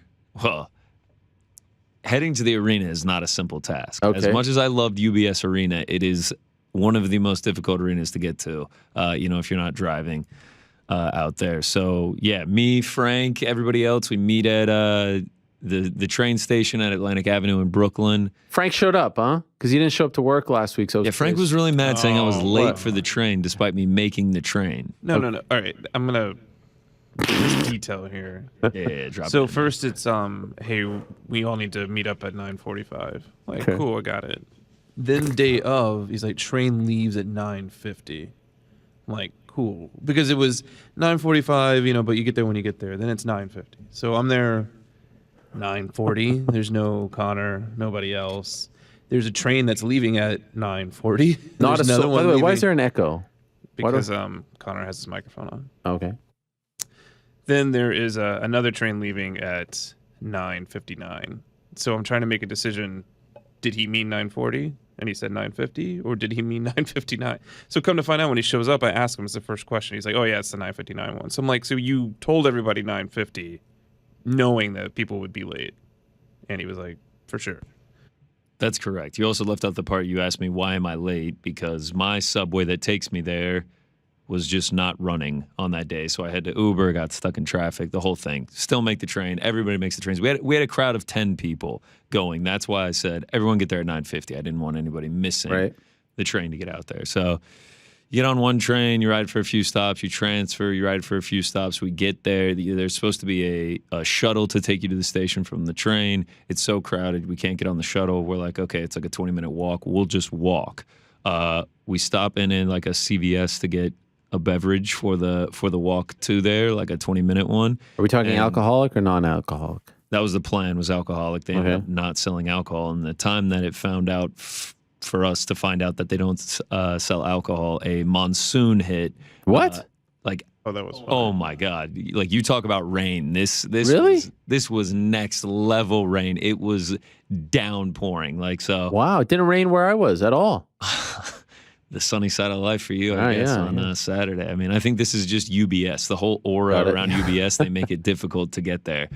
So yeah, we had to Uber again to the stadium, which is a whole thing in itself because it like takes you right by the stadium, but there's all these gates, so you can't get in. You have to get back on the highway and go in like this back entrance to where they drop you off. So that was like another 20 minutes. But then we made it to UBS, and we all got in the middle of the first fight. So like we were just a few minutes. You missed Emily Ducote? Missed the walkouts. Okay, not too bad. But I was in my seat by the time the third round was starting. First thing I noticed was not expecting how dark it was. How like it's just the octagon being lit, and I was up in the upper deck. Yeah, it was very dark, and it threw me off every time I went out into the concourse because it was daylight still outside. So that was definitely one of the first things I noticed. It's a different lighting experience than, say, a Bellator, right? Yes. Bellator is a lot more lit up. Also, I would imagine there probably wasn't a light shining in your face. There was not a light shining in my face. It was huge. Also, these are bigger arenas, so like when you get up top, it like really gets dark. But overall, the music, and I want to get into some of the details here, but the music, the presentation, like we got to give props where it's due. No one puts on a show like the UFC. The energy. Props where it is due. I mean, after going to LFA and after going to Bellator, like this was a whole new level. Like I was having fun the entire time I was there. Like you never really felt bored. They play these great promo packages in between fights. They're playing good music. Obviously the crowd is more hyped. Like there's just more energy around everything. So like the time in between doesn't feel like boring at all. Yeah, I mean, it was the presentation thing. One thing I will say, I missed the, supposedly there's like a legendary video that gets played before the main card. Bubba O'Reilly? Yeah, I missed it. Yeah. Where were you? Yeah. Rubenstein. I was what? meeting him. Yeah. Troy's running out, peeking around the curtain. He's like, hey, no, you're missing the video. Yeah, so I missed that. Manager to the Stars, Danny Rubenstein of Ruby Sports and Entertainment hits me up to say that he's seeking you out. He has heard that you're in the building. He wants to meet you. He wants to hobnob. He wants to talk with you. And you guys, I mean, again, I was at the pool. I didn't realize this is his main card. You missed the iconic Bubba O'Reilly at your first UFC? Yeah, sacrilegious. He said it's not that great. He said he's seen it a million times. Well, of course he's seen it a million times. He says this, and then I get back to my seat, and my roommate like grabs me by the shoulder, and he's just like, the hype video that they just played was so sick. I am so hype. I don't care how much tickets cost for the MSG show. I will be there. Like, that's how hype this video just got me. By the way, Sean Shelby, matchmaker to the Stars, actually, a lot of people don't know this, edited the first version of that highlight reel like over a decade ago. He was bored one day and just put it together. And then now it's evolved into this thing, and it's before every event. Wow, I can't believe that you MSG. I will be glued to my seat to see it. Now, I was talking to TST, a mutual friend, of course, and he told me that you guys couldn't walk an inch without you getting recognized. People shouting you out, Mr. GC, taking pictures, shaking hands. True or false? I don't know about an inch, but yes, there were quite a few people that came up, said they loved the show. Yeah, it was pretty crazy. It was really cool. Thank you to everyone. Everyone was super nice. One fan bought me a beer, which was cool. Which is super sketchy as well. I mean, there's no chance I'm drinking that beer. I split it with a friend, just in case we go down on this ship together. Yeah, everyone was incredibly nice. I mean, it was such a cool experience for that to happen. People recognizing me from the show. That was very, very cool. Were you shocked by this? Were you surprised? I mean, people had been hitting me up on Twitter and Instagram, you know, asking me what section I was going to be in. So I guess I was kind of expecting, you know, to meet a couple of people that watch the show. But the amount of people, yes, was definitely surprising. Wow, what are we talking? 50, 60? No. No. We're talking like 100. 25 to 30 people. Well, Frank, is this accurate? I mean, you were there. It just felt like 100 people. It felt. Yeah. Did it get annoying at any point? Did you want Not them to leave you alone? It was just, I mean, we all kind of You gave had them a enough. hard time about it. Yeah, Anyone? I mean, they had fun with it. It was, I mean, that's never happened to me. So yeah, it seemed like Even at Bellator? Bellator was like 5 or 6 people. This was far more. It was pretty Interesting. crazy. So we're more popular as an entity, as a show. Certainly you are at UFC. I think that's interesting. Frank, anyone recognize you? No. Thought maybe, you know. I think they did, and he gave him a fake name. I heard a rumor that you called yourself Tucker to someone else. Is that true? It was Trevor. Trevor, sorry. Yeah, I was gonna say. Is that true? So you were trying to keep kayfabe. Yeah, I mean, When he tries to keep it, I completely blow it up. he's like, I'm like, that's don't let Frank. him tell you that. No, Yeah, don't let him fool you. I'm actually surprised that no one asked you for a photo so that they could say they, you know, like this is like Rey Mysterio without his I think mask. I give off that vibe that like that's not happening. You weren't down. Right. I believe it was Alex Weber who you gave that name to, right? Yes. Interestingly enough, he knew. Yeah, and he was like, "Yeah, I've got your LinkedIn," and then my girlfriend, my wife, excuse me, was like, "That's something to be excited about, right?" Sketchy. Shout out to Alex Weber. He sat with guy. us. I can't remember what fight it was. He sat with us for a couple rounds. Him and TST hobnobbing. Both you and Eric have met Alex Weber. I haven't. Wow. Which is funny. Yeah. Eric met him, I think, at the Madison Square Garden bathrooms. And now you, right? Didn't he go up to you like while you were at the urinal or something? It wasn't quite at the urinal, but we were on our way in when maybe that's a time to wait on the way out. Yeah, but, Alex, listen. Nice enough guy. Nice guy. Very nice guy. Well put together. Well put together. Wow. Chap. Wearing a suit? What was he wearing? Not a suit. I don't know. Just had, nice hair, glasses. Okay. I had never looked at his profile picture. The bar seems to be low for what you expect our fans to look like. Nah.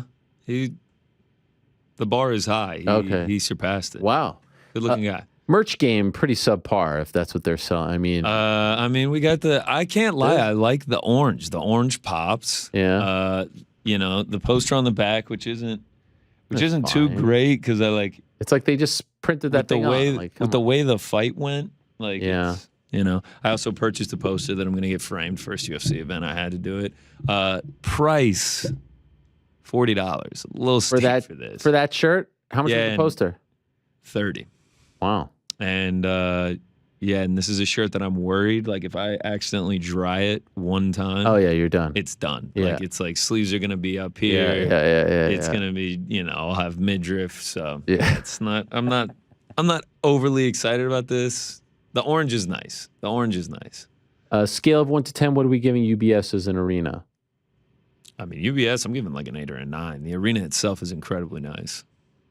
And NewYorkRic, your experience was completely different because you were media. That's right. I was in the back working. You never went out. No. Wow. I was gonna try and sneak down to the floor for the main event to capture some social content, but the fighters were kind of coming through. And Was this your first UFC event getting hectic since coming to MMA fighting? Or No. were you were at MSG? MSG. Right. And did aforementioned Alex Weber. yeah. Oh, that's right. That's right. I didn't know who you were working for. I forgot. And UBS, what do you give it? Oh, that's a nice arena. I had been there. I went there with our friend of the show, Robert Roberts, Pearson. Pearson, and saw a wrestling show there. And that is a really nice arena. Really nice. It looks nice. top of the line. I was impressed by the crowd. Seemed like a big crowd. They said it was a sellout. I was going to say there was a time years ago where you went on this whole thing talking about how great the Little Caesars arena is. I will not quite go on that lengthy of a sell down. That was the one where I talked about like everyone getting mad about the local columnist saying we need the big event. The local columnist, who said it wasn't like fitting of coming to the arena. What a column that one is. If you haven't seen it, go find that one. But it's quite a nice arena. Wait, Truly. so you were there at the press conference? It seemed like Dana was getting a little hot under the collar. Yeah. The Nate Diaz questions, the Jake Paul questions, rattled the cage a bit. Didn't. He seemed happy with the Francis Ngannou question. Yeah, he did seem happy about that. Well, now, I didn't see everything. People, what were we going to say? He seemed more confused, but was it intentionally confused? Was it, they're Confused about which one? About Francis? Yeah. At first. Here's the thing. I have to admit, I was a little perturbed. There was a lot of references to the Nate interview, but no one gave us credit. I mean, not a single mention. I was just about to say. Oh, Dana, Nate Diaz did an interview in this interview. I mean, can we get one name drop? Well, I mean, can we get one reference? Let me play devil's advocate for a second. I noted it. I understand. Let me play devil's advocate for a second. If Dana White is in that mood, right? The fastest way to not get any response or for this to go even further off the rails would be say, don't be so scared. By the way, say the MMA hour. That's better. Yeah, fair enough. I honestly think it's better if he gets further off. And by the way, first guy doesn't know that he's in that mood. I don't know who was first, but first guy could say, hey, Dana, Nate was on the MMA hour earlier this week. I'm sure you saw it. What do you think about X, Y, and Z? Yeah, I don't think the specific interview. You notice even until later, but that was even when I hosted the press conference on Tuesday and I referenced something that Hasim Rahman said to Fight Hype, even at the press conference at the dais, I'm referencing the source. I'm always referencing the source. Your journalistic ethics are. They're like everyone's so beating around the bush. Well, listen, he said what he had to say. By the way, I thought it was an incredible spin job on his part, and I tried to clear the air, and I think Nate did a little bit as well. He keeps going back to this whole thing like 3 fights. We have to offer him 3 fights. They haven't offered him a single fight this year. That's a shoot. That's a fact. And he keeps saying we have to offer him. So when are you going to do this? By the way, they have until October 19th for him to fight. So then what is Dana White referring to when he says that? Like, what does that actually mean? There is this thing that they say, and it pertains a lot to the lower end contracts, like the debutantes, where they say that they're going to offer you either X amount of fights, or now there's a term, which is a newish thing. And I think it actually dates back to like GSP when he left and came back. Yep. So there's a term. So it's like, let's say 8 fights for 3 years or something like that. So if you divide that, if you do that calculation, it ends up being somewhere in the range of 3 fights per year. To the best of my knowledge, and I've asked multiple managers this, nowhere does it actually explicitly say in the contract, we have to offer you 3 fights. This is a thing that he says. Okay, so this is important clarity here. Yeah, this is a thing I don't think people know this. Oh, that's why you come to me. I didn't know that. I didn't know this. Yeah, this is a thing even that amongst the confusion of talking about these 3 fights. So what you're saying is, that X number of fights, but that's over the course of the contract, which essentially works out to that many per year. But it could all be at the last year. It could all be in the first year. Whenever it happens. And by the way, doesn't apply if you have 1 fight left. Right. You can't offer someone 3 fights with 1 fight left. Right? So October 19th, if he doesn't have a fight by then, what happens? This is a great question. This is a question. What does that date mean? By the way, I think it's a very important date because what's on October 22nd? UFC 280 in Abu Dhabi. There's nothing they would rather do more than to ship him off to Abu Dhabi, but they can't because it ends 3 days before. So the question is, what happens? I don't think it will get to that point because I don't think anyone wants to be in breach of a contract. That's why I think he ends up fighting September or so, and he probably doesn't get a lot of notice. But what does that date signify? Where does that come from? Oh, that comes from the term.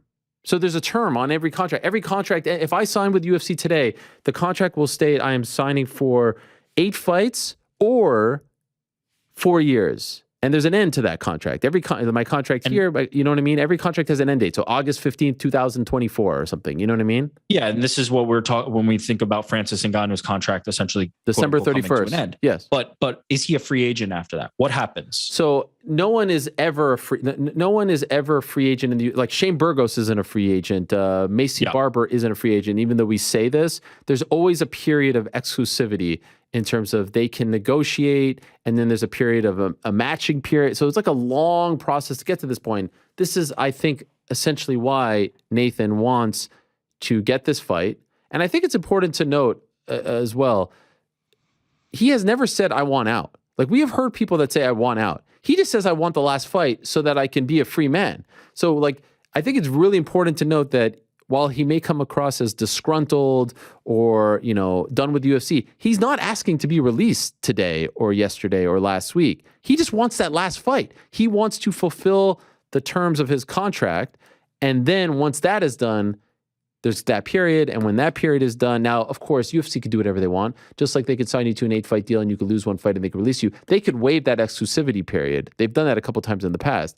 I have a feeling they won't in this case. But he just wants that last fight so that the clock can start, usually it's 3 months, on the exclusivity, so then he can go and test the waters. Does that make sense? I mean, I'm going to push back on that a little bit. Go ahead. Like, please. Quote, to you, the biggest thing that could happen for me is to depart. Yeah. Like, that's asking out. That's No, that's not fair. That is not fair.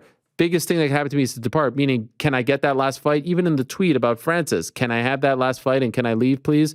I think he made it very clear that he doesn't want to leave, right? Of course, if they called him up. No, you're saying without the fight. Yes, you're saying yes. He doesn't want, yes. No, he wants to honor that, but he wants to be gone. He wants to be gone. But what I'm saying is he doesn't want to breach the contract. Yes. Yes, he will fight. He will fight anyone, I feel like, at this point. I was going to ask you, actually, because of the way you kind of laid out the dates. If you're Nate Diaz in the UFC, why not just say, like, hey, let's push these extra days. You fight Khamzat Chimaev as an example in Abu Dhabi. Let's just do that, and then that can be, the end. Oh, that's the negotiation. That's what all parties want. And then no exclusivity. I don't think that's as important to them.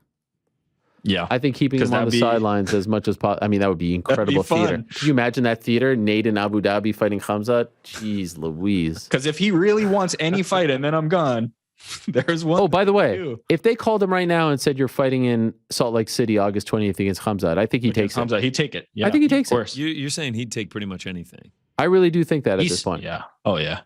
I wonder. I mean, let's. Oof, that would be brutal. But I mean, I think we interpret it as more of a joke than it is. He's saying he'll fight Francis Ngannou and Israel Adesanya. He would fight anybody. I really like, there's not a person on God's green earth that I would say Nate Diaz wouldn't fight. If I'm being honest, I didn't love that stuff because I don't think that that's what he said. I think what he said was, look, there's only 2 like stars in this game who are undefeated, blah, blah, blah. I'll fight them too.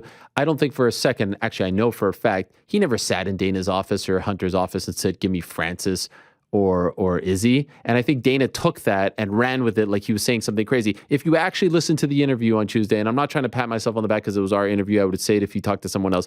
He was very coherent and very it was very easy to understand where he was coming from. This notion that Nate is some kind of crazy person that just speaks nonsense, as is the picture that they're trying to paint. And oh, by the way, exactly what he said was being done, devalue me in public, but try to sign me to this insane deal, to me is disappointing. It should not end this way. It doesn't have to end this way. It does not have to end this way. But it looks like it's ending this way. So how is it going to end? What do you predict? I think it's going to end with him. How does this all play out? Well, the other thing is a lot of Russian fighters are having a hard time getting visas to fight in the United States. This is a really big, this is part of the reason why you're seeing a lot of them that they'll fight in Abu Dhabi. You may say, oh, Islam. No, Islam's fighting in Abu Dhabi, right? Yeah. So a lot of Russian fighters are having a hard time. They're not signing a lot of Russian fighters because what's going on in the world, of course. I'm really curious to see what happens. Can they get him over? If not, what do they do? Dustin's still on the sidelines, still hasn't been called. His career is in limbo because of all of this. How wild is that? Yeah, man. How wild is that? The Dustin part of that is so weird. Charles is about to fight in his second fight since they fought, and Dustin hasn't fought once. How much of that is Dustin wants specific fights versus... They haven't offered him anything.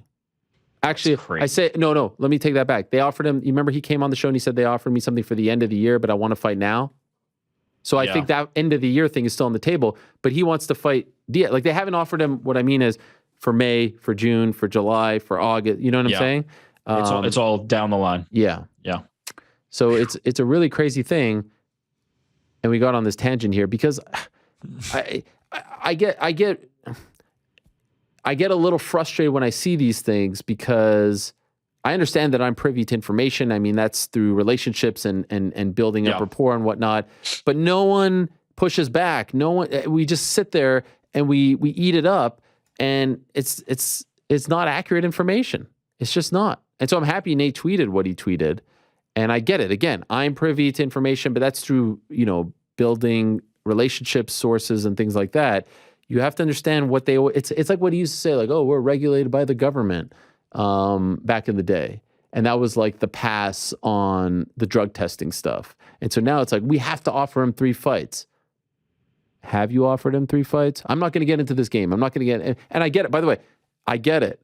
When things get heated in there, no one wants to get into that tit for tat. I totally get that. But if you actually sit there and listen to the entire thing, I'm not going to get into that. Well, then what are we doing here? Like, did you offer him or did you not offer him? Is he turning down fights or is he not turning down fights? Why hasn't he had a fight even though there's like actual record on social media of him asking for Luque, for Ferguson, for Poirier, for Hamza? You know what I mean? Hamza, yeah. It's crazy. Anyway, we'll see how that plays out.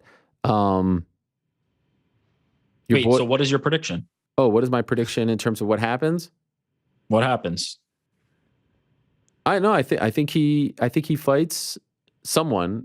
September. Sometime. I can't predict the Hamza thing because I don't know what the hell is going on with visas. Yeah, I think he someone fights in September. I think he fights someone in September or August. Maybe they pull a fast one. And I mean, let's be honest, that card could use a little bit of a boost, right? Mm-hmm. And then that period kicks in. I mean, they're not going to do him any favors. Yep. I'll tell you this much. And he was somewhat non-committal, coy. And it ties back to Jake Paul. There's no doubt about it. Jake Paul can be... I saw someone on Twitter, a boxing guy, be like, I don't know why the MMA media talks about Jake Paul so much. Why? Number one, like his number one adversary is Dana. Number two, Jake Paul gets by Hasim Rahman.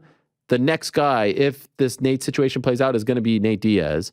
And then I don't think it's a crazy thing to say that this time next year, Jake and Conor are like circling each other. He is as much, if not more, of an MMA story. The only thing that is not MMA about Jake Paul is the fact that he competes in boxing. Everything else about the guy is MMA. Everything else. So Jake beats Hasim, fights Nate Diaz, beats him, fights Conor McGregor. We could be looking at an insane run here. But golly, I'll tell you, those odds on Hasim, man. I think people are not giving this guy his props. First of all, the size is a huge factor. The experience is a huge factor. It is, but Jake Paul's trying to, mitigate that, to trying to make sure that it's not as big a factor as it feels could like be. He's putting as many blocks in the road for him as he can. And look, by the way, do that. He could do that. Should. Yeah. I think he should. I think that is within his right. Now, some of the reductions, if we are to believe what Hasim is saying about how much of his purse he will lose, that is 25% for 0.4. Also, to not potentially be getting any pay-per-view bonus. The take it or leave it. By the way, that might have been the ultimatum that he's been presented. Might have been the best line from Rahman in the interview, because Jake had the great video today, which I thought was clever. He's like, why should I do anything if you don't put me part of the pay-per-view? He's smart. He can box. I mean, Jake Paul's been a favorite in every single fight. That seems just so crazy to me. Yeah. Are you going to bet it? But yes, why should he promote? Man, it's getting harder and harder to not. I mean, I don't know if I might have to take a second mortgage for how much I put on. Wow. Plus 170 on DraftKings Sportsbook. What is it? Plus 170 for Hasim. Are there props like via decision, this, that? Nah, there will be as we get closer to the fight, but none of that right now. Craziness. All right, back to Long Island, because I just want to go through a couple things. Let me just say one thing. Yes. Let me just say one thing very quickly. Sorry. Sure. I thought Ben Askren did an admirable job promoting the fight. And then after that, yes, I will agree that he's been carrying it on his own. But I thought Ben Askren... I thought Woodley did an okay job. I mean, no? Sure. I mean, the second one didn't really count. He got it on 2 weeks' notice. But the first time, I was intrigued. Yeah, I think the first time he did a decent job. Fair enough. Was the first time the moon distraction? I still think the video is hilarious, but... By the way, what's funny about it? no one has anywhere near the resources that Jake has to put together videos like this. Like other than doing interviews, the platform. Other than doing interviews, what can Rahman do? Yeah. You know what I mean? Oh, I mean, right. And by the way, to his credit, he reached out to me to be on the show. So, you know, it seems like he's trying. All right. I want to ask you about a few things. So, all right. First 2 fights, pretty good. Crowd probably goes nuts for Jacoby, right? Oh, yeah. Crowd went crazy. Herbert Burns, people are going nuts. That was a pretty wild back and forth fight. People were kind of shocked. Like I felt like the fans weren't aware of like an injury. Like I thought he might have like gotten his ribs broken or something. But like the way he was just kind of like not wanting to get up, you know, going slow, getting into the second round. I felt like people. Did you note that I was trying to do it like sort of under the radar, but I had no idea going into it. I had no idea. I probably would have. Why? Why are you so gun shy? Just have you not seen that I've lost like 8 in a row at this point? I mean, I've seen it. Yeah, I think we went from 7-0. I think we're sitting at about 7-7 now. I don't know if it's 7-7. I think it's worse than that. Wow. I mean, listen, got to trust the process. Sitting right there. Jacoby's sitting right. How about that? Schnell sitting right there, waiting on those dog odds and then cashing it. Lauren Murphy sitting right there. I know. Yeah, Lauren Murphy. That bet on Misha Tate. That was a bad one by me. We'll get to Misha in a second. But Herbert was looking so good in those opening seconds. He did, yeah. I mean, again, it was like Jessica Rose. I'm like, we're going to do it. Only the real like sickos, the Caposas of the world will remember this off the top of their head. Certainly you can go back and watch it. But Corey Sandhagen versus Yuri Alcantara, like same exact thing. Just carbon copy. Absolute survival mode, looking like it's over, and then somehow getting out and then just pouring it on because nothing left. Like carbon copy of that fight. The toughness by both of them, you gotta give it up for that. And then we get to and we get to Jack. I was hyped as hell. I mean, like one thing that I did notice in the arena, I mean, a lot of people wearing UFC shirts. You had a few T-Cities mixed in. I think I saw maybe one Yair. You know, a lot of McGregor shirts, a lot of like the really big names. No like custom merch for these fighters in here. So the 1 of 1 was really. Oh yeah, you were sticking out. 1 of 1. Oh, any my flags? God, yeah. I didn't see any flags. I wonder if UBS was taking them, like they took them. Did you try to get the Welsh flag? No. I sent you. Amazon couldn't get it there. Sometimes you ask questions you know the answers to, but the audience, you know, you say. Yeah. Couldn't get the Welsh flag. There you go. We talked about the Welsh flag on the show last week, so I was trying to go to the payoff. Yeah. So he from like the opening bell, it just seemed like Ricky Simón was just like so much stronger than Jack Shore was. Like he was just. So can I just say something about this? Of course, Jack loses, first pro loss. I saw a lot of people coming at me like, oh, what about your boy? What about your boy? Like, first of all, they're like, oh, how's your headliner now? I was like, number one, if that was the headliner, pretty damn good fight. All right. We did our job. We got you emotionally invested in the fight. We told you that this was a big deal. We got people talking about the, 1, 2, 3, 4, 5th fight of the night. We were promoting the fight more than the UFC was. I also don't ever remember being like, oh yeah, Jack Shore's just gonna roll Ricky Simón. Right. Here comes another win. I think I said even when I was giving out my bets, I was just like, if you're betting Ricky Simón as a dog, I don't blame you at all. Like he's a beast. These are 2 stud fighters. Like the fight should have been higher up on the card. My opinion on that doesn't change. Just because he lost doesn't mean the fight wasn't good. All my friends are like, flip your shirt inside out. Like I had random people being like, oh, take it off. He lost. I'm like, I don't roll like that. It's JSA all day over here. We're still riding with him. He's gonna be back. I'm not even worried about it. And the other thing is, none of what happened on Saturday should have anything to do with what we were saying before the fight, in that he was undefeated. He should have been fighting in London. He should have been on the main card. This is not an indictment on anything that we said, or this fight wasn't a referendum on the state of his career or how good he was. By the way, the best fighters in the world, like it was just very funny to see all these comments that I was getting, and I'm sure you got them. I know others got them as well. The guy will be back. He met a buzzsaw named Ricky Simón. Yeah, Ricky Simón is a stud, dude. Certifiably, he is a stud. I guess I missed it at some point, but the the print that I put on my T-shirt, the thing that I tweeted out that I designed. Jack Shore Instagrammed it during the week. Really? He's like, fight week, yeah. Well, I might have sent it to a couple people. Helwani and Rob class. I mean, still I'm putting it on his around. Instagram. That's cool. That's cool to see. Did he tag you? No. Don't worry, I'm used to it. I heard a lot of people interview, no reference. It's the way it is when you're a part of this team. Tough going for Jack. He will be back. Mark my words. Puna Soriano with the big win, and then we get to Lauren Murphy, Miesha Tate. Tough show for Miesha Tate. I think 4-leaf clover came in handy for. Yeah, you're right. Lauren You Murphy noted that. Yeah, Miesha Tate did not look good. She did not. What do you guys think? Done at 25? Oh, man. She made the weight. I wouldn't be if I was Miesha Tate. Really? That looks like for what reason? That looks like the division she belongs in. You think and so? Let's be honest. Where do you think she belongs? I don't know. Are you saying retirement or are you talking about the division? I think that Miesha Tate is having so much fun at this stage of her life. She talked about how, previously she was in a bad relationship. She was miserable.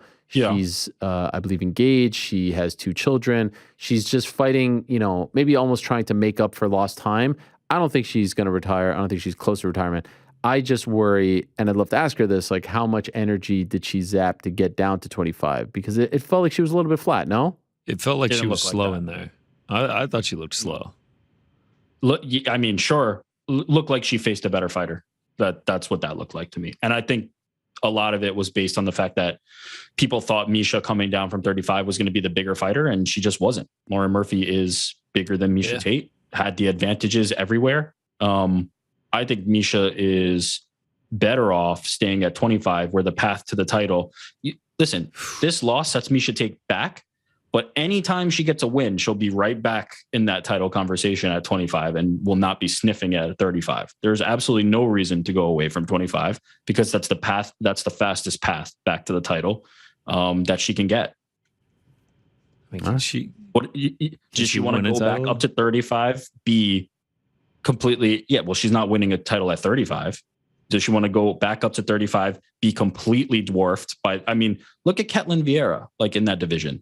It's just not possible, man. Like, it's just like, that's not happening. Miesha Tate's got a tough test at 25 too. Manon Fiorot. What the hell happens with Valentina now? The champ, Valentina Shevchenko. Are you essentially making the argument that 25 is tougher than 35? I can't see that. I don't know. After watching that in person, I don't know if she has much for either division in terms of title conversation. Well, that's certainly a position to take, and I would have a hard time disagreeing there. But my argument is essentially the easiest path is 25. Stay at 25. It's literally comes down to that. If you're any fighter who can make 25, you should be in 25. Period. Easiest path until you get to the champion. Well, Even I'm not before saying the champion, it's pretty tough. I'm not saying a championship fight is going to be easy, but the quick. It's Valentina. The criticism against Valentina has been who she has been defending her title against, because the contenders have to keep churning, and they're most of the time not on her level. 25 is the quickest path to a title. No doubt. Can I give you a hot take here? Sort of. Mild take. That result, I feel like, sealed the deal that Valentina's next fight's at 35. Oh, please. Could be. I think if Tate wins, they would have done it. And that's my point. Who right? So now we found out it's going to be Caitlin versus Manon Fiorot. Caitlin's a super tough out. If she beats Manon, I don't think that she's getting touched. I don't know if Manon has look, Tyler Santos didn't have that much going for her. Yeah. Jennifer Maia. So maybe they do Manon if she wins, especially if it's in impressive fashion. But so isn't this exactly what I'm saying? Miesha Tate, if she gets one big win, is she not right up in the same exact place that she would have been? No, it's possible. Who do they put her against? But that's the thing. Jessica Andrade. Oh God, no. Miesha. No, but do you guys agree? Like Valentina now, I feel like after that result, it almost felt like Valentina was pushing for the Miesha fight after the title fight. But now there's nothing. So we go winner of Nunez Pena too. Well, that's the thing. If Pena wins, they're not going to do a third fight. And then if Nunes wins, I don't know if they give Pena the rematch. Historically, they don't do that. Like when Matt Serra beat GSP and then GSP beat Serra, they didn't give Serra a third crack. So then you're like, all right, what else is going on at 35? if Nunes wins, you might as well do the fight now. Now, I think that some of the luster has been taken off because we just saw Nunes lose, but I kind of feel like the time is now. I think the story's about Valentina going up more than it's about Valentina versus Amanda anymore. Yes, Valentina going like some for of the 2 luster. There's a of bit of that. there's a bit of a story there. There's a rivalry. Sure, but it's not the same as if she had not dropped the belt to. Well, what if she goes out against to, Pena and like wins in emphatic fashion? Like I know it I think lessens people will be it, hyped. but, like, yeah, I feel like if she goes out and just clubs Pena and then they make a 135 title between Valentina and Nunes, I feel like people would be hyped. I would be hyped. For sure, but the story is still Valentina there. Like the momentum, the runaway train feeling of Valentina versus Amanda is completely gone. Right, and her going for 2 belts. Yeah, I agree. Yeah, let's just make sure we do it before the end of 2022.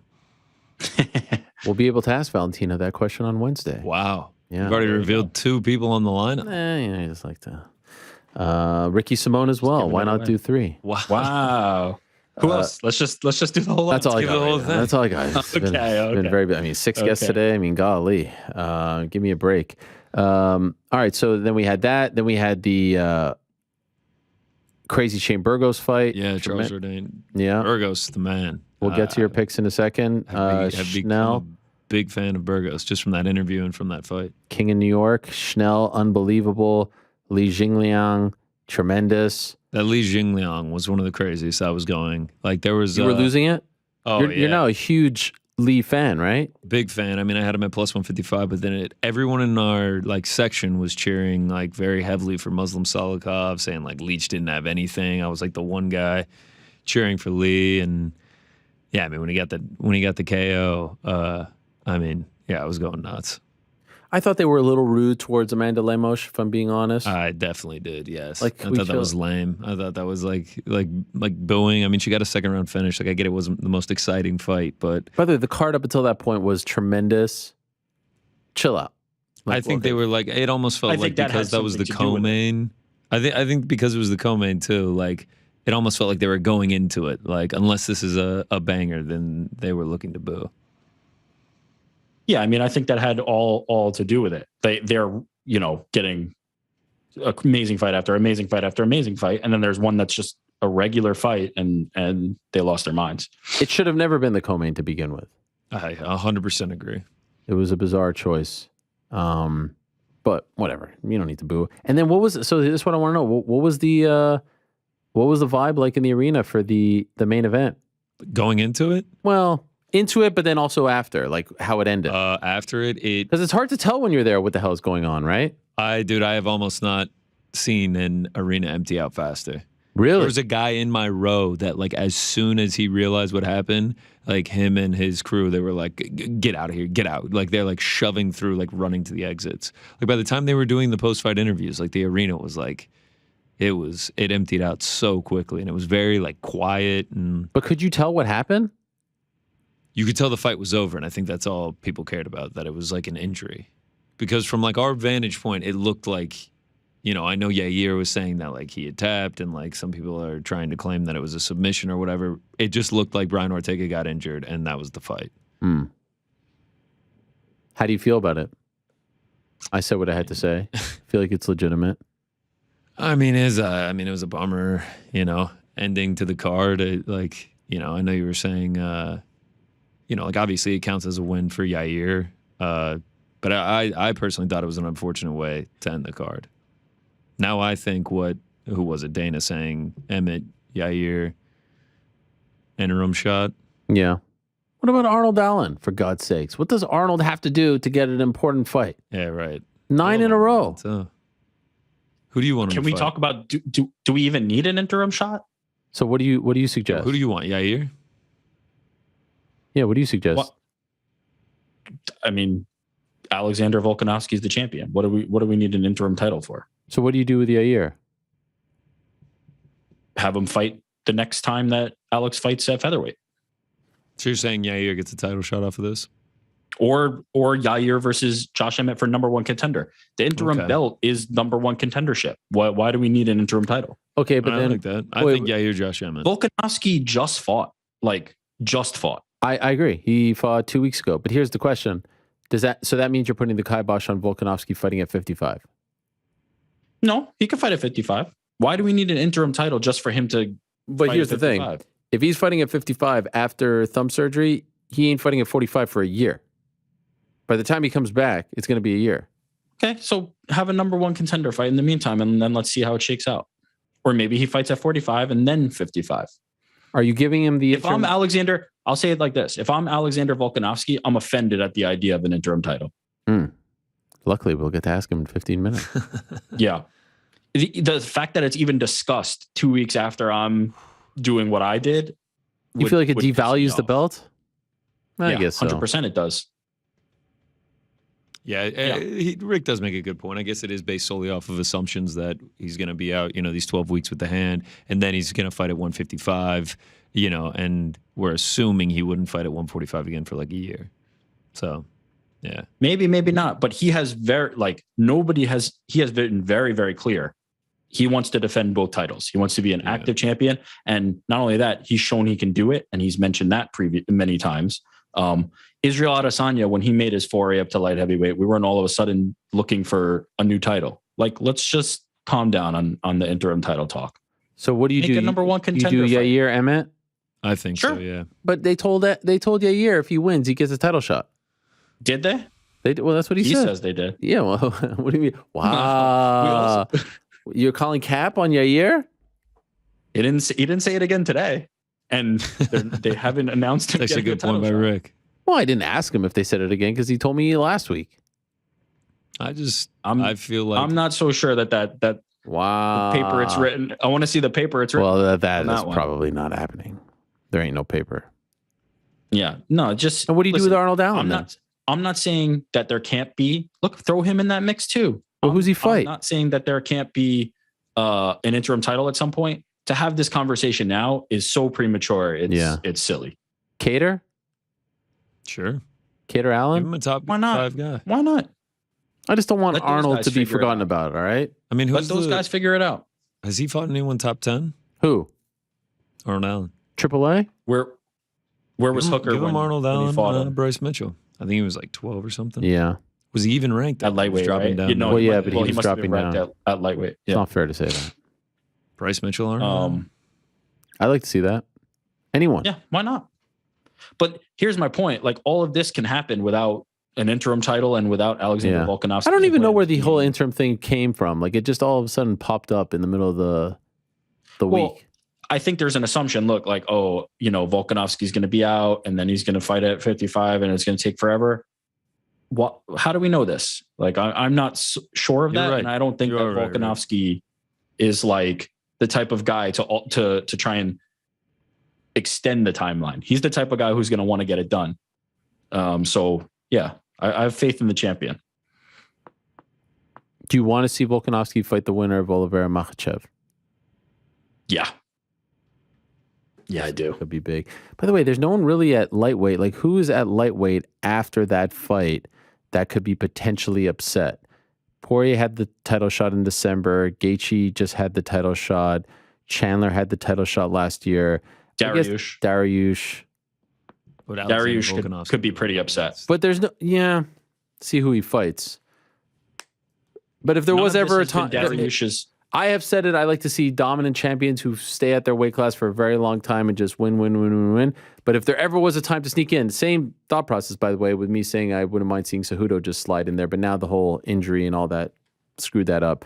If there ever was a time for him to slide in, by the way, here's the thing. I truly believe that Volkanovski's next fight should be in Australia.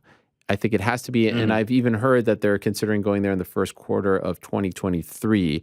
If Charles Oliveira wins on October 22nd, he can't go to Australia to defend his title. I mean, that just would feel very unfair to the guy, right? Yeah. He can't get a fight in Brazil, but he's going to Australia?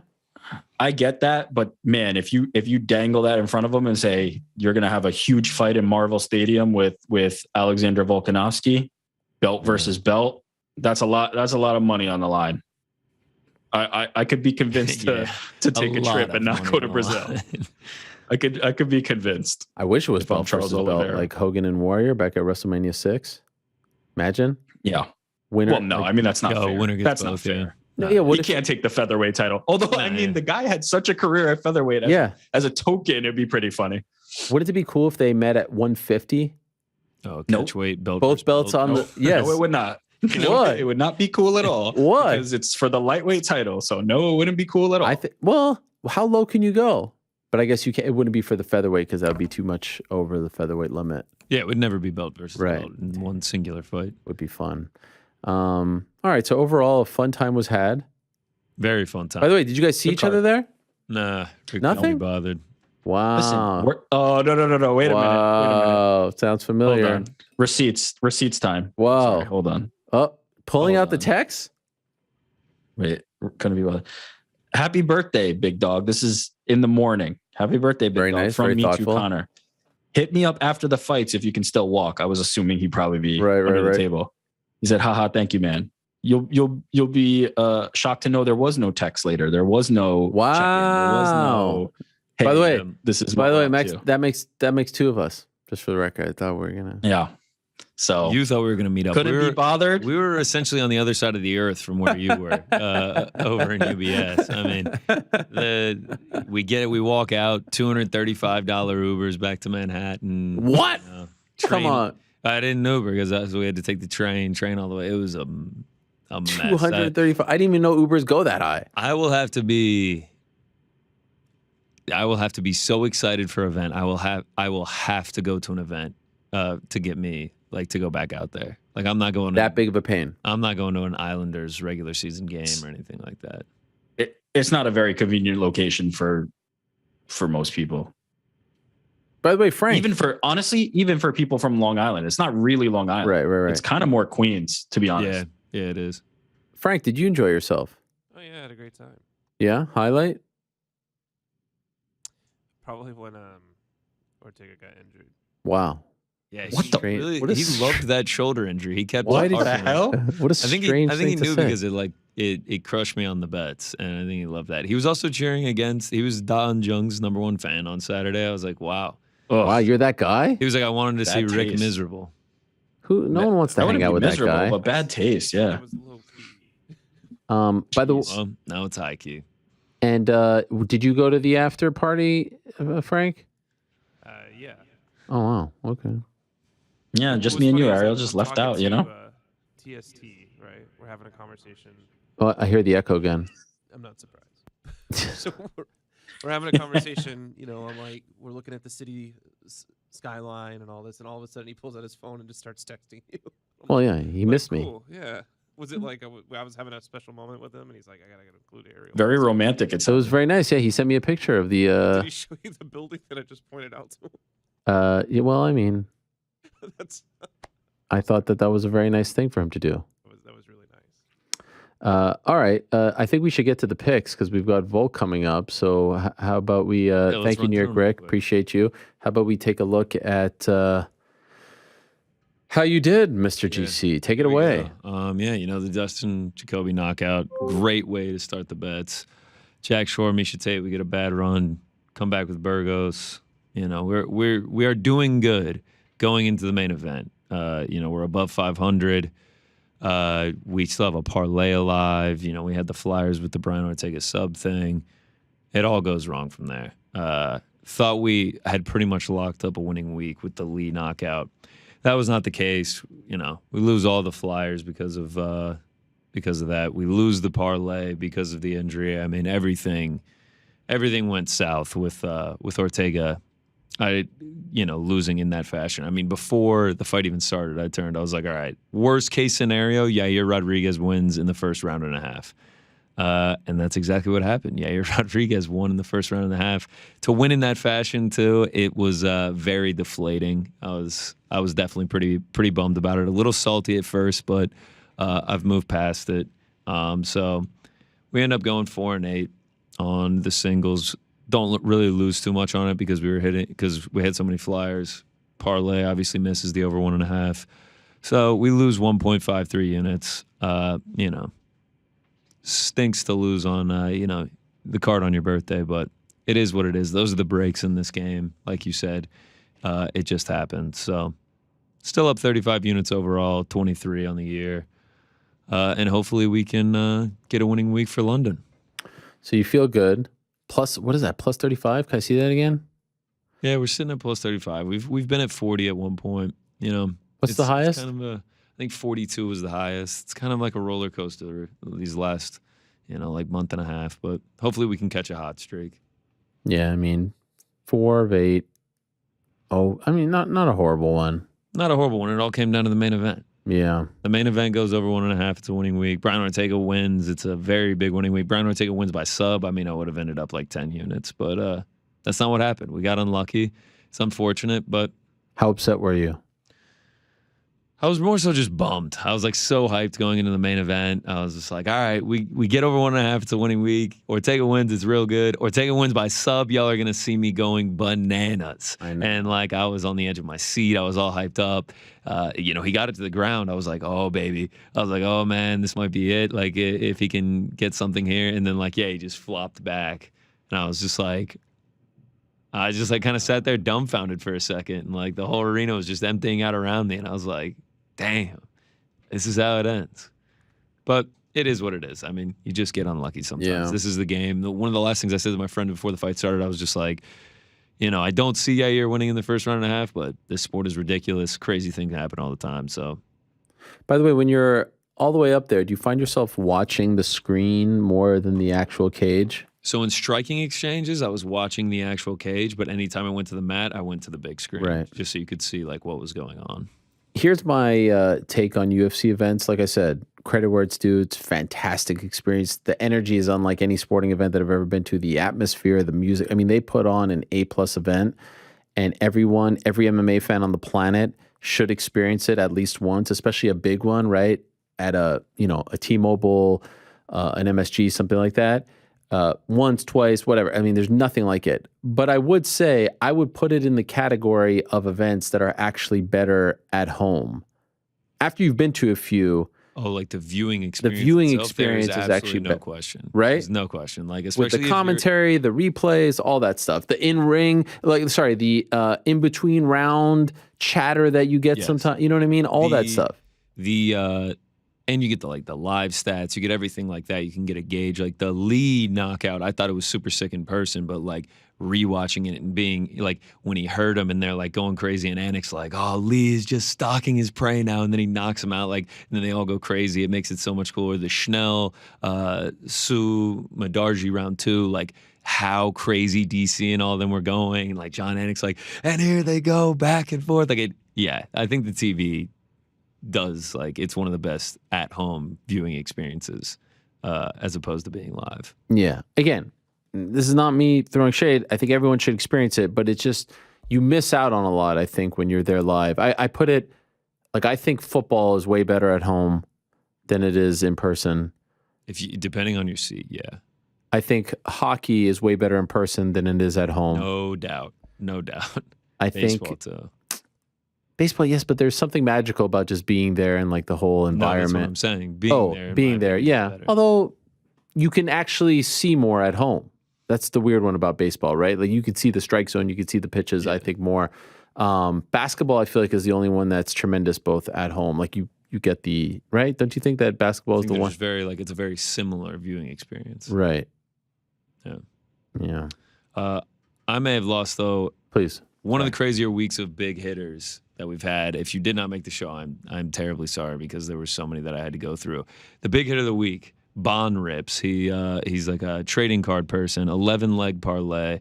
The last 11 fights on the card, he turns $2 into 3,114 by hitting a plus 155,617 parlay.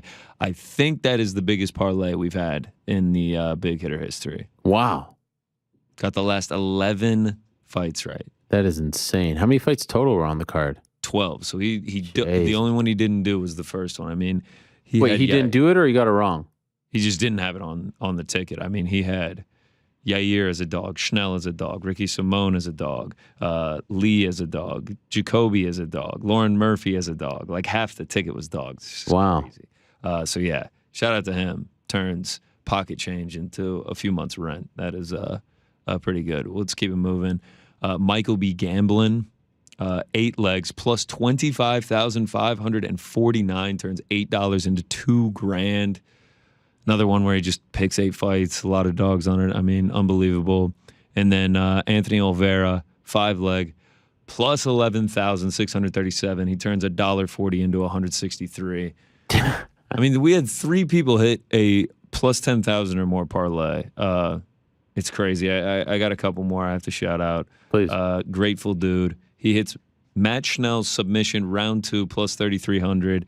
Then he hits a Stolfus decision Schnell submission parlayed at plus 3,100. He turns $63 into over $2,000 as well. And then last but not least, Kyle T. Kendall, Lemos sub round 2, Lemos sub, Schnell sub round 2. Those are just like the tip of the iceberg. He sent me like 100 tickets. He turned $3,200 into $15,000. Unbelievable night. And then we had the worst beat in big hitter history, Merle Sweatshirt. He had a plus 567,958 5-leg parlay, $1 to win 5,600 going into the main event. But the last leg was Brian Ortega by KO TKO. Oh, man. I mean, just unfortunate stuff there. Imagine if it had been flipped. Imagine if it had been, Brian Ortega winning by KO TKO. He would have won $5,600. It would have been unbelievable. And then last but not least, the Draft King, Anderson Bren. Wow. This is new. Yeah. Thought I'd do a little picture. He sent me his picture, so, That's nice of him. Shout out to Anderson Bren. Sitting on a pile of money. That's what he did. I think he won like $140. Wow. Well, congratulations. Of course, yeah. By the way, we're doing a fun thing on Wednesday. You want to tell the people? Yes, we are. Yes. The parlay piece draft to make the official MMA Hour parlay. I'll pick a parlay piece. You'll pick a parlay piece. Rick will pick a parlay piece. All 3 of us, we'll go in order. Can't repeat them. We have to have 3 legs. And that will create the MMA Hour parlay. A 3-leg parlay. We're going to start doing it every week. And we'll see who's the true weak link of this bunch. Exactly. Or we'll just be cashing tickets. I'm more of a half glass full kind of guy. Okay, all right. An optimist because I know we're going to hit these. Yeah, I mean. But and how do we decide who goes first? Because like the guy who goes first. So I was thinking either like a simulator or we just do like a round robin type thing. Like, you first this week, Rick second, me third, and then you. I think we should do a draft every time. Okay, simulator every time. Yeah, every time. I think you should always just come prepared with 3 selections. By the way, you'll recall that my I did a HDAL like 2 months ago. Tom Aspinall, is he still an underdog? No, he is a favorite. What? But that it still counts, right? In my opinion, yes, because you said I have the slips. I have the video evidence. I actually have the slips. Yes. Okay. Bet on Tom Aspinall at plus 102. He's the favorite now? He's like minus 130, yeah. Wow. Oh yeah, I see it. Well, we got him early. Okay, so that's on Wednesday. We'll do our official very first MMA Hour parlay. Thank you very much, sir. God bless. Happy birthday once again. For now, though, we need to speak to royalty, and we can't make him wait very long because, as I always like to say, he is waking up at an ungodly hour to join us. Without further ado, here is the reigning defending UFC featherweight champion, the one and only Alexander, the great Volkanovski, rubbing the sleep out of his eyes, right, Alex? Yeah, that's it, mate. In my hoodie, nice big warm. It's nice and cold over here, but I don't mind chatting to you early in the morning, mate. I love it, Alex. You know what I was saying at the beginning of the show, and again, thank you so much for joining us. And you look fantastic in that hoodie, by the way. At some point, I'm waiting because it happens with everyone. At some point, you're going to take a left turn into Diva Land, and you're going to tell us you're not waking up anymore. It hasn't happened yet, even though you're the number 1 pound-for-pound fighter on the planet. It still hasn't happened yet, and so I thank you for that. Hey, no worries at all, mate. Like I've always said, I'm still the same guy I was 10 years ago, mate. Anyone that meets me can definitely vouch for that as well. So that's just me, and something I'm proud of as well. We appreciate that very much. All right, we have a lot to talk to you about. First off, I haven't talked to you since the Max fight, the trilogy. Congratulations on the win. You injured your hand in the fight, your thumb in the fight. You've had surgery, right? Oh, wow, there it is. Yeah, I had surgery. When I got back. So, maybe the weekend or just before the weekend I got back. Got surgery. Success? All good? Yeah, I think so. We'll actually get a checkup today. We'll probably do an X-ray, make sure everything's still good. They did an X-ray straight after it. Looked good. Everyone was very happy with how it was. We'll do another one today. Make sure I haven't been trying to do too much in this damn thing because you know what us fighters are like. But yeah, it's pretty good. It should be sweet. But I'll get a rough idea today of how long things are going to take and whatnot. Because you know me, I'm a gamer, right? I want to get back in there as soon as I can, and but we'll see what we've got to do. Was this injured going into the fight? No, I wasn't. I just did. I remember doing it in the second round. I didn't know if it was the first or second. I thought it was the first, but Joe said I mentioned it to him in the second round. So I mentioned it to him then. So I thought it was maybe the first, but yeah, in the second round. And no problems? I mean, you still had 3.5 rounds or something like that left. This didn't worry you? Didn't make you nervous? Like you weren't feeling just running on adrenaline? Well, look, you feel it. And it was, it's funny because I had this conversation and I heard even you and Joe talking about it. Obviously, it was something that I was a little nervous about. Well, you see me actually in the first round, I was chirping a bit, not chirping, but, like obviously, like I said, pumping myself up and things like that, not only trying to get in his head, but in my own head too, So that's what I said. It wasn't disrespect to Max. It was just purely going, remind myself that you're too good. That's it. Just keep doing what you're doing. So that was sort of what it was about. You've seen that slow down in the second round. That was because I probably had something else to worry about. So it was definitely on my mind because I felt the need to actually go to my corner and tell them. They didn't say nothing straight away. They're just like, just wanted me to forget about it. I mentioned it after the third round and they whisper in my ear. They lean over and go, I don't want to hear you mention that fucking hand again. And I got back and I'm just like, okay, yeah, sweet. I obviously, there's no point thinking about it, right? Like I just did a whole round with it. And, again, it broke my hand down here, this part, like on my hand. So, as long as you punch properly and hit with the knuckles, you could be all right. So I still use that. You still see me jabbing, but I'll be lying if I said I wasn't feeling it. There was a few times that I missed it and caught the thumb and obviously grips, trying to wrestle and stuff like that. You have to change your grips and things like that. But, hey, mind over matter, man. Like if you got to do what you got to do. It's a perfect example of it. And, man, that just goes to show with all that shit that I always say what I'm all about, right? You know what I mean? Like it's more than just being a talented guy, you know what I mean? Like, and that's why I love talking about that. And I love trying to set a good example because, man, I believe it's so true. Anything is possible for anyone. But, I mean, you just need to work hard for it, man, and you need to stay disciplined and, you know what I mean? I think anyone can be destined for greatness, but it ain't going to be fucking easy. You got to at least try, you know what I mean? But that shit won't be given to you. But, I mean, like I said, hard work and the mindset that I have, mind over matter, we'll get over it. That was an we did. Incredible performance. And to me, like one of the big takeaways was the gap between you guys has grown so much. Were you expecting that, or was there a part like I hate when people say that was an easy fight? No, nothing was easy. You broke your freaking hand, but you were never in danger. It was never in doubt. It was a shutout. Were you expecting it to go that one-sided, if you will? Man, that's good. It was never in doubt. It was a shutout. Well, that's a shirt. I'm gonna make a shirt out of that. Yeah, man. Look. Obviously, nothing's ever easy. And the thing about Max, like even though things weren't going good for him, he kept trying to, come forward and kept trying to do his thing. He had a game plan, and it wasn't working the whole time. He kept trying though. You know what I mean? We had a decent idea of what to do. I was obviously confident in my ability and how much I've grown and whatnot, but. Man, you could see how confident I was. Why the hell would I take a third fight when I didn't really need to? I sort of felt like I needed to close that chapter and to exactly separate myself because he was always going to be there because of that second fight. So I had to have that third fight, and you know what I mean. Not many people would, but I was very confident in my ability and what I'll be able to do, and you've seen it, and like I said.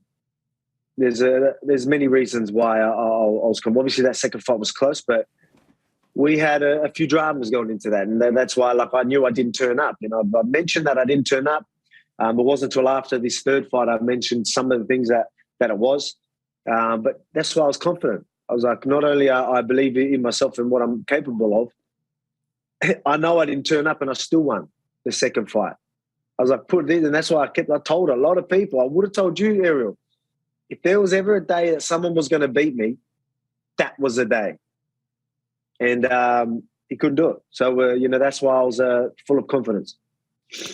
After the fight was over, before they announced that you'd won, but it was obviously fait accompli at that point, you were so fired up, clearly a bit of a chip on your shoulder. You were like upset in there, like, don't, to all the bullies, this and that. Why were you so mad? Like afterwards, I would think maybe a bit of relief. It's over. I'm the man. I won. But you were going around that cage talking to all the cameras. Why were you so fired up afterwards? Oh, man, I wouldn't say I was angry, but I mean, yeah, it was, that's what it was, man. Come on, man, do I really need to explain what I mean? Obviously, there's many ways to see that. There's a lot of biased bullshit that I had to deal with. Obviously, Maxi's a well-loved guy and things like that, and some of the shit that I would have to deal through even in that second fight. But after it, all of it, you know what I mean? Obviously, you're going to get your haters every time. You can't worry about that. But, there was a lot of bias everywhere. And, again, I'm not going to get into it. I don't need to. I think people understand. I think, would you say I've been fairly treated as champ the whole time, from fans, UFC, anyone, you know what I mean? It's pretty easy to understand. And, yeah, a lot of people wouldn't have wanted me champion. And I'm just going, and that's why I looked at the camera. I said, "What now? None of you can say shit. Shut your mouth." You know what I mean? So that's sort of what it was about. And it was to a lot of people, not just fans.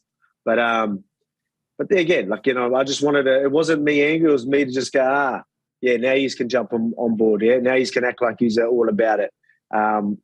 When clearly a lot of them weren't. But I mean, that's again. Maybe it was a chip on my shoulder. Maybe that's why I wanted that third fight for a long time. I wanted that third fight, for that. But then again, I got a lot better with myself and not worrying about that. Not giving a fuck. Are we allowed to swear, Ariel? Yeah. Say whatever you want. Oh, so yeah, So we got a lot better at, literally not giving a fuck. So it was like that. Towards the end, it was I wanted this fight because I knew it put me in a better position.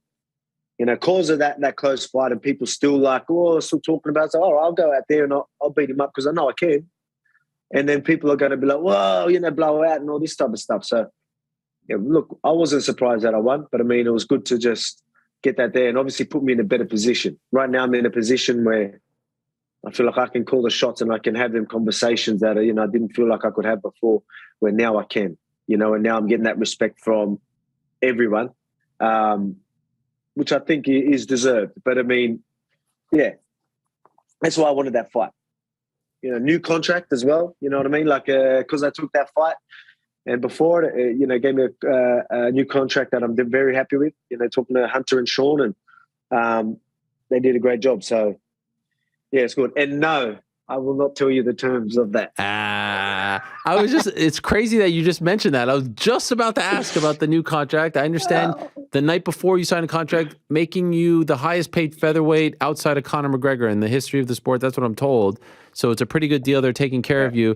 Could I ask, what are the terms of said contract? We'll leave it at that. But look, man, we're very happy. Again, it was that's why obviously doing what I did in the last few fights, and then put myself in a position here, and then now this as well. It's all going good. I'm very happy, and but we'll leave it at that. Shout out to Attain Peace Sports Management, right? Yep.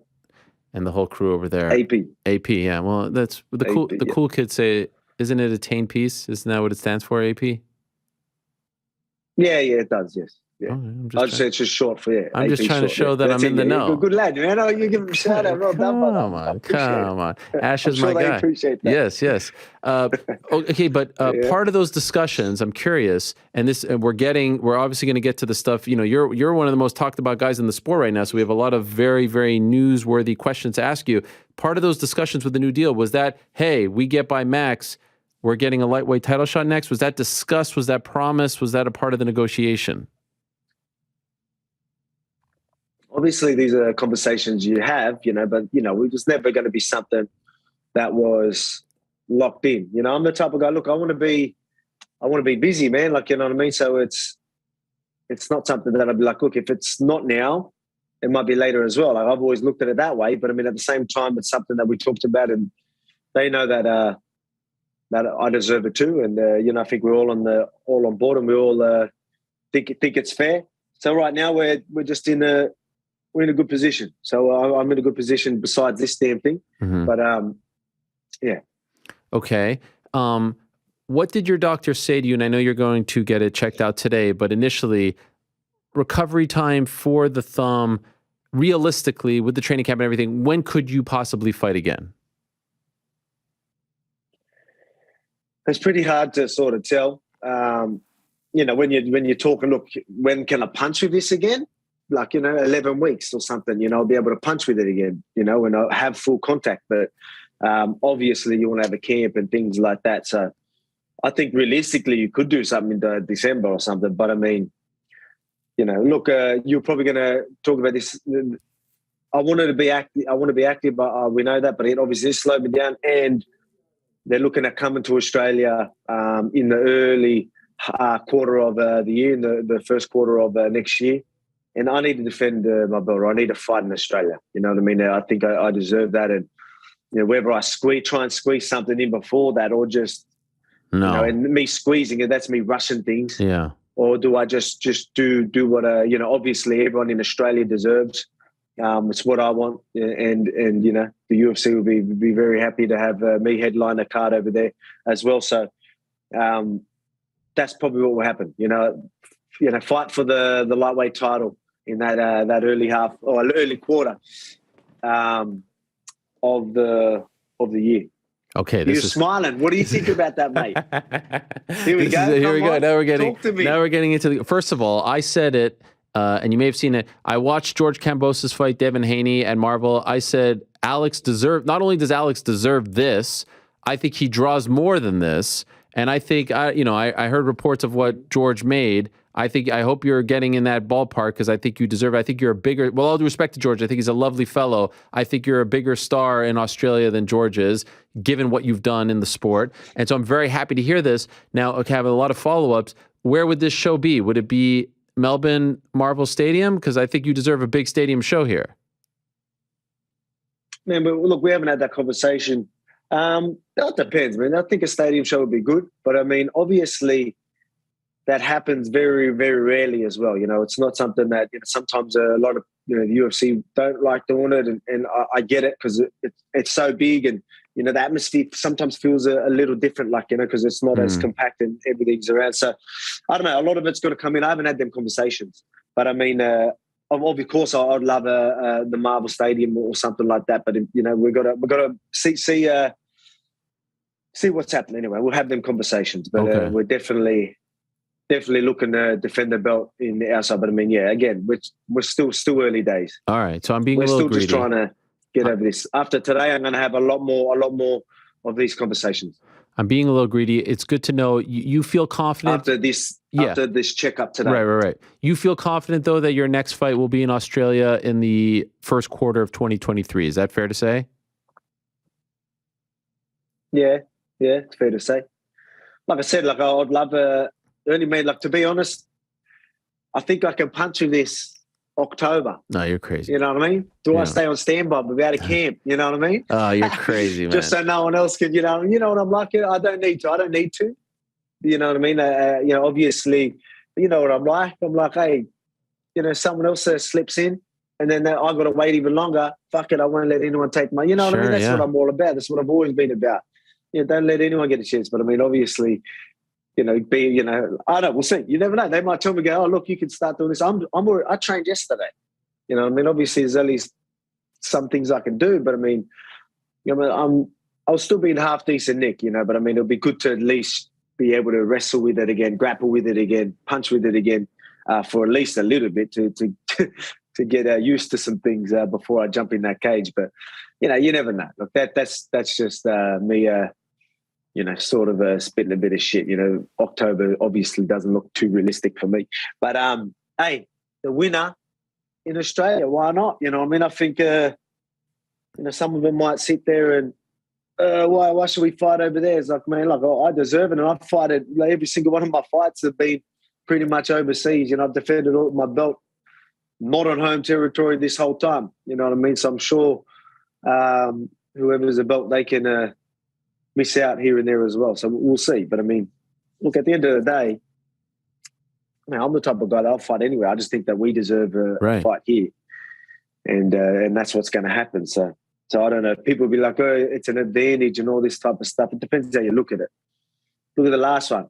I was getting booed, and people were carrying on, and you could tell that was definitely not my territory. Right. You know what I mean? But I use that as fuel. You know what I mean? I use that as fuel. I'll be like, "Oh, no, all right, yeah, sweet." That that's still energy, and that's still energy I'm going to use, and I'm going to use it the right way. I ain't going to let it bring me down. Made me stand the fuck up and hold the fort. You know what I mean? Hold the line and be like, "Nah, fuck you. I ain't going nowhere. You jump on board." By the way, I wouldn't put October past you. I remember you freaking going from Australia to Edmonton and having to take 900 planes to get there on a couple days' notice. So just do it. It's hard enough to get from New York to Edmonton, let alone Australia to Edmonton. So I wouldn't put it past you. Okay, but now here's the thing, and I'm trying to piece. Okay, well, let's put that aside for a second. Last Monday, I had Yair Rodriguez on the program, and this is before his fight against Ortega, and he told me he was told he's getting a title shot with a win. He won on Saturday. Could I ask you your thoughts on the main event and what happened, how everyone looked? Yair wins. Unfortunate ending, but I thought it was a legitimate win. These things happen in a fight. It happens. What did you think of what happened on Saturday here, Sunday over there? Well, it's still a legitimate win. You know what I mean? You can't say it's not a legitimate win. Obviously, that's just how it is. You know what I mean? But was that a submission? Nah. You know what I mean? But did Yair play a part in that injury? Yeah, I guess he did. But it's still a legitimate win. But let's be real. I even said that a big win. Well, I said big win from Yair gets him the shot. You know what I mean? And but I look, to be honest, and you're probably going to ask about this whole interim belt thing. I'm sure you're about to ask about that. Yeah. And Dana talking about it and things like that. All right, yeah. See, I'll move forward for you. Look, to be honest, I don't mind the idea while I'm sitting here. You know what I mean? A lot of people will be like, "Oh, you know what I mean?" Because again, I think it's looking like me defending that belt, that lightweight belt, and again, there's no clear for that number one contender, right? Let them fight for that number one. I think they both deserve. I think Josh Emmett and Yair Rodriguez, they're both in a position where, they could get a shot. Are they screaming out like, "Oh, it needs to be them," for everyone? No, not really. So let them fight for that number one contender. If it's for the interim belt, and then we'll fight, and you know what I mean? It's sweet, you know what I mean? Because again, like I told you, I'm not lying when I say I want to be active, and they can go do that. I do my thing, and I'm telling you, a few months after that, or a couple of months after that, get me back in there. I'll do it. I'm telling you, get me back in there. Let's fight for that featherweight as well. But the perfect world for me, lightweight title, early next year. And then if they do this interim thing, if that happens, they'll just make it for a bigger fight anyway, so I don't mind. So then you've got a clear number one guy. Everyone's going to be screaming their name after whoever wins out of Josh Emmett and Yair Rodriguez. Then they can both say they're fighting for a belt anyway. They can go there, and then when we fight, it's another big fight. You know what I mean? So look, man, I don't mind the idea, to be honest. I don't mind the idea. Look, obviously, if I didn't have this, I'd be like, "Oh, that's stupid." But I'm like, all right. Okay. Why not? I don't look at it any other way. How do you look at it? What do you think of it? Well, we were just talking. It doesn't take nothing away from me. At the end of the day, I am the champ. No, I agree. We were just talking. My guy NewYorkRic said if he were you, he said if I were Alex, I'd be upset about this. I just fought 2 weeks ago. Why are you trying to water down my title and bring in an interim title? And so I was curious if you actually shared that sentiment. No. Why does that water down my title? I don't think it does at all. You know, if they is anyone going to, say that they're the real champ? You know, I mean, I don't think so. You know, everyone's going to look at me as a real champ either way. And if they do make them, if for some reason they're like people are trying to, it does water down, and all of a sudden this guy's getting all this hype, it just makes my next fight even bigger with them. So, like, either way, like, you know what I mean? I'm still going to get the championship money, so still get the pay-per-views. So we all good. Doesn't matter. If they want to hype up the fight however they want to do it, whatever. All good. At the end of the day, I know I'm champ, and everyone else does. But I don't think it waters down. Waters down me being the champ. By the way, what about poor Arnold Allen? Won 9 in a row. Why can't he get an interim title shot? Man, I think he's so close as well. Man, it's hard for guys. People got to realize, people are sitting there and they're going to probably shade him. Like, he hasn't fought anyone in the top 5. Maybe no one in the top 5 want to fight these guys. Right. It's always hard. I know how it is. You know what I mean? So I definitely think, I think he does need a fight, like someone a bit closer. You know what I mean? I like Arnold Allen. He's a top dude, mate. Yeah. Seems like one of the most nice, genuine guys you ever meet. But, and he's a killer and he can fight. You know what I mean? So I just think you need someone closer, I mean, yeah, like there's so many guys that they've had a winning streak and all that type of stuff. But I mean, let's take out some top guys, man. That's why when I was chasing the belt, I took all these hard fights that, I was lucky enough that they fought me as well, I guess you could say. But yeah, man, I knew the only way to get right at the top is to fight them guys, even no matter how hard of a fight that was. You know what I mean? Chad Mendes, like, you know what I mean? Coming off a KO victory, and then Aldo at his home, like, you know what I mean? Like, it's things like that, you know what I mean? And obviously stylistically, they were both hard matchups, you know what I mean? So, but I mean, for me, I was like, I don't care. Like, I believe I can beat anyone, and this is going to give me one step closer. So I don't know if they're doing that. I'm sure that Arnold Allen would fight anyone to get that number 1 spot. So maybe the number 1 guys aren't fighting them. I don't know. But look, I feel for him. Again, I'm a nice dude, bro. I understand. But at the same time, does that mean I just got to hand out title fights? No. For people that don't deserve it? Where does that get me? No one's going to care about him. You know what I mean? Let him get people talking about it. Let everyone be screaming their name or saying, nah, he's the guy. I could ask 10 people. I could be in a room, ask 10 people. They're all going to say someone different or say no one. You know what I mean? So let's get this number 1 contender. Let's have these guys, especially while this is happening. Let's get a number 1 guy. If it's for the interim, I'm sure they'll do it, right? They'll definitely do it. At least now I can at least force these guys to, because they might sit there and want to wait. And I'm like, fuck, waiting for what? Like, you know what I mean? Who says you're going to get it? Fine. You know what I mean? You get blessed with an interim title fight.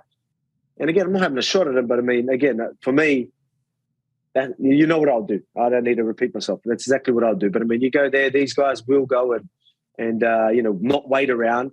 They'll go and take that interim or fight for that number 1 contender if the interim's involved. I'm sure that'll make their decision a lot easier to take it. And then we've got someone, then them same 10 people I'm asking in that room, we all know who the answer is going to be, whoever wins that fight. And that's clear. So, and that makes a lot of sense for me.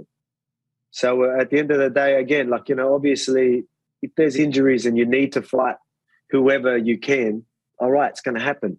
But right now it's just, we've got a little bit of time to give me a number 1 guy. Let's go and give me a number 1 guy. Who do you think wins between Islam and Charles? Who do you want to win?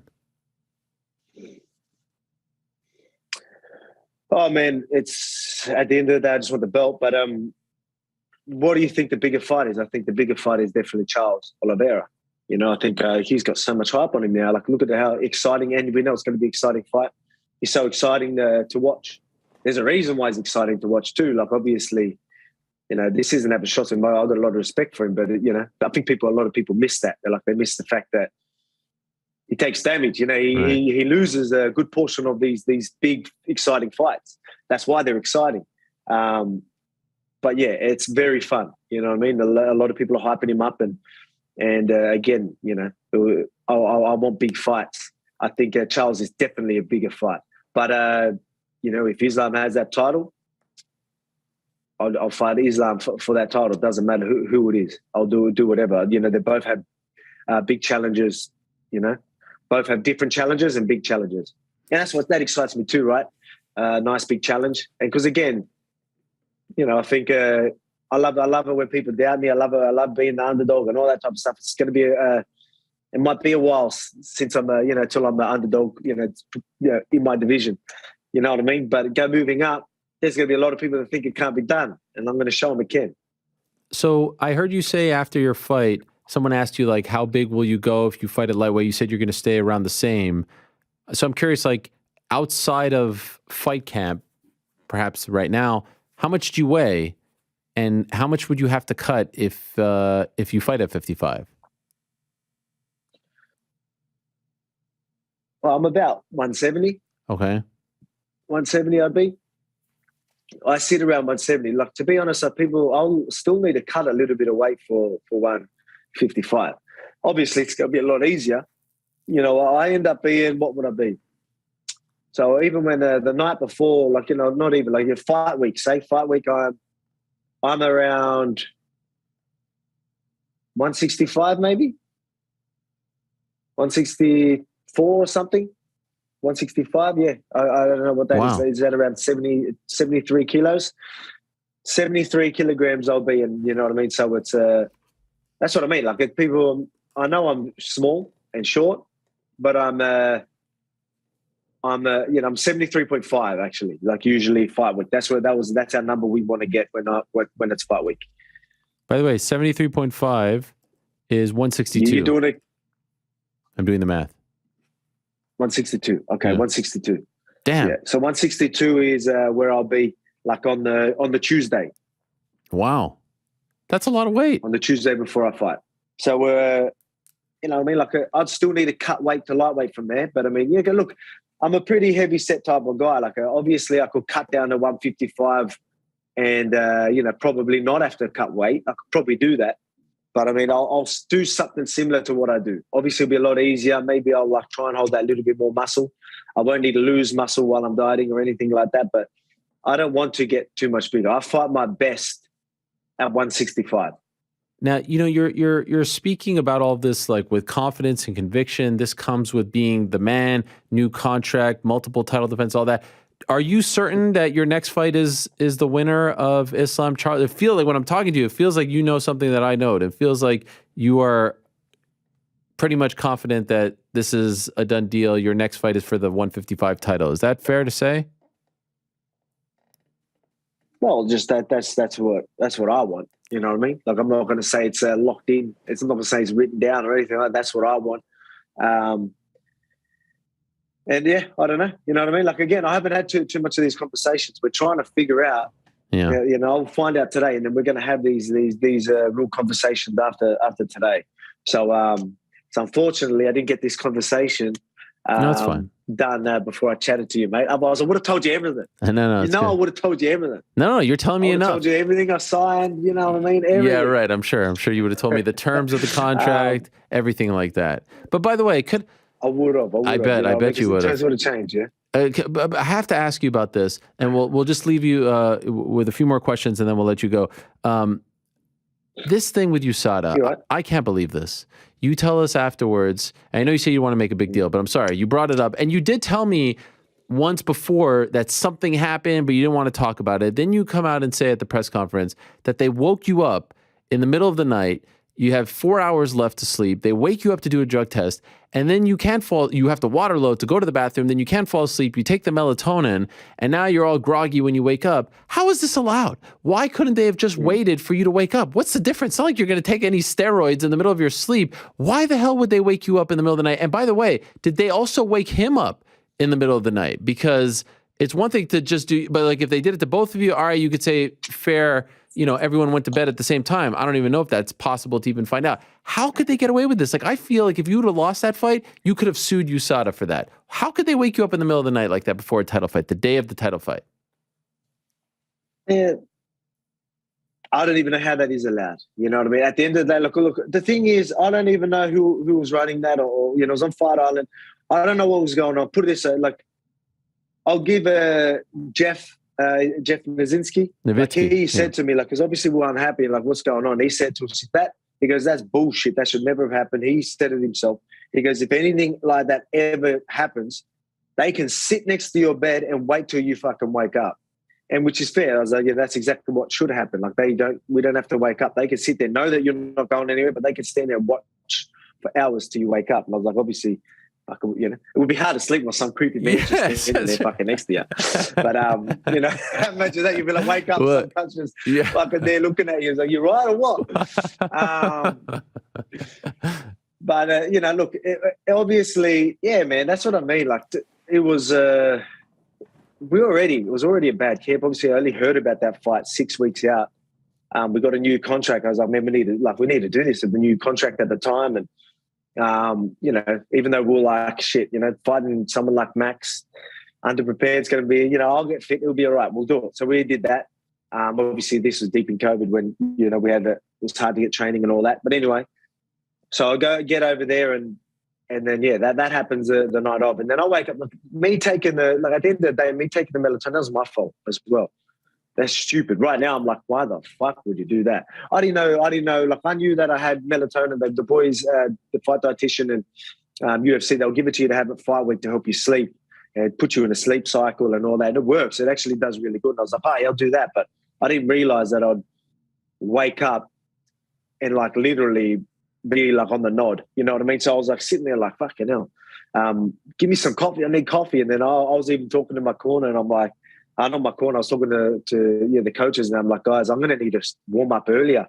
Like, can I warm up like a couple of hours before? Like, I need to wake up. Like, I thought maybe sweating out would wake me up. I'm like, something's up. And I tried doing that, but I was just look. Don't get me wrong. I was still all right, but I mean, it was just like my body was no react. Like, if you watch it, go watch my first and last fight with Max. Go watch the middle one, and tell me if you see me moving like I was, or like see if my counters, my reactions were as sharp as they were in the second and third fight. You're going to see a completely different reaction time. You know what I mean? Like, it just, I was barely countering at all. Like, my body just wouldn't do that stuff. Everything I did was just forced. And it was such a weird feeling where at the first 2 rounds, and my coach, like, obviously my team, my corner, like, telling me, you got to do more. You need to do more. Like, you're doing your movement, but you're just not going. It's like, you rely on your reactions and the things you drilled and all that, and it just sort of happened in the heat of the moment, and it just wasn't happening. So then I literally had to be like, just force it. Like, everything was just go. Like, you know what I mean? Make it happen. Don't worry about, drawing punches because you're not countering anyway. Just go in and make it happen. So that's what I started doing, like in the later rounds, and obviously started getting that success. But I mean, it was funny. We started seeing a bit of success in the later rounds. Obviously, I made adjustments mid-fight, and we decided to sort of play that out in this third fight, and it went well. We thought maybe they'll get read, so we're prepared to see what answers they had, and they didn't really have answers. And I'm just like, all right, I'm a cruiser like this the whole way. But yeah, like I said, it was a shit feeling. But hey, I tell you, man, if that was ever a day for me to be beaten, that was a day. And you can see why I was so confident. And that's why I give, and I've mentioned this a lot of times about Aldo, why I think he's the GOAT. To be a champion for that long, you can talk about competition and all that. Maybe the competition wasn't like what I'm having and stuff like that. But to be a champion for that long, there's going to be days you don't turn up. There's going to be days you have bad weight cuts. There's going to be days that, just all stuff like the bad matchup, weird matchups, unorthodox styles, and you know what I mean? Like all shit like that. And to be champion that long, it's saying something. Do I think I need that many defenses? No, but I think that's why he's GOAT. To be champion that long and to turn up that many times, he's pretty incredible. How far away do you think you are from being the GOAT? that's not up to me. You know what I mean? I don't. You know, it'll be cool. You know, when you start getting that recognition and stuff like that. But that's purely just because it just puts me where I want to be, type thing. But I mean, at the same time, I don't want to be the one talking about that. It's not up to us. Are you the That's best? up to you guys. That's up to, you know, the fans and the media and all that type of stuff. Are you the best pound for pound fighter on the planet now? Come on, don't be humble. Let us know. Oh man, look again. That's not up to me as well. Come on, I guess, you believe it in your heart. You believe you're the man. You know this website, MMA Fighting, has you as number one. No. I've seen that. I even gave that a share. Look, man, it's look at what Izzy and Usman are doing as well. Again, I've got a lot of respect for both these guys. Izzy's had like 7 title fights now. How many title fights? 6 title fights? Something like that, yeah. Yeah, you know what I mean? 6 title fights, or maybe 7. Including the yeah. So probably like that. You know, Usman obviously had some defenses. Look, I haven't had as many defenses. I think my competition's been very, very tough. Having to fight Max 3 times is pretty incredible. So you know, that's why I don't mind having this discussion. Like I said, I think we had this discussion last time we chatted. Yeah, but a lot has changed. I wasn't trying. I was just be like, oh, what about this?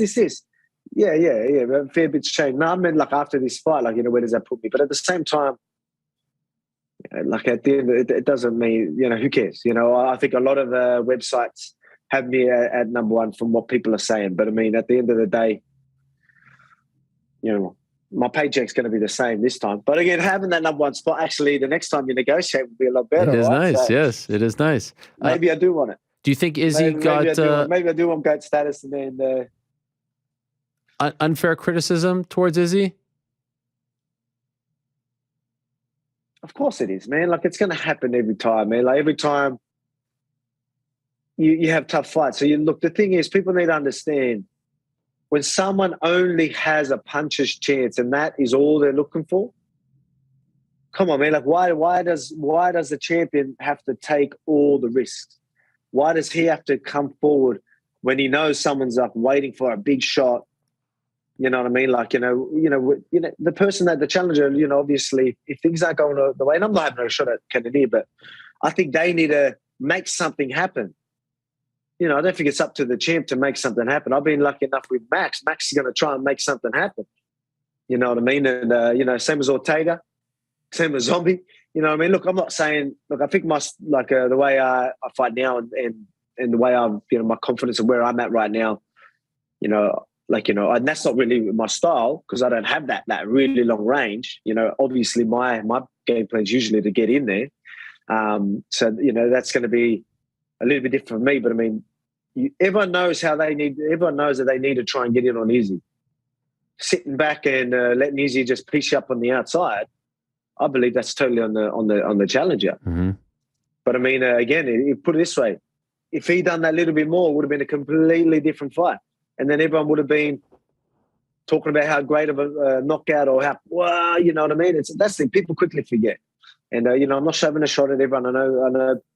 Again, like at the end of the day, people are going to remember how many defenses you have. Look, he goes and fights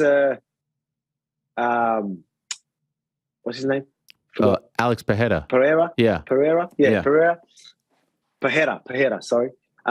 He goes and fights Pereira, knocks him clean out. You think they're going to be talking about that one? No. No, they're going to quickly forget. And he's going to be glad he didn't take any stupid, unnecessary risks to please a couple of people. You know what I mean? Like, it's, again, you know, I just, obviously I'm sticking up for my boy, but I think that's fair. I think that's how it is. You know, that is going to happen sometimes.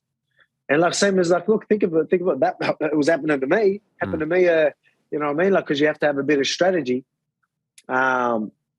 To going into some fights, that's going to happen. You know, so like Aldo, I had to have a strong strategy, especially that time in my career. I wasn't going to win just coming forward and being an idiot. He would have knocked me out. You know what I mean? Or he would have had a lot better chance of knocking me out. Why should I be so silly and not put myself in a good position to go fight for that title and make my real money? So people need to understand that. But but again, people will quickly forget. Same as Usman, right? Like Usman's you know, like the people were going to give him criticism. Now he's going knocking people out, you know what I mean? And then that's it. Now he's a man. and well deserved. And they should be looking at him like that. And look, I think he's going to go do his thing against Pereira. Fuck, I think I've said that right. Yeah. And he's going to go do his thing, and then everyone's going to be all over it. And yeah, so that's how I look at it. Two last quick things. Number but again, one, I've got my boys back, right? Of course. What do you think happens to Max now? I still think he's arguably the second best featherweight on the planet, but I do worry about the amount of damage that he's taken over the last few fights, even in some wins. What do you think happens to him? Do you have any thoughts on that? Man, like I said to him straight after the fight, like before I got my hand raised, I'm like, hey, can you please get the fuck out of my division? Stop taking out my number one guys. You know what I mean? Like, So a lot of people are sitting there, and it's true because you got to look at it. Like, I go out and I take him out, and then he's taken out all the guys as well. So like a lot of people are going. You hear people talking about taking out the division. Obviously, I've only versed a few people, but because Max has taken out these guys as well. Like we've wiped out that's, sort of what it feels like, right. You know what I mean? Now people need to get a couple of wins back. So, I've got fresh blood and things like that. So it's put us in a weird position. So like, I don't want that to keep happening. I want these guys, you know what I mean? And like, put it this way, like these guys are getting better and better anyway. Like, they're catching up. That's why I need to keep raising the bar. So I talk about what I know now, you know what I mean? Like Josh Emmett isn't the same Josh Emmett he was a few months ago. Yair Rodriguez isn't the same Yair Rodriguez he was a few months ago. You know what I mean? They're getting better every time. I need to keep raising the bar. And even if I do still think I'm better than I am, if I was better than them 6 months ago, doesn't mean I can stay complacent. You know what I mean? I want to make sure I'm ahead the whole time. And I just want to make sure I'm better. I think that's how everyone's mentality should be. Improvements everywhere you can. So I'm I just want some clear guys to fight. And I want you guys to be screaming at me, this is a guy. See, a lot of if I asked you, you've mentioned like 3 names. You've mentioned 3 names because you don't know who you want to say deserves it next. No. It's easier to sit there and be like, oh, what about this guy? I was like, oh, you said that about 4 different people. I'm not having a go, Yeah. You know what I mean? But this is the conversations people are having. Okay, if you were sitting there and you were talking about one person the whole time, all right, at least that's holding something. That's got a bit more value. But I mean, the fact that we're having this conversation is, all right, why don't we have a clear guide by making why this is happening? Let them fight. Whether it's for the interim title, sweet. I love it. I said before, if there was ever a time, the Henry, as Dana White said, yes. I like it. Yes. No, the Henry thing, right? I said if there was ever a time Henry goes in for the 45, this would be it because there was no clear-cut guy. And now I say the same thing because I like dominant champions. Like there's a part of me that almost wishes Izzy never went up because I like to see a champion not lose for 10 years, right? And so I like the idea of someone. But to your point, there's no guy at 45 right now. There's no clear-cut answer. And at 55, after Islam and Charles, there's no guy kind of waiting there. There's maybe Beneil, but he's been out for a long time. So that's why I think it's actually a good time for you to go up there and no one gets screwed over. So I'm in favor with everything that you say here. One thing that was said at the press conference that I want to ask you about before I let you go that was kind of said quickly, and it's a story that I didn't know, and I love this story. Is it true UFC 193 2015 in Melbourne, like you were not in the UFC and you just showed up just every day at the hotel to see if someone fell off, to see if you could jump on the card? Is that a real story? Because like the idea of that, and now 7 years later, you're the number 1 pound for pound guy, one of the richest featherweights in terms of the contract, you're potentially going for a second belt. That's unbelievable. That really happened? Yeah, that did. I was there. Every time I always fought around the same time there was ever an Aussie event or event this side of the world, because I knew that was always a good chance. If someone gets injured, they need some local talent to go step in. So I always made sure I was fit and ready. So I would even have a fight around that time.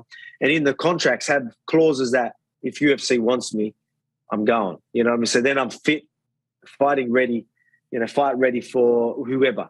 And, that's it. So I was, I was doing that. And, mate, there's a story where I ended up getting stuffed over by this management company. So I did this I had this in the contract. The AFC was a promotion at the time. I was defending my belt, and there was a pullout. And Joe Silva at the time, I was the first person they asked for. And there was a management company that talked to him about me. So they thought that they were managing me, and they weren't. So when they went over to him, he goes, "Oh, he's defending his belt. He can't do it, but I got this guy." And then they fucked me over. Oh. So and did that and got someone else, and I missed this opportunity. I was the first guy they wanted.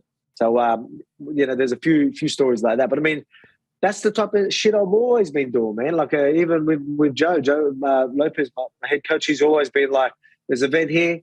We want to be ready for this." Like he ever made me diet all year round, like not diet, but stay at a decent weight because you never know when you get that call up. It's a commitment, mate. You need to be disciplined to do this shit. You know what I mean? Like, and people are, and they, it's easy to sit there. I was unlucky with this, unlucky with that. It's like, yeah, sometimes you can, you can make things happen. Yeah, you can. What's the word I'm looking for? Fortune luck. What's that word? There's a saying. You might know it. Fortune. You know what I'm talking about? Anyway, yeah. You know what I'm talking about. Yeah, I know what you're talking about. But like, hey. No, anyway, I know. like, yeah. But yeah, so you know what I mean. Like that's put yourself in a position where, like, you will be ready. You won't be 40 kilos out if an opportunity comes. You know what I mean? And it wasn't easy for me to stay. Not weight cut, but close to, I mean, I did this for like a year because I was chasing this UFC contract for over like 2 years. But again, I won't ramble on too much about it. But I mean, this is the type of guy I've always been, you know what I mean? And, that's why you're seeing me doing what I'm doing. It's just, this is one committed, disciplined motherfucker. We have a lot in common, you and I, champ, because my number one motto in my career was always 80% of success is just showing up. You go everywhere, you show up, and good things will happen. And it sounds like, you and I cut from the same cloth, dare I say, Alex, Yeah, there you go, mate. Yeah, it's so true, mate. It is so true. Just show up. Yeah. Even as simple as just wanting to lose weight, just go to the gym. Don't wait till you feel good to go to the gym. We never feel good going to the gym. Mm-hmm. It sucks. You know what I mean? Especially in fight camp. Your body's busted. Turn up, just show up, get warm, and then you're all good. You know what I mean? It's just, trust me, we don't want to turn up every day, but we need to. We stay disciplined to. You know what I mean? Like again, I'll be, it's the same as staying disciplined to try and be better. You know what I mean? It's hard work. You know what I mean? I could coast, but I mean, I can not worry about trying to study things and study. But luckily, I love this sport and I want to be better, so I enjoy doing it. But and I'm disciplined. And I'm going to make it happen. But hey, these are the good life skills that we're talking about here, Ariel. Yeah. You know what I mean? It goes a long way. That's why I've always said martial arts. I mean, all that stuff. There's so many good life skills you can learn from martial arts. So shout out to martial arts. If you think of getting into it, get into it. It'll make you a strong motherfucker. So in conclusion, we got the new contract. I've sworn a lot this bloody... This is good. I like this. This is good. Podcast, no, this is tremendous. This is tremendous. And by the way, we're not just a podcast. We're a you show. Like me swearing. We're a show, okay, Alex? We're kind of bigger than a podcast. Show, sorry, okay, bro. sorry. No, yeah, no problem. I didn't know what to say. No, it's all good. It's all good. So in conclusion, we have a doctor's appointment later today. We'll find out, the timeline, if you will. But basically, we have thrown down the gauntlet. October 22nd, there's a lightweight title fight. I think Charles is still the champion, whatever. They're calling it vacant. Hopefully, he gets his pay-per-view points. You're getting the winner of that fight first quarter 2023 in Australia, maybe Melbourne, maybe Sydney. It doesn't really matter. You just want to fight in front of your hometown crowd, your home country. And what are we thinking? February, March or so? Do we want to give a date? Do we want to tell them a month? When should people plan their trip? What do you know? Well, look, it's not locked in, so you can sit there and say this is a definite date. But I think February around. That sounds good. Hit the nail on it. I think that's a good time. All right. Like if we could do it earlier, I'll be all good. But I don't know. Well, do they do January card? Sure, of course. They always do January card. Yeah, of course they do January. So February, what pay-per-view? Sure. Yeah. Pay-per-view. Okay. Oh, you never know. Maybe then too. We'll see. All right. And it's a beautiful time over there. It's summertime over there in February, right? January, February is a beautiful time. So this all sounds great. Thank you as always for the time, Alex. We appreciate you more than you know. Please don't turn diva on us like there's some other guys that won't come on anymore. You don't forget about us. So thank you so much. I appreciate you. I won't forget. Thank you. Hey, while I'm on here. Yeah. And while I'm on it, quick shout out again. I know you always give it a plug anyway. Cooking with Volk. Make sure you keep it. I'm going to be doing plenty of that with his broken hand. So Cooking with Volk, YouTube channel, Alexander Volkanovski, easy to find. A lot of Alex Volkanovski social media. So hey, everyone's loving it. Everyone's loving Cooking with Volk. I need to keep it going. I don't want to get crazy, but I feel like a lot of people have started talking about it since our cooking session here with the Takis. Like I feel like it went to a next level. I feel like we kind of put you on the map as far as the cooking stuff. Now you're doing stuff with Izzy. The production value is fantastic, but it really feels like it turned the corner after the segment here. I'm just going to throw that out there. I'll let you have it. Thank you, Alex. All the best. Good luck later today. No worries. All right, there he is. The champ, the 45-pound champ, and perhaps soon to be the 55-pound champ. Almost broke my pencil there. What a guy. I mean, what can you say about Alex? I mean, one of the all-time great mensches, right? What can you say? Have you ever met a mensch like that, Frank? Look at this guy sitting there. I did meet him when he was here. Yeah. That's right. That's a good point. What about you, GC? Have you ever met a mensch like that? Nope. You could have said you met him when he was here too. Yeah, I have met him, but never a mensch quite as great as him.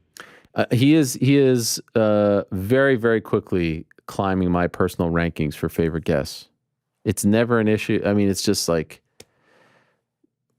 how great is this guy? What a guy. And by the way, he's got the whole world in his hands at this point, right? Nothing's 100% at 45.